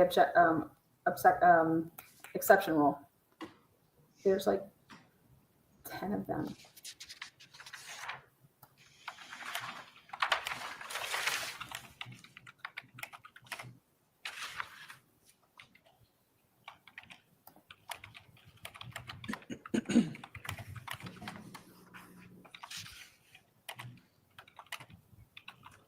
When the camera's on upside down, the software when it uploaded is.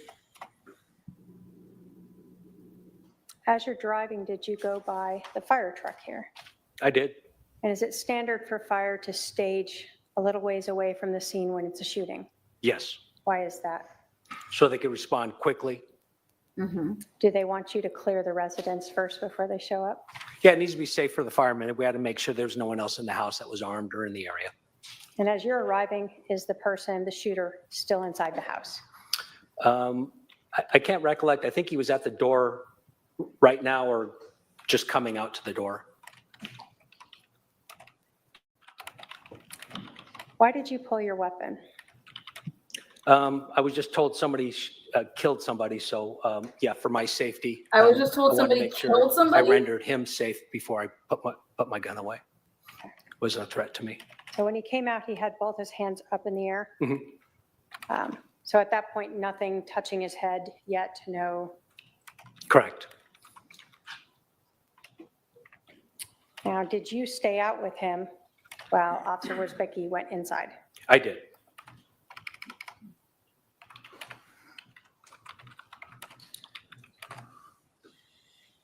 While you're talking with him during this whole time, at this point, he still hasn't brought anything out to try to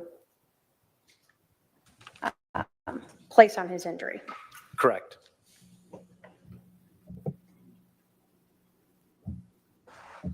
You don't even know if there is an injury yet. You have to ask him if he sees it. Like, what? Did you notice anything? This is. When he came out, did he already have those sunglasses on the top of his head? He did. Any of the sunglasses were coming up? Again, Lori has to remember that she's not defending Why did her you have him brother. move over here? I actually physically couldn't hear him. Fire trucks are incredibly loud, so I had to move away. They The didn't. fire had They already didn't pulled cuff up to him. now go inside the residence. Correct. And can you kind of see them in the corner going in? Yes. He posed no threat.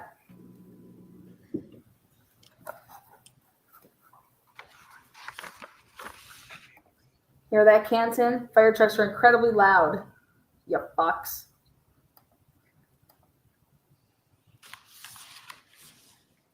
Did you learn whose truck that was in the driveway?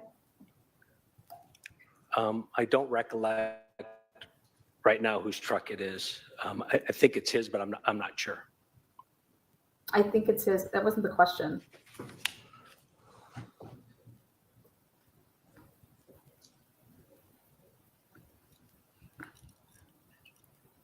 See, I believe, aren't you? I believe that you can ask him what were you saying and what were you talking. You can't say anything that he said, but you can. I guess they just said, "Fuck it, we'll ixnay everything about it."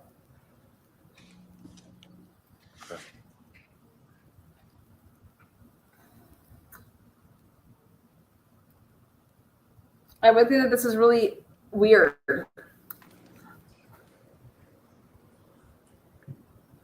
Like when I,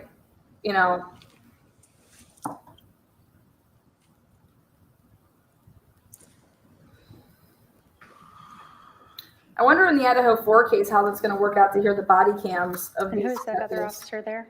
Or like first responders. That's Officer Wizbeski. Sorry, I've been calling him Wiz since I've known him. Shorter.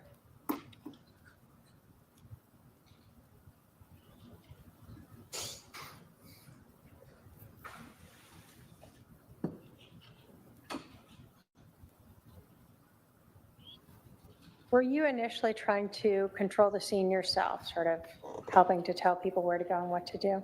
Oh, absolutely.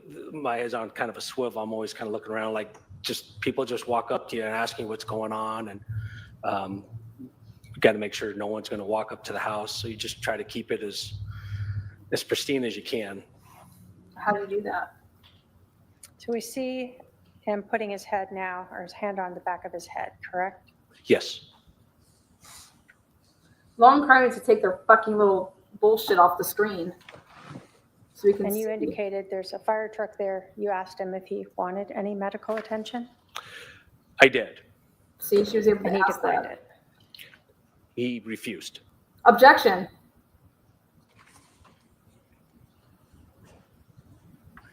She could have objected to that. He refused.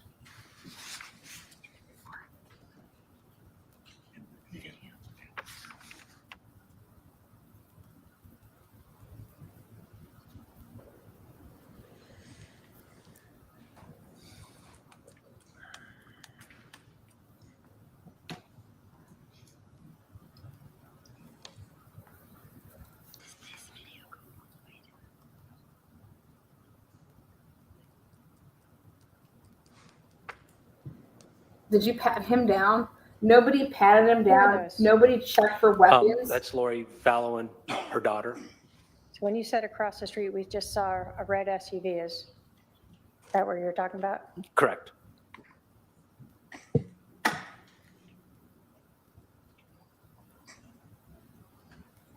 So at this point, did you know the name of the individual inside the residence? Yes. And who was that? Charles Vallow. And did you at this point understand who that woman was that walked up? Yes. And I who would, did you believe? I would she object was? to foundation. How his did you wife. know who it was?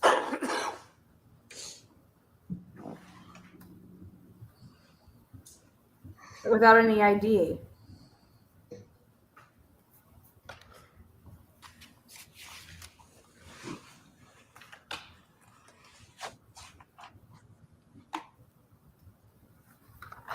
Normally when someone is shot and killed, is there a team of detectives and crime scene specialists who will come out to handle the case? Yes. And are you, as patrol officer, sort of stuck with taking care of it until they arrive? Yeah, we deal with the burning, bleeding, and blowing up stuff. Anything that takes time and a lot more in-depth stuff, that's what the detectives do. And then what do we see here that just came up? It looks like an ambulance. It looks like an ambulance.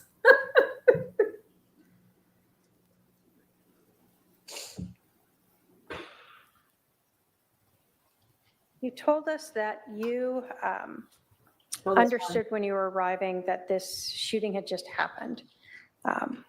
Do you recall at this point when the 911 call came in? No, I don't remember specifics on the time. I think at 8:39 I was dispatched to it. 839. I would imagine the call Woo! for service came in a minute. Miss or two before Harris, that. baby. And approximately, do you recall how long it took you $50. to get to the scene? I appreciate you, Lana. Probably 4 or 5 Aw, minutes. I appreciate you.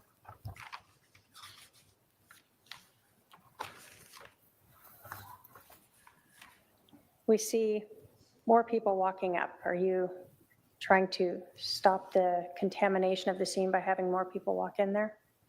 Yes, I told the firemen kind of what was maybe in the house, and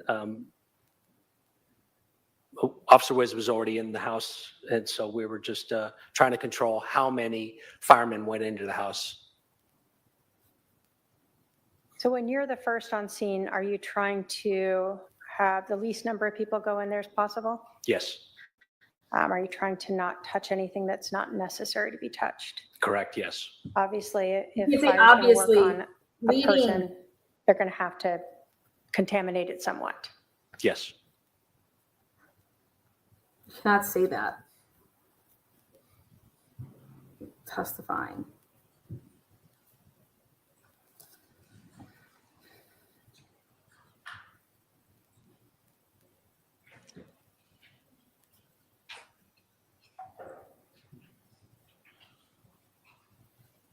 Is that when we sort of see fire now leaving?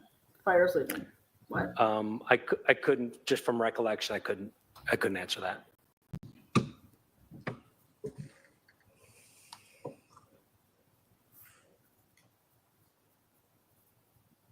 How long did he have his body cam on for? If they were there at 8:30 and didn't leave until like 5:30, I mean,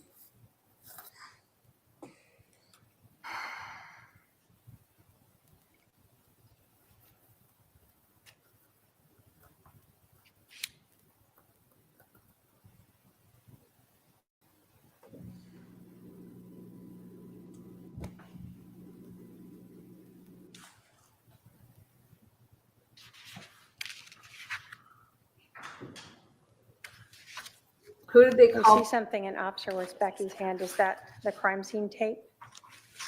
Yes, Who did they call? we do an inner and then an outer perimeter. Inner and an outer, like a belly button.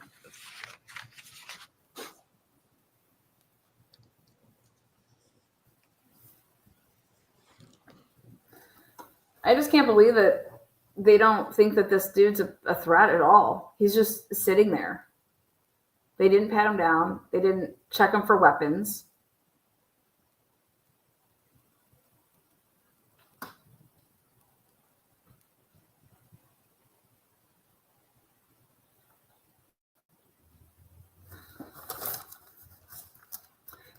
He didn't separate those witnesses.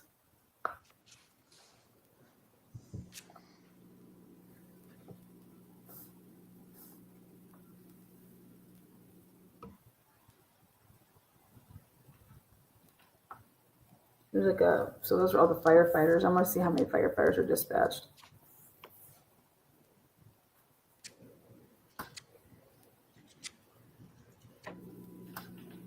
I mean, if I was these people, I would be sick to my stomach to know that we could have arrested Alex and we could have had this bitch on conspiracy, I mean, 2 kids could be alive. And then Chad Daybell's wife. Is it normal for a patrol officer to have to stay with the individual who is the shooter and ensure that no one else is contacting them? Yes. So you don't want any of the neighbors walking up to them? Correct. At this moment, I'm still basically fact-finding. I'm just trying to figure out what happened, when it happened, who was involved kind of thing. And yeah, I try to keep them separate. Fact finding. You're gathering. You're in the gathering stage of information.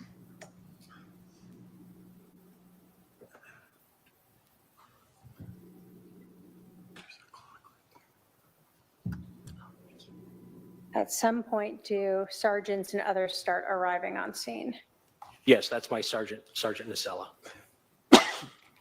When you have a scene like this where detectives are going to be called out, do all the different patrol officers provide their information that could be relevant to one person who can then brief the detectives? Yes, I briefed my supervisor to let him know from my point of view what I know and what I was told. And then at some point, I think he would disseminate that to the detectives. Okay. Gotcha. So is this you kind of telling him at this point what you've learned? Yes. Gotcha. And can we also see what the body camera looks like on the shoulder there? Yes, he has the same type. Perfect.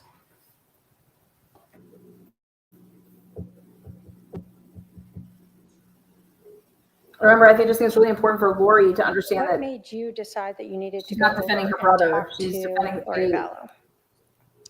conspiracy. Again, it's fact finding. Really, it's who are you? And when I say who, I always like to identify them by their Arizona driver's license because although my name is Robert, I go by Rob. So I don't want to assume her name is just Lori. It could be something specifically or longer. So I usually ask people for identification. What the fuck is Lori And that's possibly put long that for? into your Loretta? report appropriately. Correct. Loretta, get your ass down here, girl. I ain't fucking with you So you saw today. the ambulance leave, that means they didn't transport Loretta. Correct. Lorietta. him. Did you learn that you actually couldn't cordon off this area the way you had initially thought because there was only one way out? That is correct. We initially, as you can see, cordoned off part of the road so anybody couldn't just drive up to us. We later learned that's the only way that part of the neighborhood could actually exit the neighborhood. So we had to change the tape a little bit. And then we see fire leave here as well. So now it's just police basically at the scene. Police and I think a crime scene technician. Crime scene tech there. How far? Okay, so they went all the way. So they did the house and then they did the. And are you still the only person responsible for making sure that no one is talking with Alex Cox? I am. Wait till you guys see how bad this stuff was done at the Idaho 4 case. Is this where you go over to speak with Ms. Vallow? Yes. Gotcha. Okay. You could turn up the volume. me just get your, do you have a driver's license? Jack? Can you just grab it?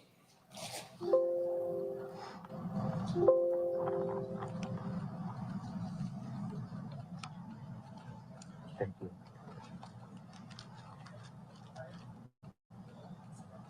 I know. N-O-R-I. What does your middle initial stand for? Noreen. Noreen. N-O. R-E-N. Noreen. B-A-L. Lori Noreen. What's a phone number for you, Lori? What a fuck name. 755? Let's call her Lori Ned.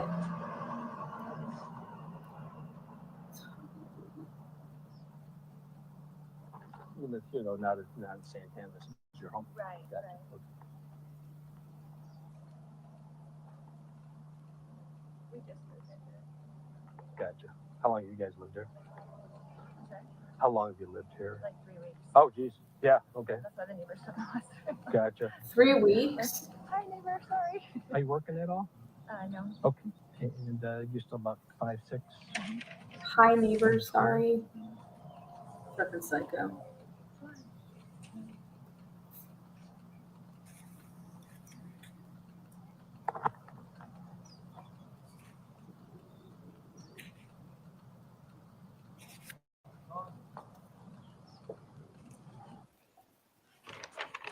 Did you also get biographical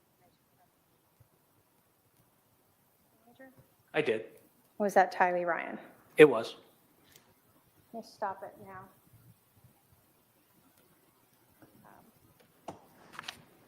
After you had talked with Alex Cox and Lori Vallow, did you go brief some of the detectives about what you had learned? I did. What was that? Did you tell the detectives that Lori Vallow did not know that her husband Charles was dead? Objection leading. I told them that What I the did not advise her of such. Okay. Did you believe that she did not know that her husband was dead? I did. Why did you believe that? Well, I was under the understanding that this just happened. She just arrived back on scene, and I did not advise her of what happened in the house. When you spoke with Alex Cox, did he provide additional information that made you believe that she was not present when the shooting happened? Yes. That's hearsay. After you advised the detectives of this, did you then return and remain with Alex Cox for significant additional period of time? Yes. Were you eventually asked to transport him to the police station? I was. Can you describe his demeanor during the transport? Calm. Didn't ask. We just talked about things not related to this at all. Just a conversation between like me and you, just normal, average tone, calm. And did you stay with him at the police station until a detective arrived? Yes, Did that end your involvement in this case? it did. I have no further questions. Okay, let's see. All right, cross-examination.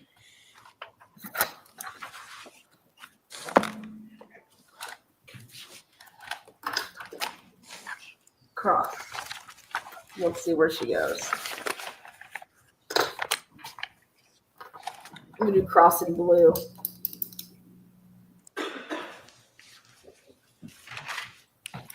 First of all, what's a lipstick? Can you pronounce your last name for me? I don't want to get it wrong. Krautheim. Krautheim. Yes. Yes? Okay, Officer Krautheim. Hi. At the correct? time, yes. At the time. Okay. Thank you. Okay. Thank you. Appreciate it. You mentioned about Alex being calm when he exited the house. Is that correct? Yes. And then he's also, you were advised that he had told the 911 operator that he composed himself and then called 911. Is that correct? I don't remember the compose himself, but I think he did. But you stated in your report that Alex was very calm throughout the entire time talking with him, correct? Yes. Okay. And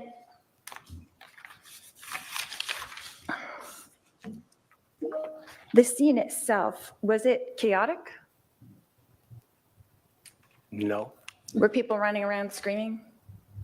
no, Were people running in and out of the front door? no.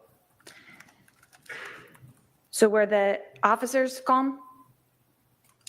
It was just me and another officer. Were you calm? Yes, Was the other officer calm? he was. Were the detectives calm? They were. Was the fire department calm? I didn't interact with him very much. I couldn't answer that. Your friend the Wiz was calm? Yes, the other officer, yes. The Wiz. So when I arrived at the scene, things were pretty calm. Is that a question? Yes. Oh, yes, you were calm. No, I'm saying when I arrived at the scene itself was calm environment. It was. Okay. So if I would have been hysterical, that would have been more out of character than if I was calm when everybody else was being calm. Isn't that Objection, correct? speculation. Sustain. Get it in, girl. So you said that Alex was calm and was holding a towel in his right hand and holding it up to the back of his head. Is that correct? He did. And you said, oh, sorry, it's in my other note. Just now that his head had a 1-inch laceration. Is that correct? Yes, That's like a cut down his head. 1 It inch? is. Okay. And you said a small knot. I did. Is that correct? Okay. And so, and that it was bleeding a little. Is that correct? Yes, Okay. And so a small knot is what you declared it, but would you not call it a goose egg? tomato, tomato. Okay. Did Alex ask for medical treatment? He did not.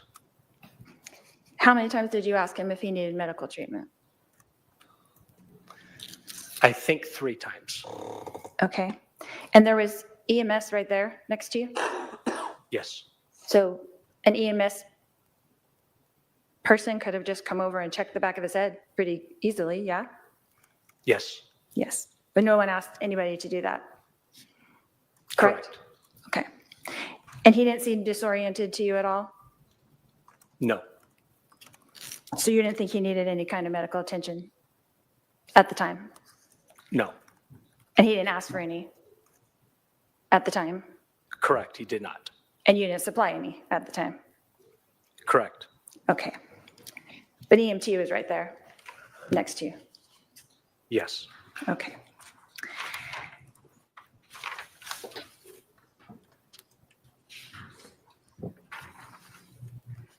That's another thing that you said, calm and nonchalant. Nonchalant.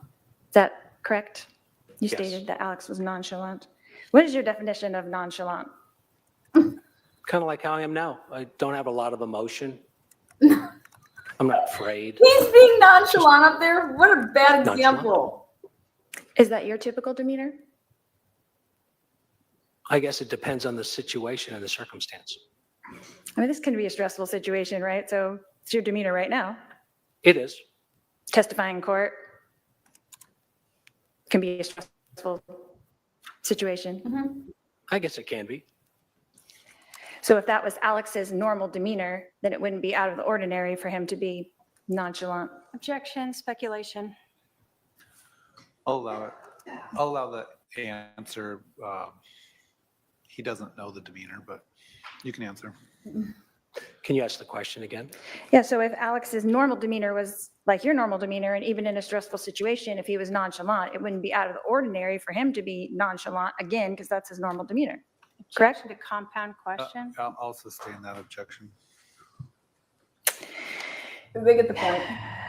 You mentioned that I had parked across the street. Is that correct? Where was I Yes. supposed to park? Why did I have to park across the street? I don't know. So we saw on the body cam, right, that there was a huge fire truck, correct? Yes, There was police cars, correct? yes. There was a CSI van, correct?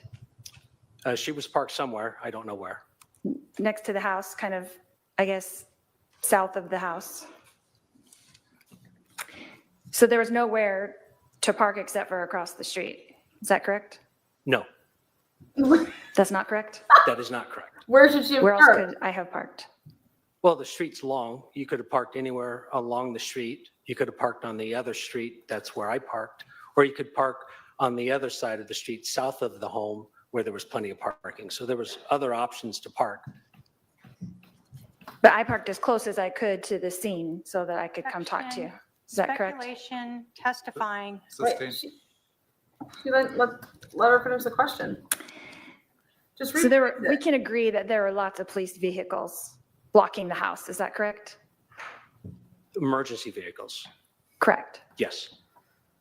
Yes, emergency, police, fire, CSI, all were there, correct? Yes. Okay. But even though all of those things were there, the scene was not chaotic. Is that correct? Correct. It was a very calm scene that day. Objection asked and answered. Sustained. Do you know how hot it was that day? No, but it was hot. It was hot.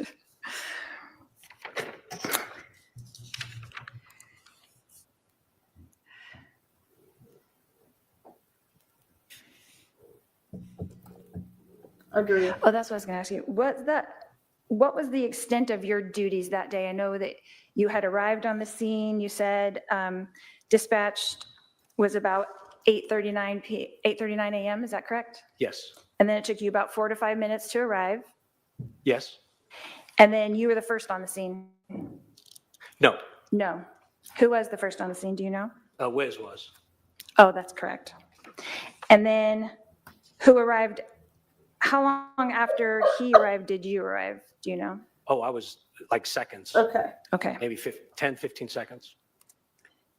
And then you were right there when Alex came out of the house? I was. You didn't cuff him. And you were with him basically that whole time? Till he got into the police car? Yes. Talk about that. And then did you drive him to the station? Did you I did. cuff him? So you were in the car with him the whole time? Yes. So you really never didn't have eyes on Alex from the time he came out of the house till the time he got to the police station? No patted Correct. down. Okay. No weapons check. And did you have a conversation on the way to the police station? I did. You did. And that's the second body cam we didn't watch, is that correct? That has your name on it? Yeah, there's another body worn camera we haven't seen. Right, from the police car, I'm saying. Yes, me driving. You driving, but it comes from the car, not from the shoulder body cam, is that correct? No, it comes from my body Oh, it was worn still camera. on your shoulder? Yes. Okay. And in that,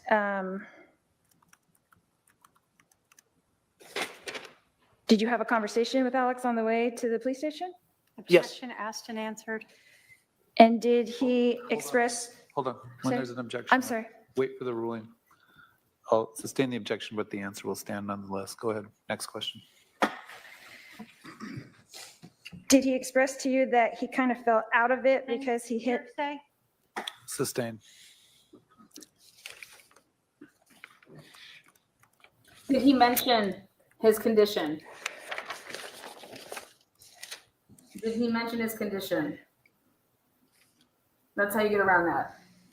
When did you make your report about the incident on July 11th, 2019? I think what was the end of my workday that day, but I stopped and started it numerous times throughout the day.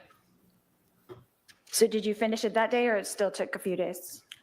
No, I finished at the end of my shift. By the end of your shift, which was what time that day? And start. 4 o'clock. Okay. And did you make any revisions to that later on? No. She's going somewhere with this.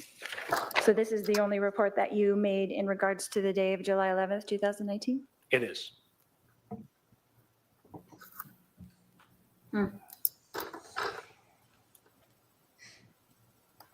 You stated that there was red liquid on the rag towel that appeared to be blood. Did you think it was something other than blood? Well, I had no way to test it, so I have to articulate it that way.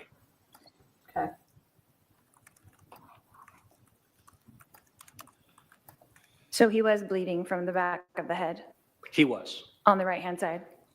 Yes. Is that correct? Okay. And then was it you on the body cam who briefed the detectives, Detective Moffett and Detective Inkland, in the front yard? Yes, I made contact with him, yes. And then you had told them basically what Alex had conveyed to you, what happened? Yes. See? And then what do they do with that information? Did they just put it into a report? I don't know. You'll have to ask them. Okay. So your report goes to who after you're finished with it? I sent it to my supervisor. And who was that at the time? Do you remember? That was Bill Nacella. Oh, the same one. Sergeant, yes. Okay. Bill? And then Vasella? did you speak to the case agent on this case regarding this incident on July 11th? I did at the time. That's when I walked up to them at the front door area. Okay. And was Detective Moffett the case agent at that time? Yes. Okay. And now it's Detective Duncan, as far as you know? As far as I know, I don't know for sure, but that's what I've been told. Okay. And how long do you think that you were at the residence? What was the whole time before you guys left to go to the police station? Do you remember? Do you recall? No, I do not. It would be in my CAD history on when I transported him from the home to the PD. So I'd have to look at that, and I don't know. 40 minutes, half hour, 40 minutes, something like that. He was only on scene Now- for 40 minutes? Someone on the video, and I don't remember who it was, but put a phone into a evidence bag. Was that you? I don't recollect that. Okay. And then got into the car. Did someone ride with you to the police station from the residence? Just you and Alex were in the car? Yes, No other officers? correct. You didn't ask if he was. But before you got into the car, an officer came over and took his phone and put it in an evidence bag? You're asking me for recollection. I don't remember that. It's probable because we usually try to bring their property to the area where we're going to. So it's probable. I just didn't see it in your report, but I saw it on the body cam, so I wondered if you knew. Okay. Can I object to the defendant testifying? All right. Please only ask questions. Sure. When you make statements about what you saw or heard. Just that's ask him testimony. about it. I apologize, Your Honor. Go ahead. You can still ask it like that.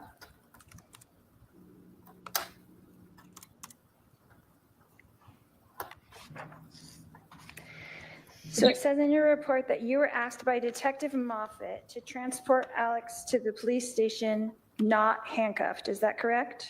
Yes. There it is. And to the downstairs interview room. I'm assuming that's at Chandler Police Department, It is. correct? Okay. There you go. Not handcuffed. Why? Ask why. And it was just the two of you in the car on the ride there? Yes. Okay, thank you. Why? Why was he not? Then when you arrived at the police station, what happened next? Walked him up to the room, had him sit down, or I think brought him some water, I think. Did he make a And statement? the detective was literally behind me. It wasn't very long before he walked into the room. So then Detective Moffett took over and you were excused? Yes, Okay. And then was that the extent of your duty it was. at that time? Did you go back to the scene? And did you leave the police station after that? Yes. Did you stay and observe the interview? No.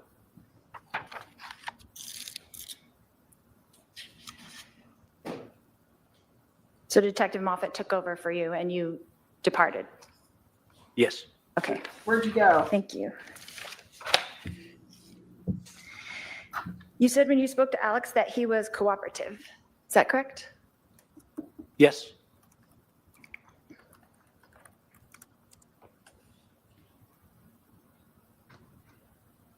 Is it possible he could have been in shock? Objection, speculation. Sustain.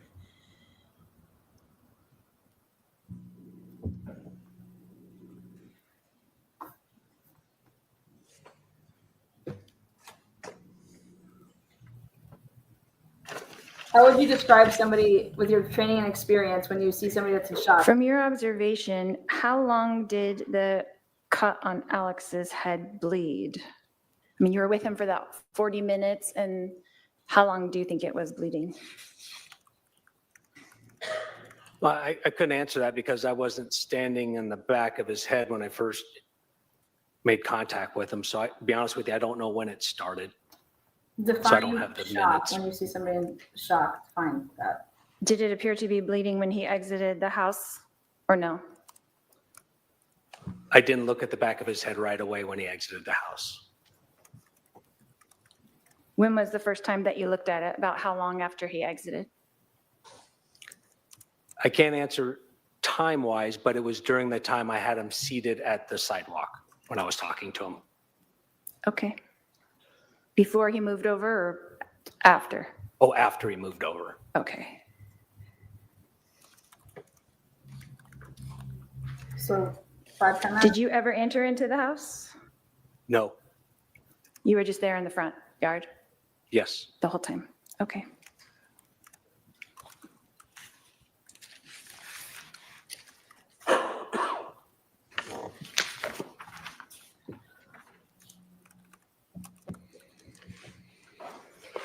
When you talked to the two detectives in the front yard and gave them your synopsis of what had happened, you said they got into a domestic fight consistent. Objection. Sorry, I'm going to sustain the objection. Okay. what was the legal objection? Hearsay. Hearsay. Oh, I was just reading his report. Okay. Then objection, no question. Okay. Please ask your next question.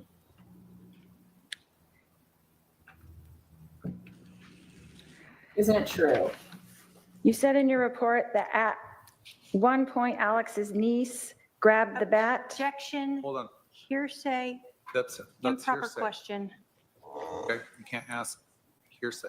Ask for a sidebar. That's your next question. To recompose. I know what she's trying to get at, and she needs to do it like,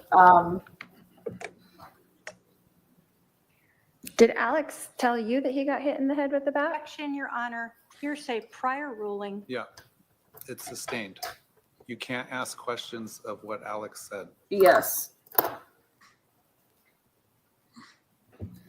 Did you ask Alex how he got that? So you observed wound? that he had this bump on his head, but you didn't know how he got it. Is that correct? No. That's not correct. Can you explain? You did know how he got it. Is that correct? I was told how he got it, which is different than me knowing how he got it, if that makes any sense. Correct. You did not witness it, is what you're saying. Correct. But you knew that he had an injury to the back of his head on the right side. I did. Was his injury consistent with blunt force trauma? God, nobody helped her with this? Was his injury consistent with blunt force And trauma? how did you obtain that information? Your Honor. You can't answer if it calls for hearsay. No. Ask it the way I'm telling you to ask it, Lori. You dumb cunt.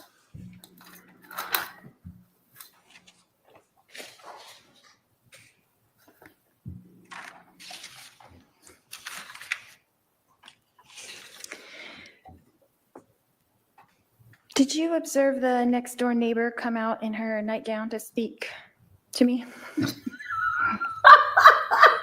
I did. And then there was another neighbor on the other side that came out that you told him to go back into his house? Is that Well, it correct? was a neighbor, but it was just some guy. Yeah. I assumed he was a neighbor. Right. Right. So they had blocked off the street so the neighbors couldn't really exit the neighborhood. They couldn't go to school or work, or it's kind of an issue there. Not really. I mean, when one car told us the layout of the neighborhood, then we realized that was the only person that wanted to exit. They told us they couldn't exit, so we just fixed it so anyone else could leave. Right. But they were trying to come up to me to find out what was happening. Objection, Okay. speculation, hearsay. That doesn't matter, Lori. The objection. Let's take our afternoon break for the staff and the jurors. We're going to take a 15-minute stretch restroom break. Please remember the admonition. All rise for the jury. All right, so what do we think so far, guys?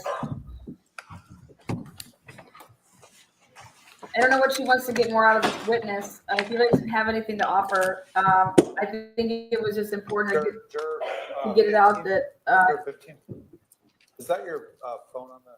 that they didn't handcuff him. He was not handcuffed. Why? Okay, he wasn't a threat. He just shot somebody. You know what I mean?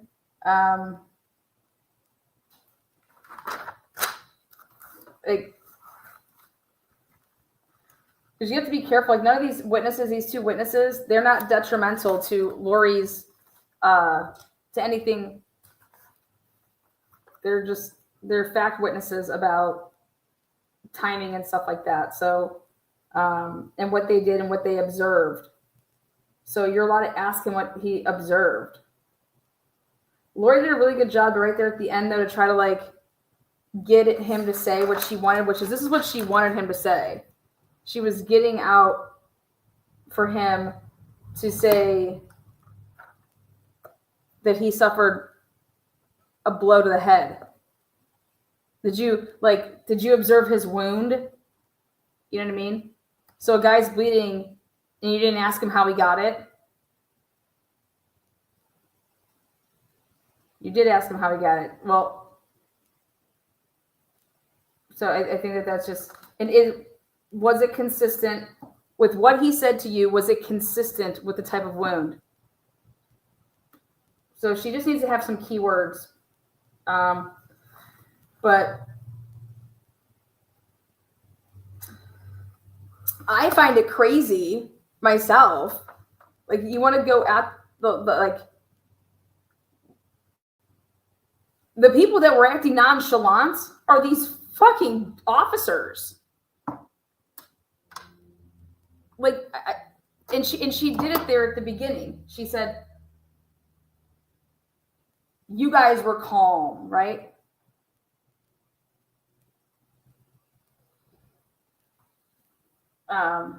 Well, how would you define someone being in shock?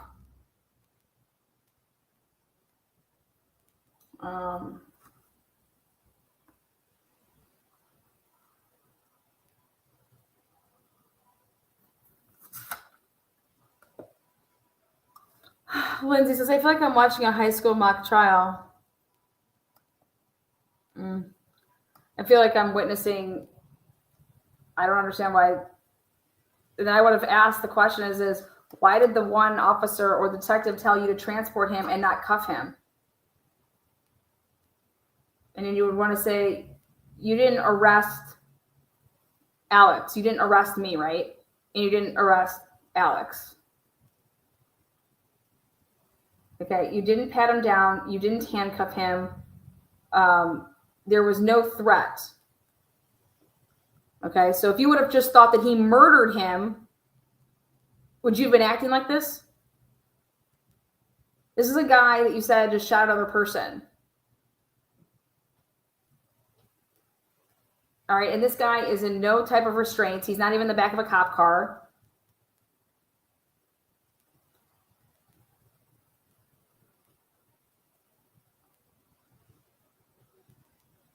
Hey, Officer Whip here, whatever, Whiz, whatever the fuck they're calling each other.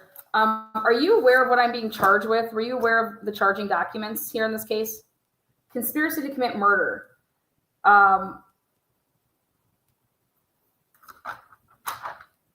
So, do you normally treat murder suspects the way that you treated Alex? Well, let's see. You didn't pat him down. You didn't handcuff him. Did you read him his rights? Did he have the right to remain silent? Did you read him his Miranda?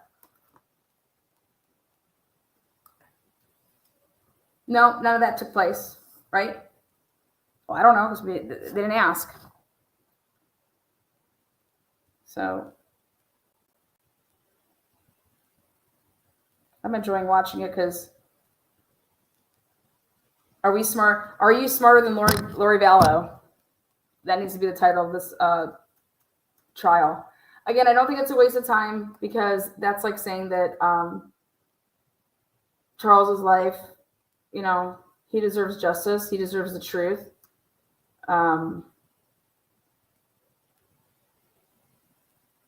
But fuck if I'm not pissed off at these cops. Like, if you thought all of these mannerisms were just nonchalant and off and it didn't sit well, as soon as you would have heard Lori open up her mouth and say, oh, sorry, neighbors, you know, just moved in 3 weeks ago. Like, that's weird to me.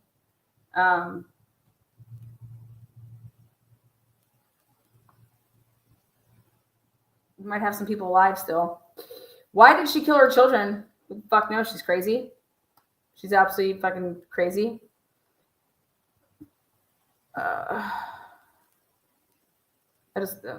This could have been handled with like 6 questions, but whatever.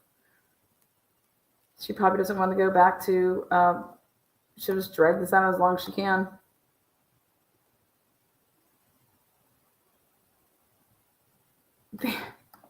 I personally think that,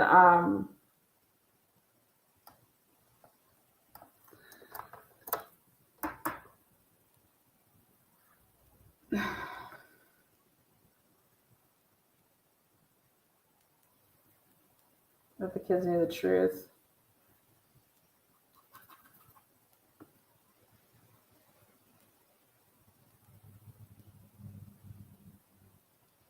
Yeah. When Alex was interviewed, the detectives asked why he brought his gun. How did he get his gun there if he came on a plane? Didn't he? Oh no, that was the other brother that flew.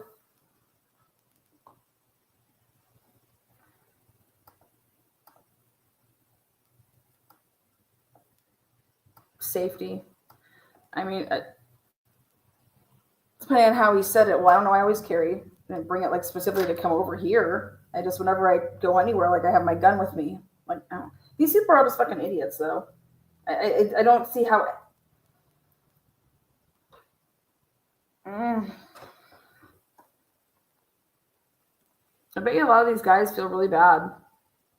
I mean, I hope they do.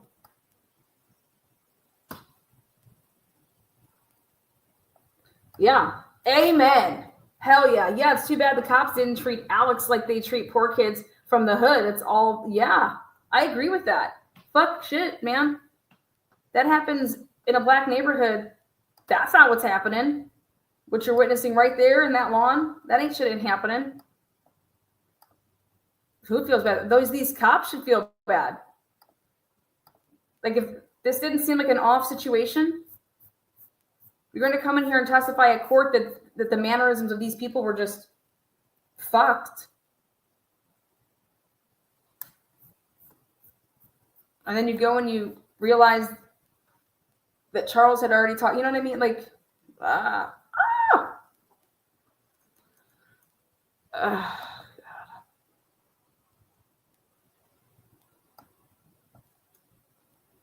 Can you? Makes sense.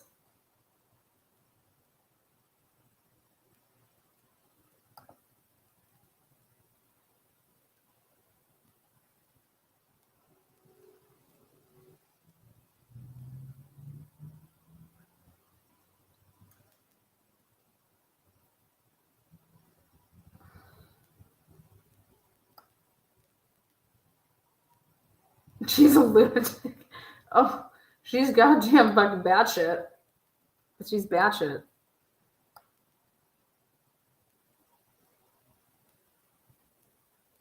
It's like, for me,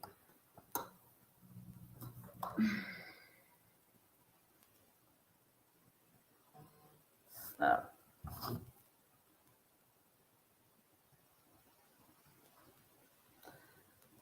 7 o'clock. I wanted to be done with this a long ass time ago, but I'm going to be doing back-to-back Idaho 4 cases. We're going to go from this straight to Idaho 4, which I'm about to just end, I think, right now, and then I can just do this on replay and do that like double the speed. I really wanted to just see her opening. This is just tragedy, man. Tragedy. The cops didn't, catch this shit in time. I will say that she's blowing Daryl Brooks out of the fucking water. That's for damn sure.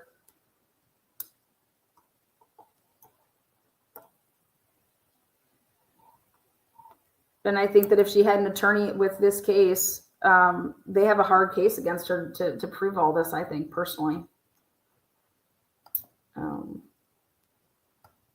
It's not like because like I just said 2 hours ago, if it was so as simple as the prosecutor made it seem like, then why the fuck didn't you charge these motherfuckers? Like back then, you had Alex's phone, you had Charles's phone. I want to know what y'all learned from 2019 to 2021 that you didn't already have.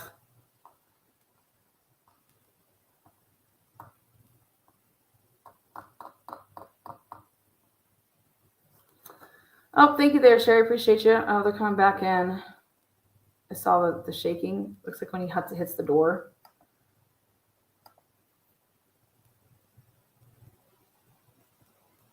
Her attorney in Idaho sucks a dick, in my opinion. Or was it with the Chad? Whoever had Nick Balance doing the cast shit, they had no idea. There was $0 spent in that.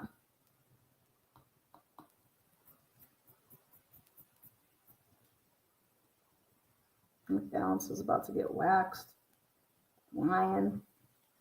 See, because it's stuff like that somebody like a Lori or a Chad, because of the work that he did here with the Idaho 4 case, somebody like these two fucks, because of what he did, could get a fucking appeal because of that. Like, that's what's disgusting to me. And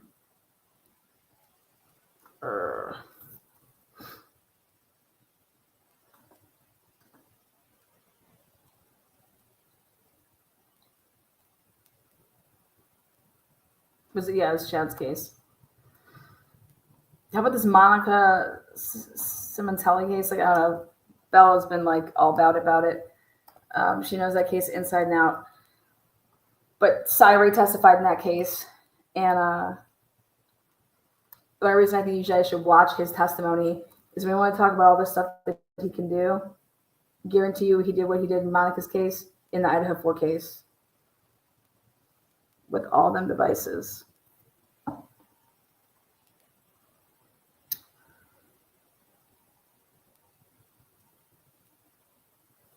Thank you, Cowboy Girl. Appreciate you. Monica's going to prison because talk about another fucking dumb bitch. Monica. Fucking Mr. Baker. What a nasty fuck, too. It's just... I think these people are seriously, something is wrong up here. Because, I don't get it. Why wouldn't you just continue to live the life the way that you're living it and you're just doing whatever you want anyways? I don't know. It's still, they were allowing her to do the prosecution did a 3-day closing. I think that's wild. Don't give this woman an inch to be able to appeal. 3-day, going on 3, today's the 3rd day. 2 full days, this is the 3rd full day of a fucking closing argument. Karen Reed gets 1 hour. That's absolutely bad shit. The jury's listening to 3 days of her just talking about the same shit.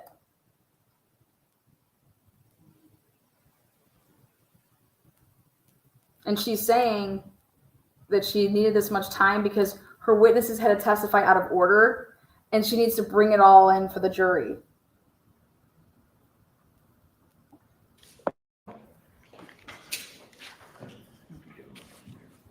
I can't believe they tried to kill that dude twice. Well, once and then kill him.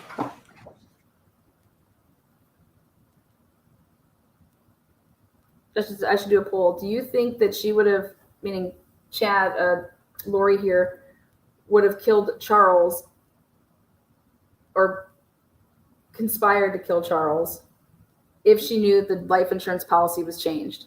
What do you guys think? Yeah, he stuck to it the whole way through. Yep, didn't mock us the whole way through, yep.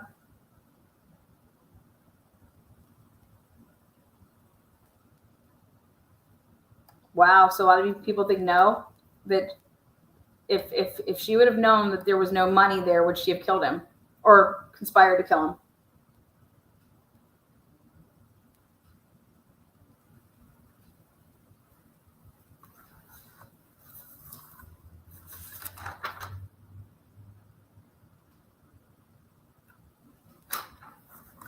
So Lori didn't get like a phone expert for her case?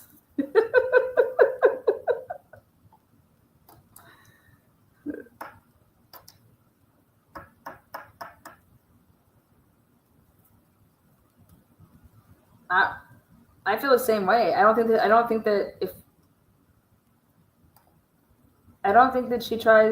they conspire to do anything if they knew that the life insurance policy was changed. And so I wonder,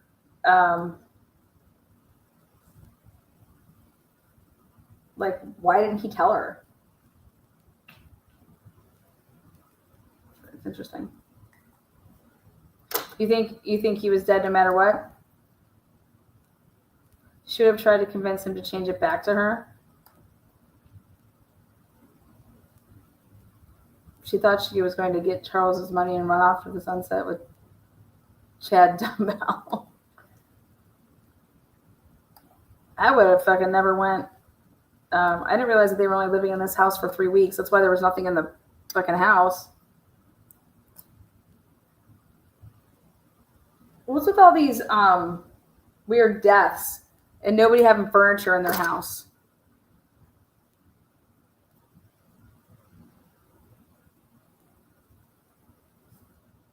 That was her, what, 4th marriage? That was Charles's 3rd marriage. Fucking 7 marriages between those two people.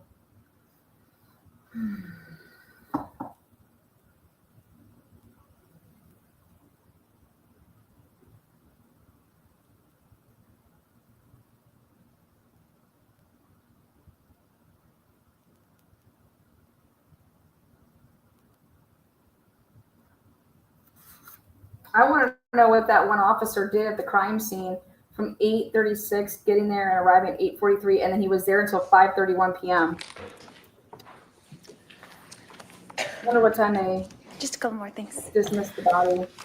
You mentioned that you briefed the detectives. Is that correct? Yes. And what did you tell them in that briefing? Objection, hearsay. Sustained. Are his statements hearsay as well, Your Honor? Any out-of-court statement is hearsay unless there's an exception or it's non-hearsay under the rules. So yes, his out-of-court statements are hearsay. Go ahead.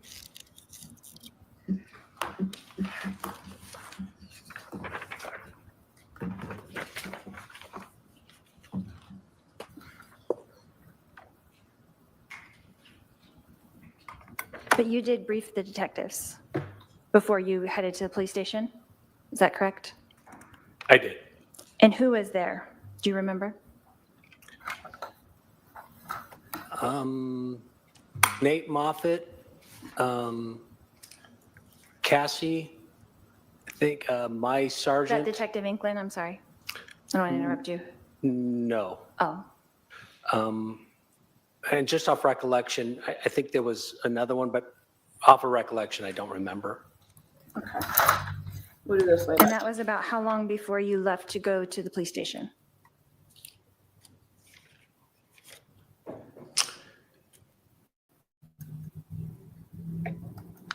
$10 minutes, maybe? So the detectives were on scene within 40 minutes, And how 30 long do minutes? you think you were speaking with them? Under a minute. Under a minute Yes. for the briefing? Yes. Under a minute, 10 minutes before he left, Do you understand that he would have been at the scene for?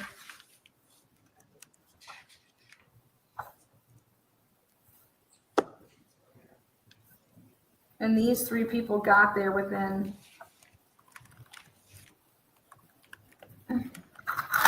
Compared to paying them, they got there 4 hours later. Did you meet with the prosecutor to go over your testimony today? I did. Oh, good question. When was that? 2 weeks ago, maybe? You ready to report? How long did that meeting last? Probably around an hour total. What material did you go over?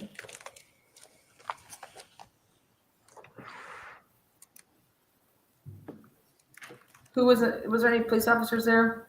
Did you review this report before you came to testify today as well? I did. Is anybody taking notes during your meeting? You have to disclose this. This is what you want to do, Lori. Find a little Brady.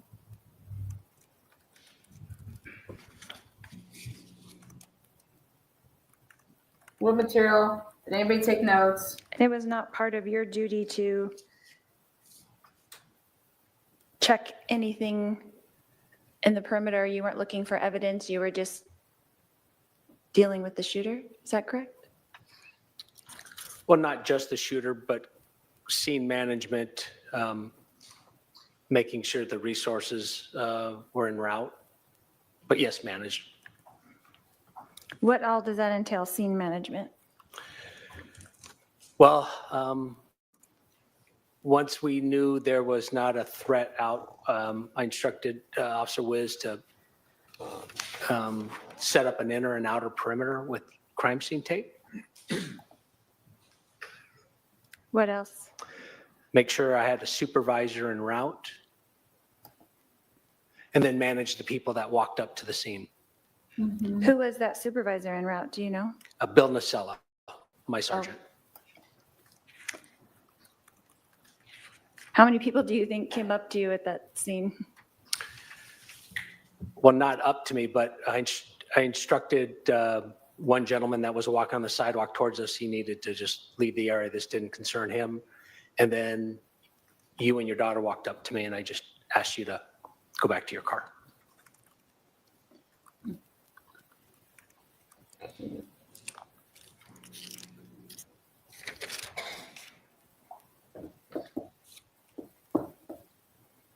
Did the scene speak to you?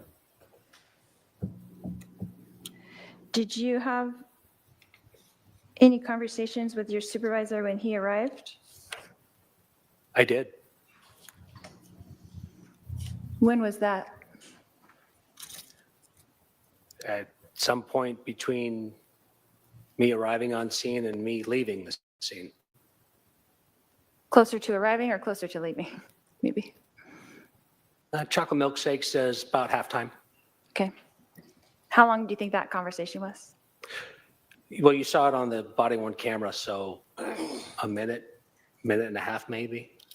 And he was just checking in with you to make sure everything was going well, that you were scene managing. Is that correct? Objection, relevance, and hearsay. Well, overruled, he can answer. I was briefing him on what I knew thus far, what I was told. Mm. And that was less than a minute? This is interesting. Yeah. Objection, asked and answered. Sustained. So it took less than a minute to brief him on everything that had happened that day so far? Objection, asked and answered. What? When was that asked and answered? And it took less than a minute to brief the detectives as well of what happened that day? An objection, asked and answered. I'll allow that one. Go ahead. Not what happened, what my portion was and what I knew happened. So what you wrote in your report, basically, what you were told. Is that correct? Yes.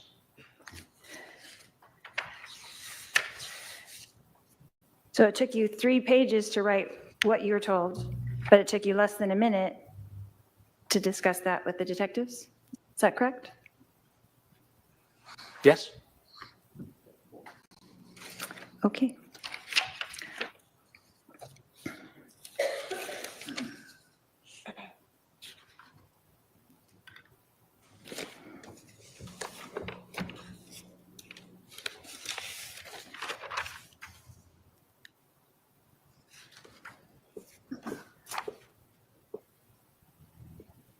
How long was that transport from the residence to the Chandler Police Department? In miles, probably 8 miles, 10 miles maybe. What? How long do you think that took around? 10 to 15 minutes maybe.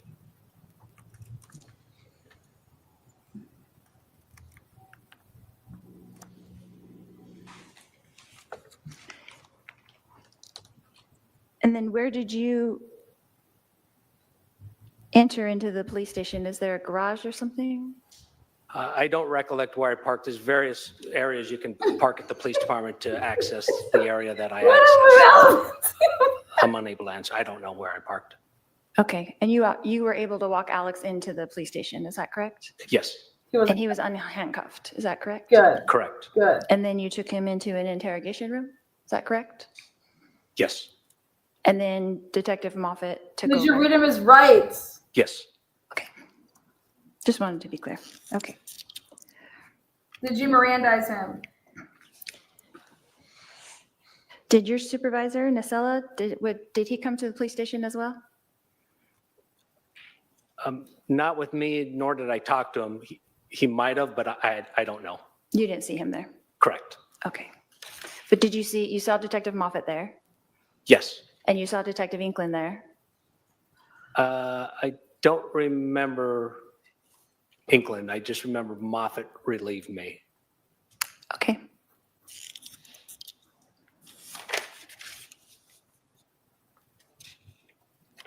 That's all I have, Your Honor. All right, redirect. Thank you. What the fuck? Let's see what she wants to redirect on.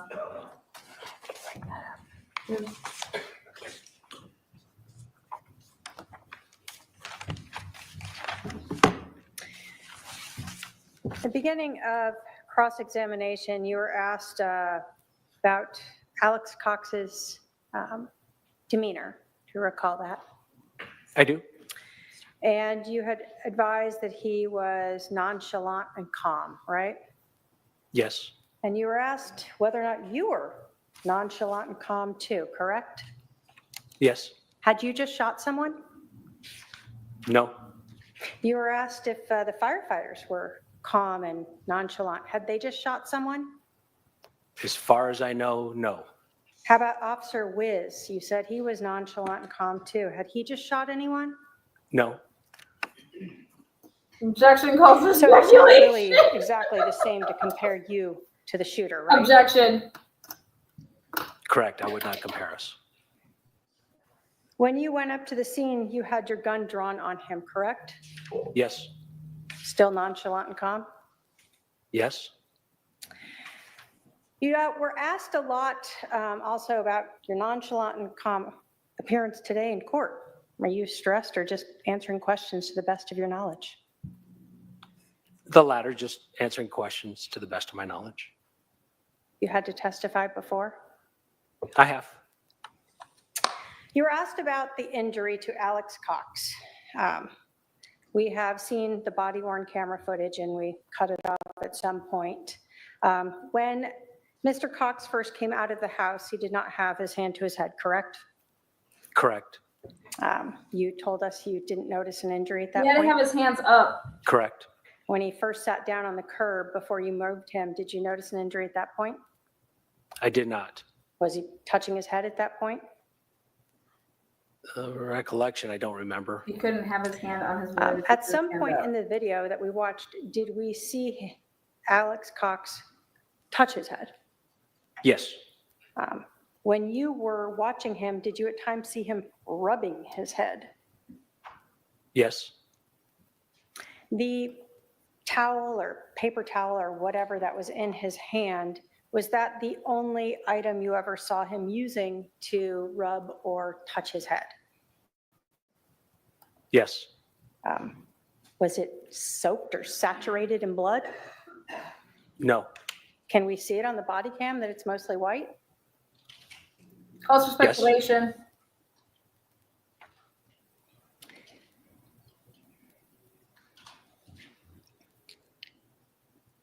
So if we want to really know how long it was that he was seated before he touched his head, we could watch the time on the body cam, right? Yes. You were asked if you met with the prosecutor previously. When we met, did you have to watch that entire body cam? Yes. And is that when you actually initialed it, exhibit number 1 there, so that you would recognize it in court? Yes. You were asked about when you arrived and when you later transported Alex Cox to the precinct. Would looking at the CAD report help refresh your recollection as to when you had at least taken him to the precinct? Yeah, I want to see this. Yes. If I could have my paralegal bring up the CAD report. Go ahead. See, this is when you don't have anything to hide. You do things like this. Usually it's the opposite way.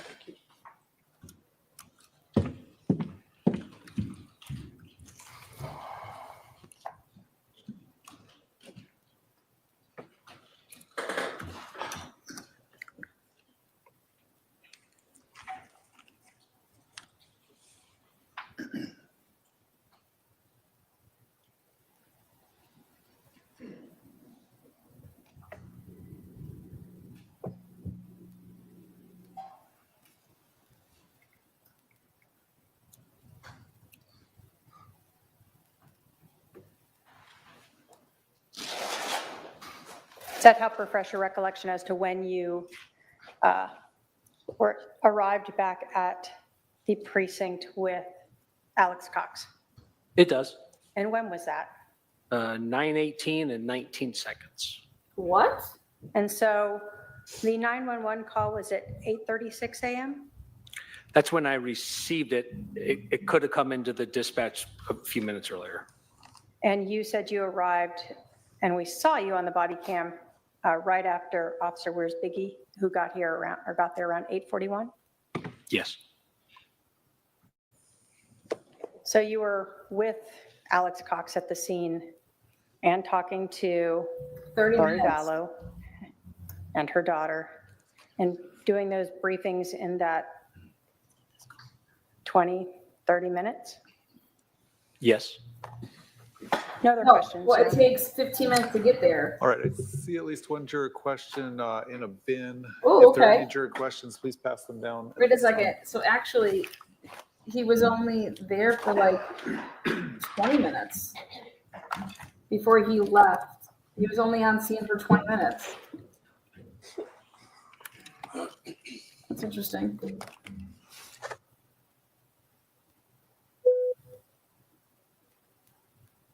We have a juror question, our first juror question.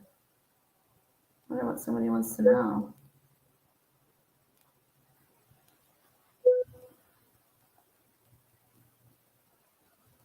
Could you see the laceration? Because it's not hearsay if you could personally see the laceration. Did you examine the wound? That would be my question. Idaho has juror questions too. Idaho 4 is going to be lit as a tit.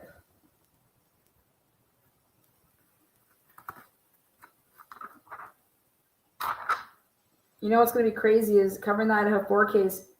It's basically going to be like a 12 to 8 type of day, you know, for the East Coast people. Because, you know, it's 9 o'clock and it's noon for us.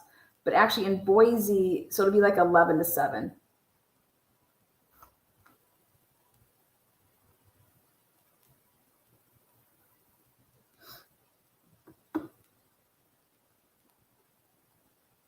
What is she wearing?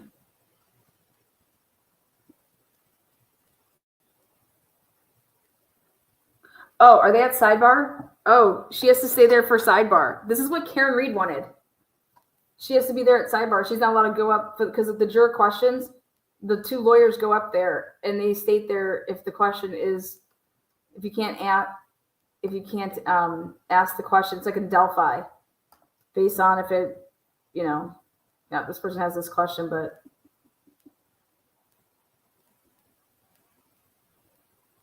this is what Karen Reed wanted. Bev said, "Fuck you." Go ahead. The state has a follow-up question. Just one question, and I don't know if the Wait. CAD will help you answer that. Do you know when you were finished with this call? What time it was when you were finished or released from this call and able to go back out? It was probably 5 minutes after, maybe 10 minutes. I probably used the restroom, to be honest with you, and got something to drink at the station, water. So maybe 10 or 15 minutes after the detective came in the room is when I hit the 10-8 button and I went and took other calls for service. Okay, so you were done with this call before the end of your shift? Oh, yes. Okay, you didn't go back to the scene to help with scene security or anything like that? No. Any other questions? Did the defendant have any follow-up? No, we're fine, Your Honor. All right, this witness can step down. You want to hand me that? Thank you. All right. You can call your next witness.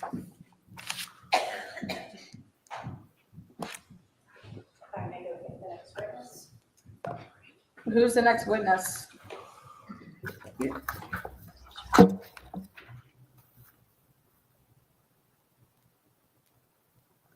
Third witness. Let's be type of days.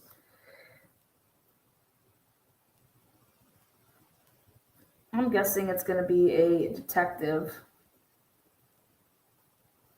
Maybe a firefighter, but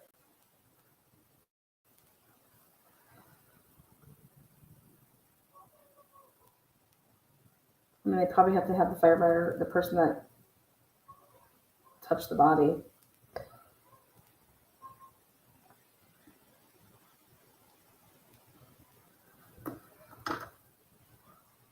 The podium here and be sworn in by my clerk.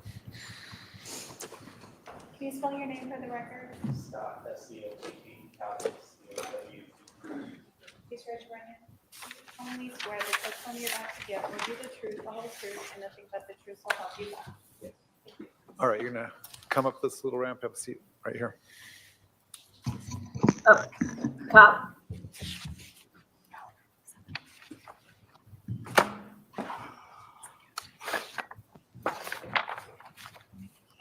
Sir, would you please introduce yourself to the jury? My name is Scott Cowden, And where do you work? Chandler Fire Department. How long have you worked there? Almost 26 years. And talk to you a little bit about what firefighters do. Do you just respond to fires, or are you also responsible for something else? No, the majority of our job is going to be EMS medical calls. What kind of training do you have to work as a firefighter and deal with medical calls? When you're hired, you're going to go through an academy that will certify you as a state firefighter. Typically, you're going to already be certified as an EMT. And then during the course of your career, I went to paramedic school and graduated from that in probably 2000. All right, that's where I'm going to stop. I'm going to be talking about the Idaho 4 case, so if you want to join me over there, sorry for the delay. I was just interested personally in this to see how Lori would handle it. I'm curious to see what the critics out there say.